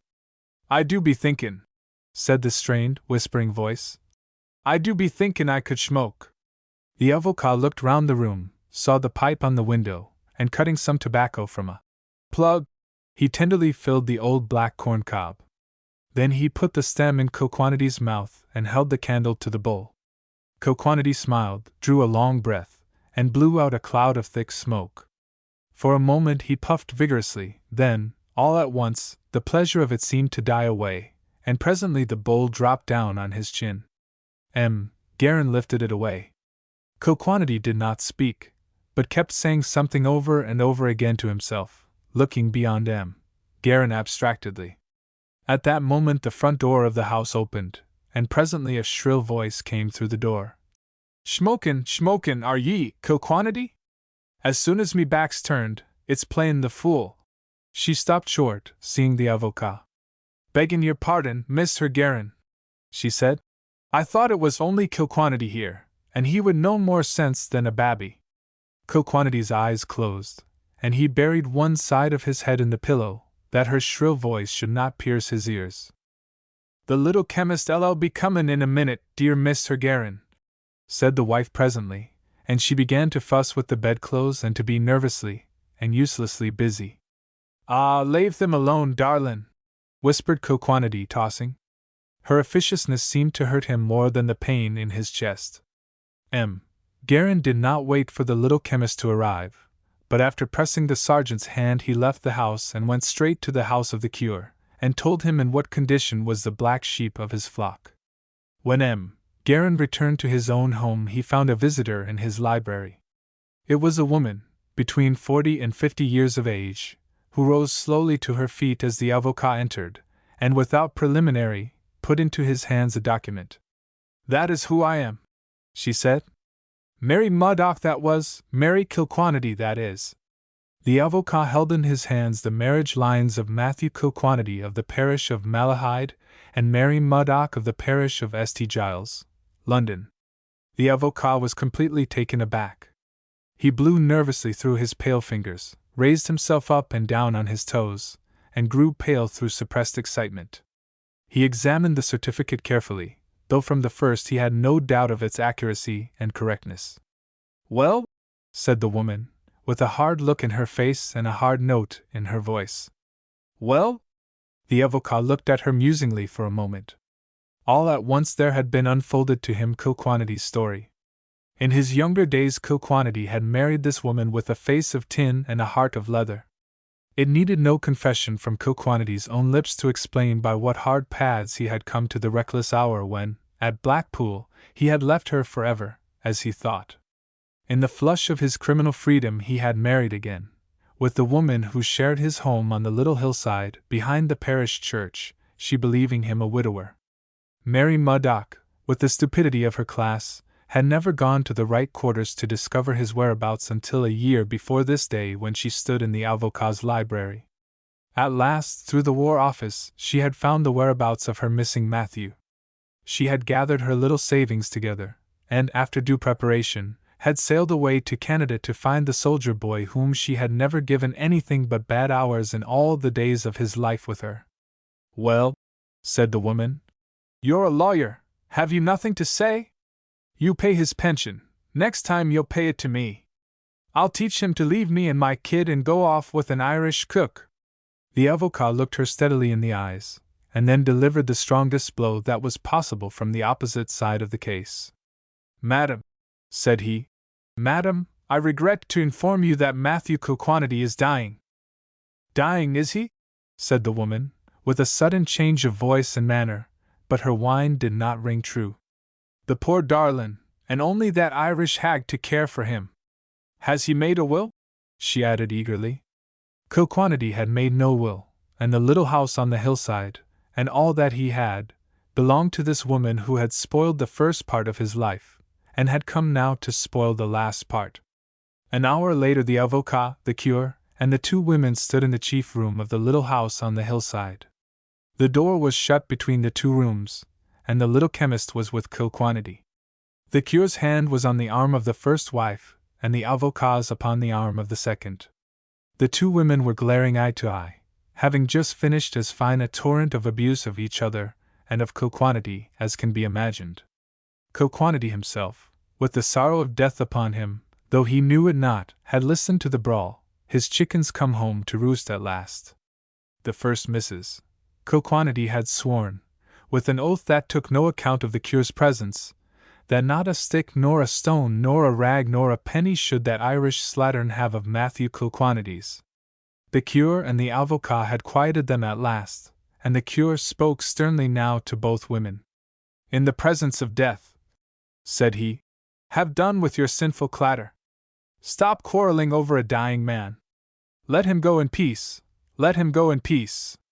If I hear one word more," he added sternly, "I will turn you both out of the house into the night. I will have the man die in peace."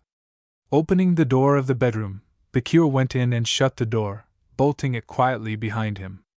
The little chemist sat by the bedside, and Kilquanity lay as still as a babe upon the bed. His eyes were half closed, for the little chemist had given him an opiate to quiet the terrible pain. The cure saw that the end was near. He touched Kilquanity's arm. "My son," said he, "look up. You have sinned, you must confess your sins, and repent."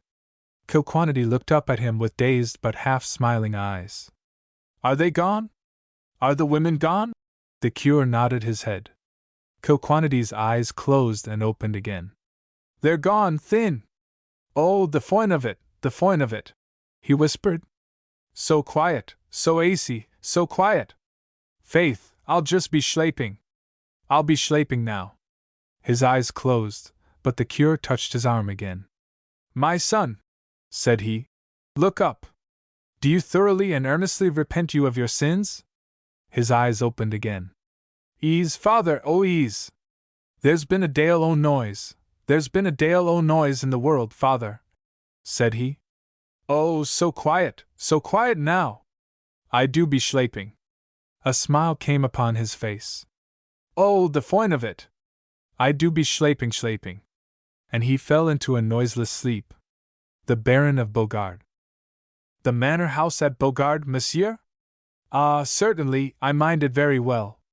It was the first in Quebec, and there are many tales. It had a chapel and a gallows.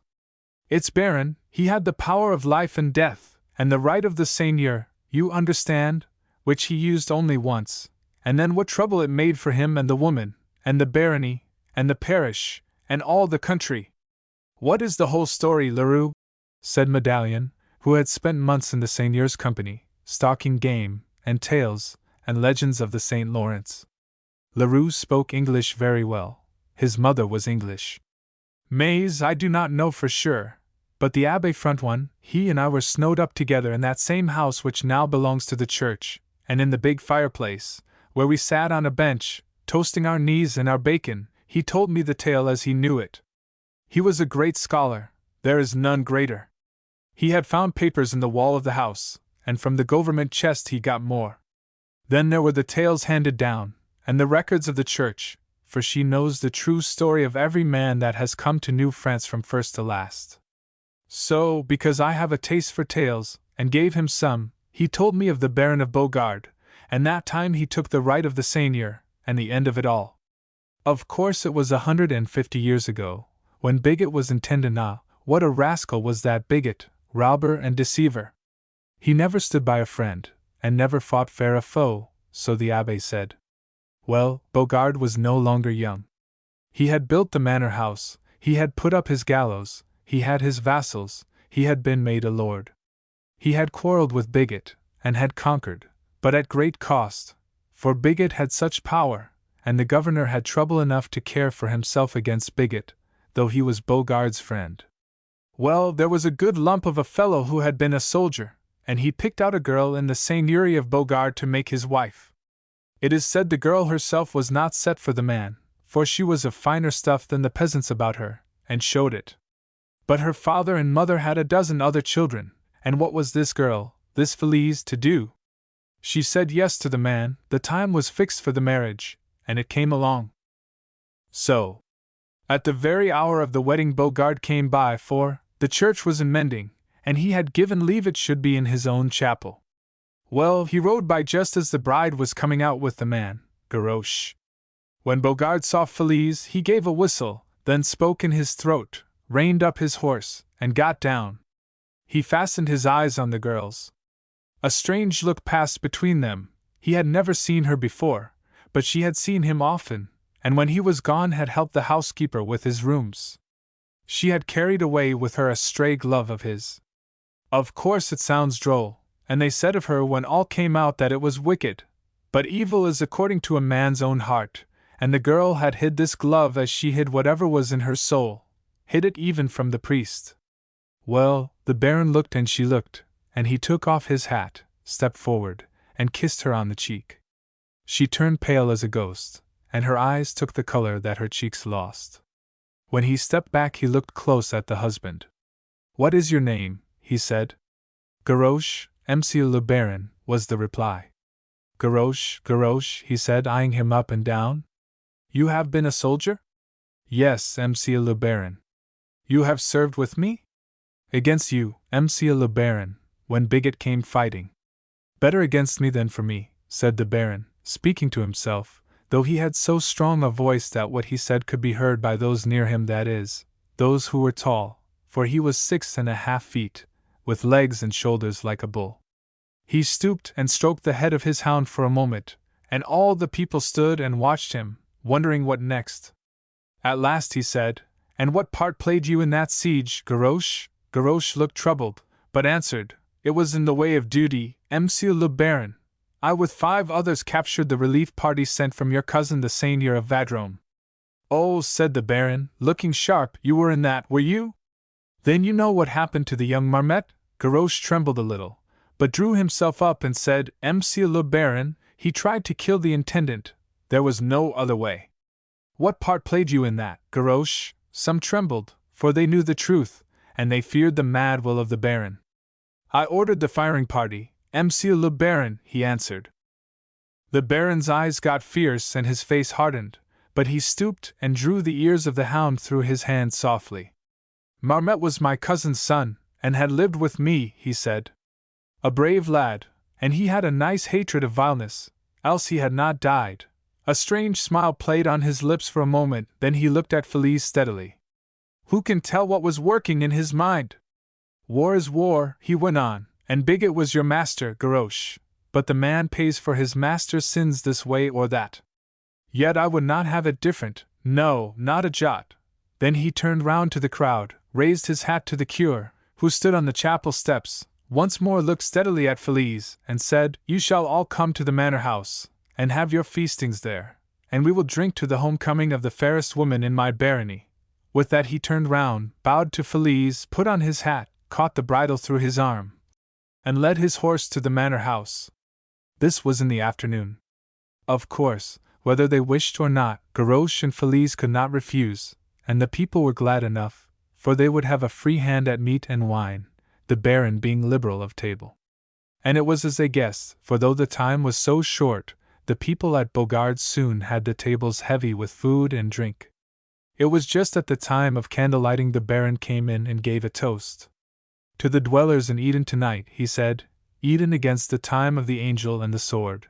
I do not think that any except the curé and the woman understood, and she, maybe, only because a woman feels the truth about a thing, even when her brain does not. After they had done shouting to his toast, he said a good night to all, and they began to leave, the curé among the first to go, with a troubled look in his face. As the people left, the Baron said to Gavroche and Felice, "A moment with me before you go." The woman started, for she thought of one thing, and Gavroche started, for he thought of another, the siege of Beaugard and the killing of young Marmette. But they followed the Baron to his chamber. Coming in, he shut the door on them. Then he turned to Gavroche. "You will accept the roof and bed of Beaugard tonight, my man," he said, "and come to me here at 9 tomorrow morning." Gavroche stared hard for an instant. "Stay here," said Gavroche. "Felice and me stay here in the manor, Monsieur le Baron." "Here, even here, Gavroche. So good night to you," said the Baron. Gavroche turned towards the girl. "Then come, Felice," he said, and reached out his hand. "Your room, Gavroche, shall be shown you at once," the Baron added softly, "the ladies at her pleasure." Then a cry burst from Gavroche, and he sprang forward, but the Baron waved him back. "Stand off," he said, "and let the lady choose between us." "She is my wife," said Gavroche. "I am your seigneur," said the other. "And there is more than that," he went on, "for, damn me, she is too fine stuff for you, and the church shall untie what she has tied today." At that Felice fainted, and the Baron caught her as she fell.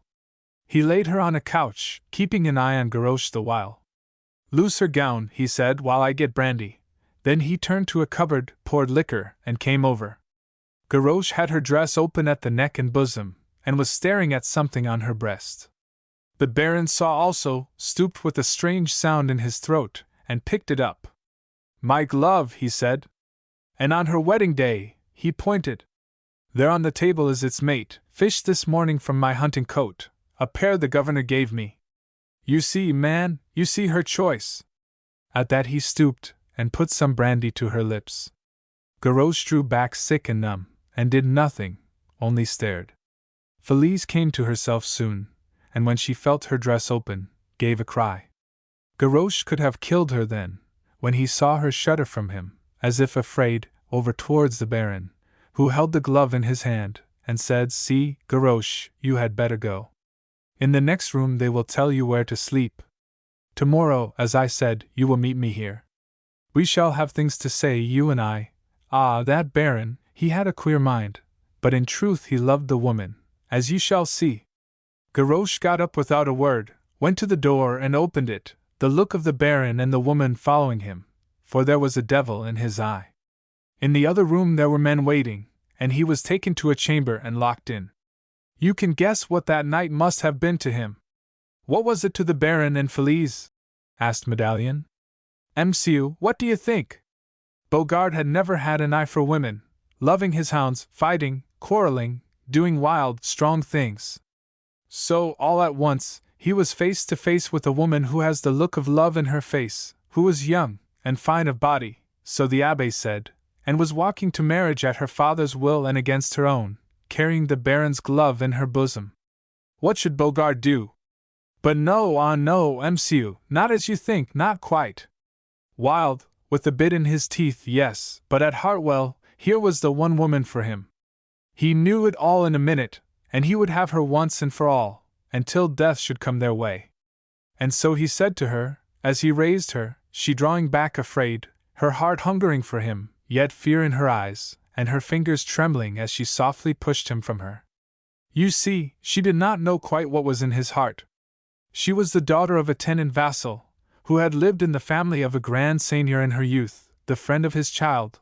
That was all, and that was where she got her manners and her mind. She got on her feet and said, Monsieur le Baron, you will let me go, to my husband. I cannot stay here. Oh, you are great, you are noble, you would not make me sorry, make me to hate myself, and you. I have only one thing in the world of any price, you would not steal my happiness? He looked at her steadily in the eyes, and said, Will it make you happy to go to Gavroche? She raised her hands and wrung them. God knows, I am his wife, she said helplessly, and he loves me. And God knows, said the Baron, it is all a question of whether one shall feed and two go hungry, or two gather and one have the stubble. Shall not he stand in the stubble?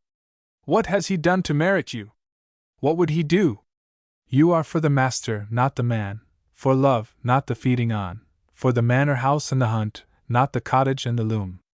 She broke into tears, her heart thumping in her throat. I am for what the church did for me this day, she said. Oh, sir, I pray you, forgive me and let me go. Do not punish me, but forgive me, and let me go. I was wicked to wear your glove, wicked. But no, was his reply, I shall not forgive you so good a deed, and you shall not go. And what the church did for you this day she shall undo, by all the saints she shall. You came sailing into my heart this hour past on a strong wind, and you shall not slide out on an ebb tide. I have you here as your seigneur, but I have you here as a man who will. He sat down by her at that point, and whispered softly in her ear, at which she gave a cry which had both gladness and pain. Surely even that, he said, catching her to his breast. And the Baron of Beaugarde never broke his word. What should be her reply? Does not a woman when she truly loves always believe? That is the great sign. She slid to her knees and dropped her head into the hollow of his arm. I do not understand these things, she said, but I know that the other was death, and this is life. And yet I know, too, for my heart says so, that the end, will be death. Tut, tut, my flower, my wild rose, he said. Of course the end of all is death, but we will go a-Maying first, come October, and let the world break over us when it must. We are for Maying now, my rose of all the world. It was as if he meant more than he said, as if he saw what would come in that October which all New France never forgot, when, as he said, the world broke over them. The next morning the Baron called Gavroche to him. The man was like some mad buck harried by the hounds, and he gnashed his teeth behind his shut lips. The Baron eyed him curiously, yet kindly, too, as well he might, for when was ever man to hear such a speech as came to Gavroche the morning after his marriage? Gavroche, the Baron said, having waved his men away, as you see, the lady made her choice, and forever. You and she have said your last farewell in this world, for the wife of the Baron of Beaugarde can have nothing to say to Gavroche the soldier. At that Gavroche snarled out, the wife of the Baron of Beaugarde, that is a lie to shame all hell. The Baron wound the lash of a riding whip round and round his fingers quietly and said, It is no lie, my man, but the truth. Gavroche eyed him savagely, and growled, The church made her my wife yesterday, and you who had all, you with your money and place, which could get all easy, you take the one thing I have. You, the Grand Seigneur, are only a common robber. Ah, Jesu, if you would but fight me! The Baron, very calm, said, First, Gavroche, the lady was only your wife by a form which the church shall set aside. It could never have been a true marriage. Second, it is no stealing to take from you what you did not have. I took what was mine, remember the glove. For the rest, to fight you? No, my churl, you know that's impossible. You may shoot me from behind a tree or a rock, but sorting with you, come, a pretty gossip for the court. Then, why wish a fight? Where would you be, as you stood before me, you? The Baron stretched himself up, and smiled down at Gavroche. You have your life, man, take it and go, to the farthest corner of New France, and show not your face here again. If I find you ever again in Bogard, I will have you whipped from parish to parish. Here is money for you, good gold coins. Take them, and go. Gavroche got still and cold as stone. He said in a low, harsh voice, Monsieur le Baron, you are a common thief, a wolf, a snake. Such men as you come lower than Judas. As God has an eye to see, you shall pay all one day. I do not fear you nor your men nor your gallows. You are a jackal, and the woman has a filthy heart, a ditch of shame. The Baron drew up his arm like lightning, and the lash of his whip came singing across Gavroche's pale face. Where it passed, a red welt rose, but the man never stirred. The arm came up again, but a voice behind the Baron said, Ah, no, no, not again. There stood Felice. Both men looked at her. I have heard Gavroche, she said. He does not judge me right. My heart is no filthy ditch of shame, but it was breaking when I came from the altar with him yesterday. Yet I would have been a true wife to him after all. A ditch of shame, ah, Gavroche, Gavroche. And you said you loved me, and that nothing could change you. The Baron said to her, Why have you come, Felice? I forbade you. Oh, my lord, she answered, I feared for you both. When men go mad because of women, a devil enters into them. The Baron, taking her by the hand, said, Permit me, and he led her to the door for her to pass out. She looked back sadly at Gavroche, standing for a minute very still. Then Gavroche said, I command you, come with me, you are my wife. She did not reply, but shook her head at him. Then he spoke out high and fierce, May no child be born to you. May a curse fall on you. May your fields be barren, and your horses and cattle die. May you never see nor hear good things. May the waters leave their courses to drown you, and the hills their bases to bury you, and no hand lay you in decent graves. The woman put her hands to her ears and gave a little cry, and the Baron pushed her gently on, and closed the door after her. Then he turned on Gavroche. Have you said all you wish? He asked. For, if not, say on, and then go, and go so far you cannot see the sky that covers Bogard. We are even now, we can cry quits. But that I have a little injured you, you should be done for instantly. But hear me, if I ever see you again, my gallows shall end you straight. Your tongue has been gross before the mistress of this manor. I will have it torn out if it so much as syllables her name to me or to the world again. She is dead to you. Go, and go forever. He put a bag of money on the table, but Gavroche turned away from it, and without a word left the room, and the house, and the parish, and said nothing to any man of the evil that had come to him. But what talk was there, and what dreadful things were said at first, that Gavroche had sold his wife to the Baron, that he had been killed and his wife taken, that the Baron kept him a prisoner in a cellar under the manor house. And all the time there was Felice with the Baron, very quiet and sweet and fine to see, and going to chapel every day, and to Mass on Sundays, which no one could understand, any more than they could see why she should be called the Baroness of Bogard, for had they all not seen her married to Gavroche? And there were many people who thought her vile. Yet truly, at heart, she was not so, not at all. Then it was said that there was to be a new marriage, that the church would let it be so, doing and undoing, and doing again. But the weeks and the months went by, and it was never done. For, powerful as the Baron was, Bigot the intendant was powerful also, and fought the thing with all his might. The Baron went to Quebec to see the bishop and the governor, and though promises were made, nothing was done. It must go to the king and then to the pope, and from the pope to the king again, and so on.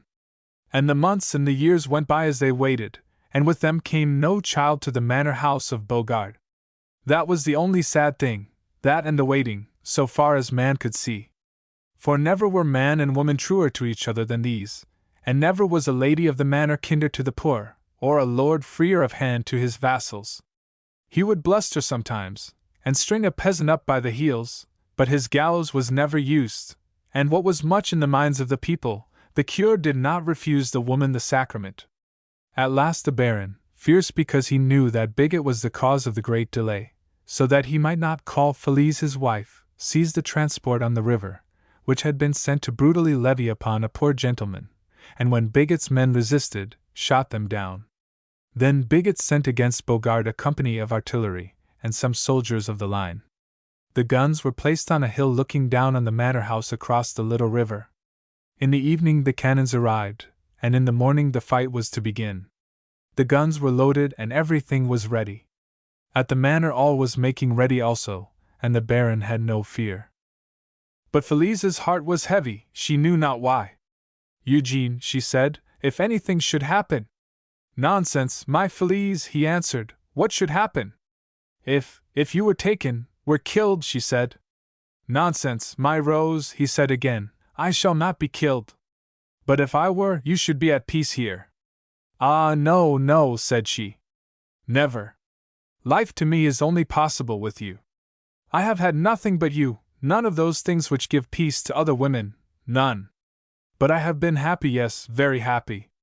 And God forgive me, Eugene, I cannot regret, and I never have. But it has been always and always my prayer that, when you die, I may die with you, at the same moment. For I cannot live without you, and besides I would like to go to the good God with you to speak for us both, for oh, I loved you, and I love you still, my husband, my adored." He stooped, he was so big, and she but of middle height, kissed her, and said, "See, my Felice, I am of the same mind. We have been happy in life, and we could well be happy in death together." So they sat long, long into the night and talked to each other, of the days they had passed together, of cheerful things, she trying to comfort herself, and he trying to bring smiles to her lips. At last they said good night, and he lay down in his clothes, and after a few moments she was sleeping like a child. But he could not sleep, for he lay thinking of her and of her life, how she had come from humble things and fitted in with the highest. At last, at break of day, he arose and went outside. He looked up at the hill where Bigot's 2 guns were. Men were already stirring there. One man was standing beside the gun, and another not far behind. Of course the Baron could not know that the man behind the gunner said, "Yes, you may open the dance," with an early salute, and he smiled up boldly at the hill and went into the house, and stole to the bed of his wife to kiss her before he began the day's fighting. He looked at her a moment, standing over her, and then stooped and softly put his lips to hers. At that moment the gunner up on the hill used a match, and an awful thing happened. With a loud roar the whole hillside of rock and gravel and sand split down, not 10 feet in front of the gun, moved with horrible swiftness upon the river, filled its bed, turned it from its course, and sweeping on, swallowed the manor house of Beauregard. There had been a crack in the hill, the water of the river had sapped its foundations, and it needed only this shock to send it down. And so, as the woman wished, the same hour for herself and the man. And when at last their prison was opened by the hands of Bigot's men, they were found cheek by cheek, bound in the sacred marriage of death. But another had gone the same road, for, at the awful moment, beside the bursted gun, the dying gunner, Gavroche, lifted up his head, saw the loose traveling hill, and said with his last breath, "The waters drown them, and the hills bury them," and he had his way with them, and after that perhaps the great God had his way with him perhaps. The tune MacGillivray played. MacGillivray has been dead for over 100 years, but there is a parish in Quebec where his tawny-haired descendants still live. They have the same sort of freckles on their faces as had their ancestor, the bandmaster of Anstruther's regiment, and some of them have his taste for music, yet none of them speak his language or with his brogue, and the name of MacGillivray has been gallicized to McGill. In Pontiac, one of the McGills, the fiddler of the parish, made the following verse in English as a tribute of admiration for an heroic deed of his ancestor, of which the cure of the parish, the good M. Santonge, had told him. Now, this is the story of MacGillivray, the bandmaster of Anstruther's regiment. It was at the time of the taking of Quebec, the summer of 1759. The English army had lain at Montmorency, at the island of Orleans, and at Point Levis, the English fleet in the basin opposite the town, since June of that great year, attacking and retreating, bombarding and besieging, to no great purpose. For within the walls of the city, and on the shore of Beauport, protected by its mud flats, a splendid moat, the French more than held their own. In all the hot months of that summer, when parishes were ravaged with fire and sword, and the heat was an excuse for almost any lapse of virtue, MacGillivray had not been drunk once, not once. It was almost unnatural, Previous to that, McGilvary's career had been checkered. No man had received so many punishments in the whole army, none had risen so superior to them as had he, none had ever been shielded from wrath present and to come as had this bandmaster of Anstruther's regiment. He had no rivals for promotion in the regiment. Perhaps that was one reason. He had a good temper and an overwhelming spirit of fun. Perhaps that was another. He was not remarkable to the vision, scarcely more than 5 feet 4, with an eye like a gimlet, red hair tied in a queue, a big mouth, and a chest thrown out like the breast of a partridge, as fine a figure of a man in miniature as you should see. When intoxicated, his tongue rapped out fun and fury like a trip-hammer. Alert-minded drunk or sober, drunk, he was lightning-tongued, and he could play as well drunk as sober, too.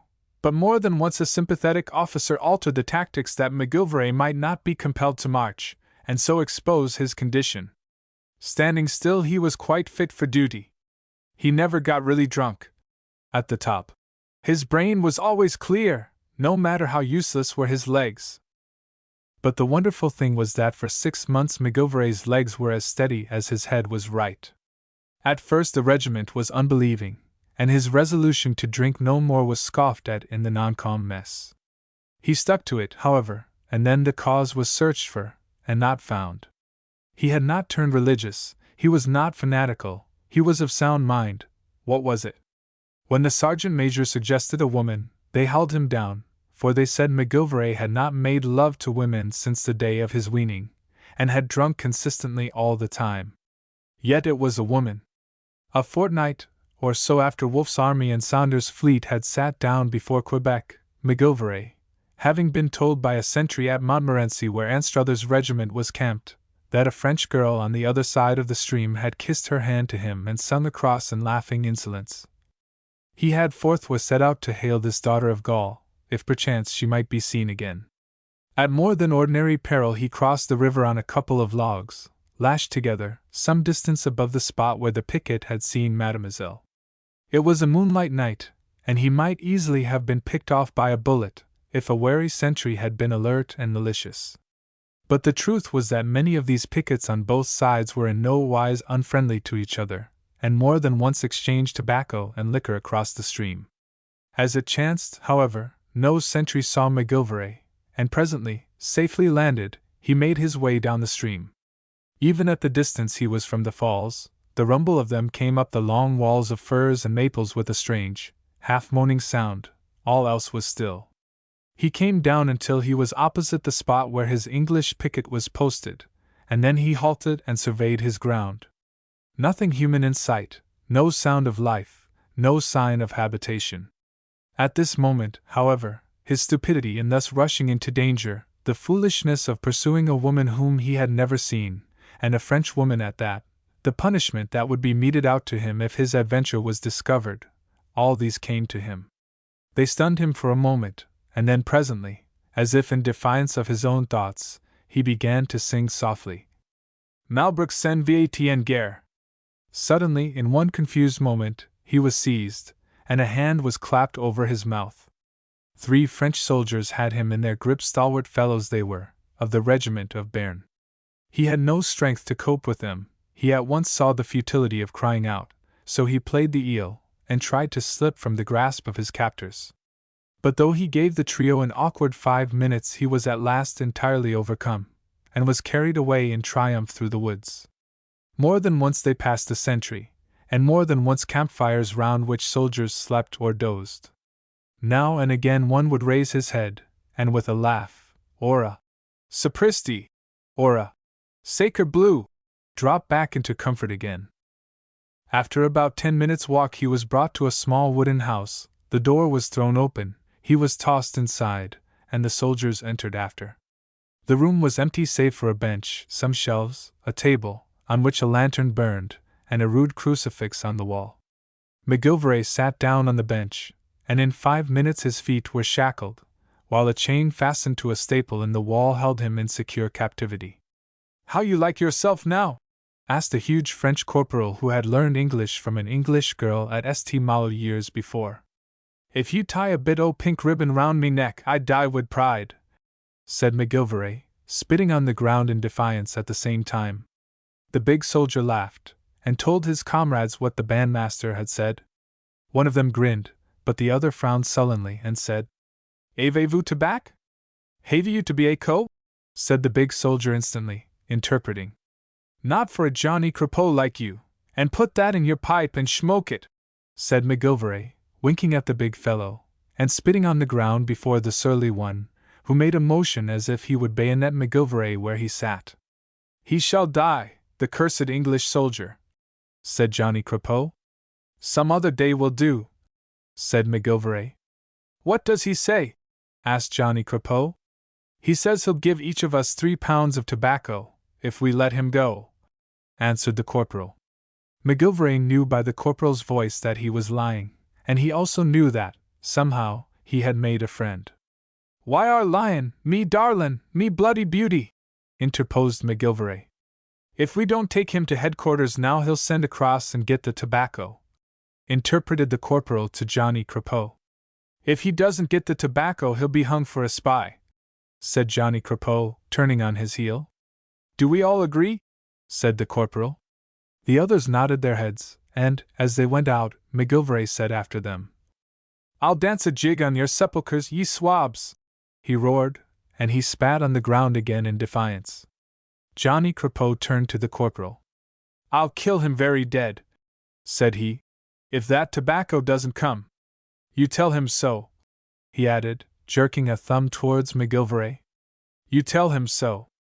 The corporal stayed when the others went out, and, in broken English, told McGilvray so. I'll play a hornpipe, and his gory shroud is round him, said McGilvray.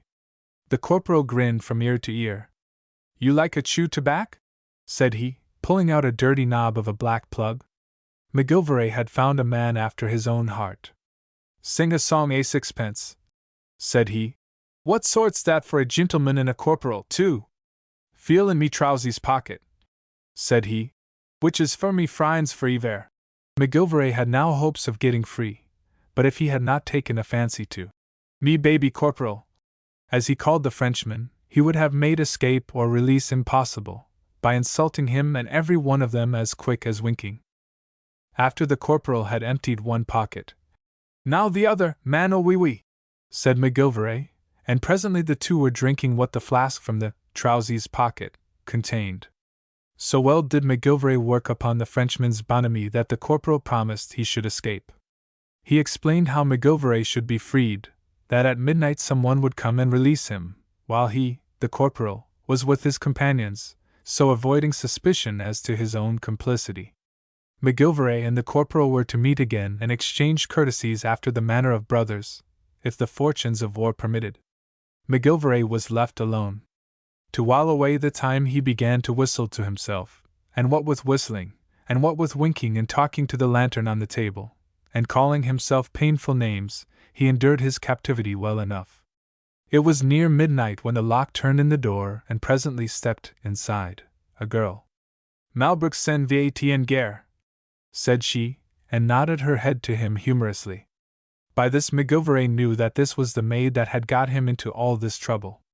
At first he was inclined to say so, but she came nearer, and one look of her black eyes changed all that. You've a way wid you, me darlin', said McGilvray, not thinking that she might understand. A leetle way of my own, she answered in broken English. McGilvray started. Where did you learn it? He asked, for he had had 2 surprises that night. Of my mother, at Estimalo, she replied. She was half English, of Jersey. You are a naughty boy, she added, with a little gurgle of laughter in her throat. You are not a good soldier to go a chase of the French girls cross of the river. Sure I am not a good soldier thin. Music's me game. And the band of Anstruther's regiment's mine. You can play tunes on a drum? She asked, mischievously. There's one I'd play to the voice av you, he said in his softest brogue. You'll be on listen me, darlin'? He added. She stooped to undo the shackles on his ankles. As she did so he leaned over as if to kiss her. She threw back her head in disgust. You have been drink, she said, and she stopped her work of freeing him. What'd wet your eye, no more, he answered. She stood up. I will not, she said, pointing to the shackles. If you drink some more, never some more, never! Divil a drop thin, darlin', till we fly our flag yender, pointing towards where he supposed the town to be. Not till then? She asked, with a merry little sneer. Ver well, it is come see. She held out her hand. Then she burst into a soft laugh, for his hands were tied. Let me kiss it, he said, bending forward. No, no, no, she said. We will shake our hands after. And she stooped, took off the shackles, and freed his arms. Now if you like, she said, and they shook hands as McGilvray stood up and threw out his chest. But try as he would to look important, she was still an inch taller than he. A few moments later they were hurrying quietly through the woods, to the river. There was no speaking. There was only the escaping prisoner and the gay-hearted girl speeding along in the night, the mumbling of the quiet cascade in their ears, the shifting moon playing hide-and-seek with the clouds. They came out on the bank a distance above where McGilvray had landed, and the girl paused and spoke in a whisper. It is more hard now, she said. Here is a boat, and I must paddle. You would go to splash. Sit still and be good. She loosed the boat into the current gently, and, holding it, motioned to him to enter. You're going to row me over? He asked, incredulously. S.H. Get in, she said. Strike me crazy, no, said McGilvray. Divil a step will I go. Let me that sowed the storm take the whirlwind. He threw out his chest. What is it you came here for? She asked, with meaning. Yourself and the mocking bird in your voice, he answered. Then that is enough, she said. You come for me, I go for you. Get in. A moment afterwards, taking advantage of the obscured moon, they were carried out on the current diagonally down the stream, and came quickly to that point on the shore where an English picket was placed. They had scarcely touched the shore when the click of a musket was heard, and a "Cavalier" came from the thicket. McGilvray gave the password, and presently he was on the bank saluting the sentry he had left 3 hours before. Malbrook send vat en guerre, said the girl again with a gay insolence, and pushed the boat out into the stream. A minute, me darlin', said McGilvray. Keep your promise, came back softly. Ah, come back 1 minute. A flirt, said the sentry. You will pay for that, said the girl to the sentry, with quick anger. Do you love me, Irishman? She added to McGilvray. I do, ah, wurra, I do, said McGilvray. Then you come and get me by the front door of the city, said she, and a couple of quick strokes sent her canoe out into the dusky middle of the stream, and she was soon lost to view. Ah, the loik o' that! Ah, the foine avy heard the tip-top lass o' the wide world, said he. You're a fool, and there'll be trouble from this, said the sentry. There was trouble, for 2 hours later the sentry was found dead, picked off by a bullet from the other shore when he showed himself in the moonlight, and from that hour all friendliness between the pickets of the English and the French ceased on the Montmorency. But the one witness to McGilvray's adventure was dead, and that was why no man knew wherefore it was that McGilvray took an oath to drink no more till they captured Quebec. From May to September McGilvray kept to his resolution, but for all that time he never saw the tip-top lass o' the wide world. A time came, however, when McGilvray's last state was worse than his first, and that was the evening before the day Quebec was taken. A dozen prisoners had been captured in a sortie from the Isle of Orleans to the mouth of the St. Charles River. Among these prisoners was the grinning corporal who had captured McGilvray and then released him. 2 strange things happened. The big, grinning corporal escaped from captivity the same night, and McGilvray, as a non-com said, got shameful drunk. This is one explanation of the 2 things. McGilvray had assisted the grinning corporal to escape. The other explanation belongs to the end of the story.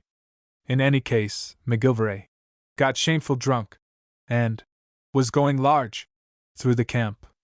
The end of it was his arrest for assisting a prisoner to escape and for being drunk and disorderly. The band of Anstruther's regiment boarded HMS Leostaff without him, to proceed up the river stealthily with the rest of the fleet to Cap Rouge, from whence the last great effort of the heroic wolf to effect a landing was to be made. McGilvray, still intoxicated but intelligent, watched them go in silence. As General Wolfe was about to enter the boat which was to convey him to the flagship, he saw McGilvray, who was waiting under guard to be taken to Major Hardy's post at Point Levis. The general knew him well, and looked at him half sadly, half sternly. "I knew you were free with drink, McGilvray," he said, "but I did not think you were a traitor to your country too." McGilvray saluted, and did not answer.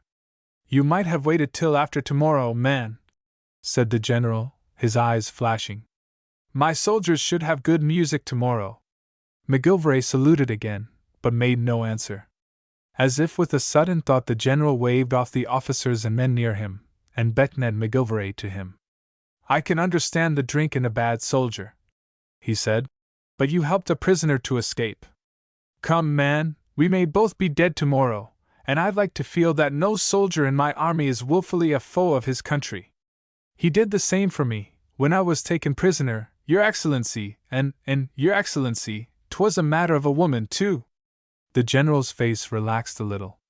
"Tell me the whole truth," said he, and McGilvray told him all. "Ah, Your Excellency," he burst out at last, "I was no traitor at heart, but a fool I always was.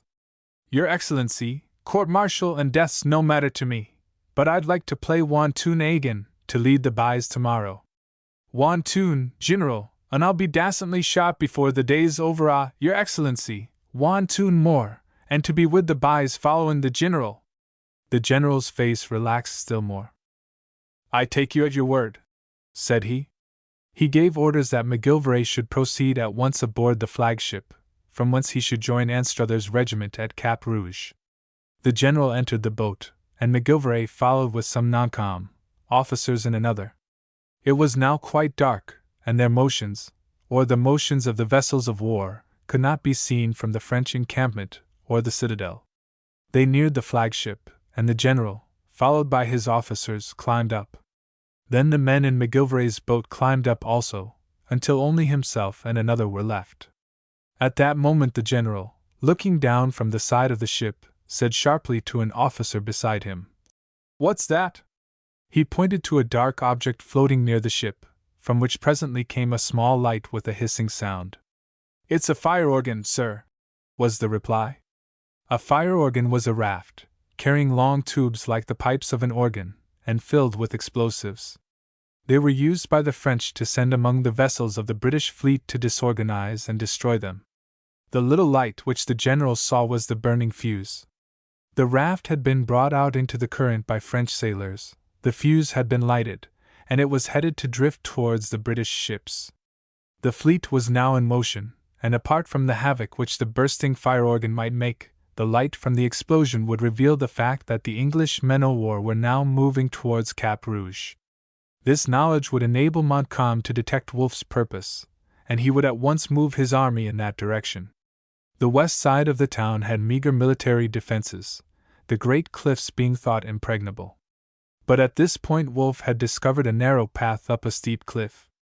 McGilvray had seen the fire organ at the same moment as the general. "Get up the side," he said to the remaining soldier in his boat. The soldier began climbing, and McGilvray caught the oars and was instantly away towards the raft.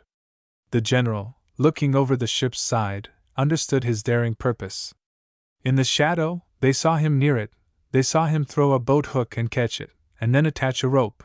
They saw him sit down, and taking the oars, laboriously row upstream toward the opposite shore, the fuse burning softly, somewhere among the great pipes of explosives. McGilvray knew that it might be impossible to reach the fuse.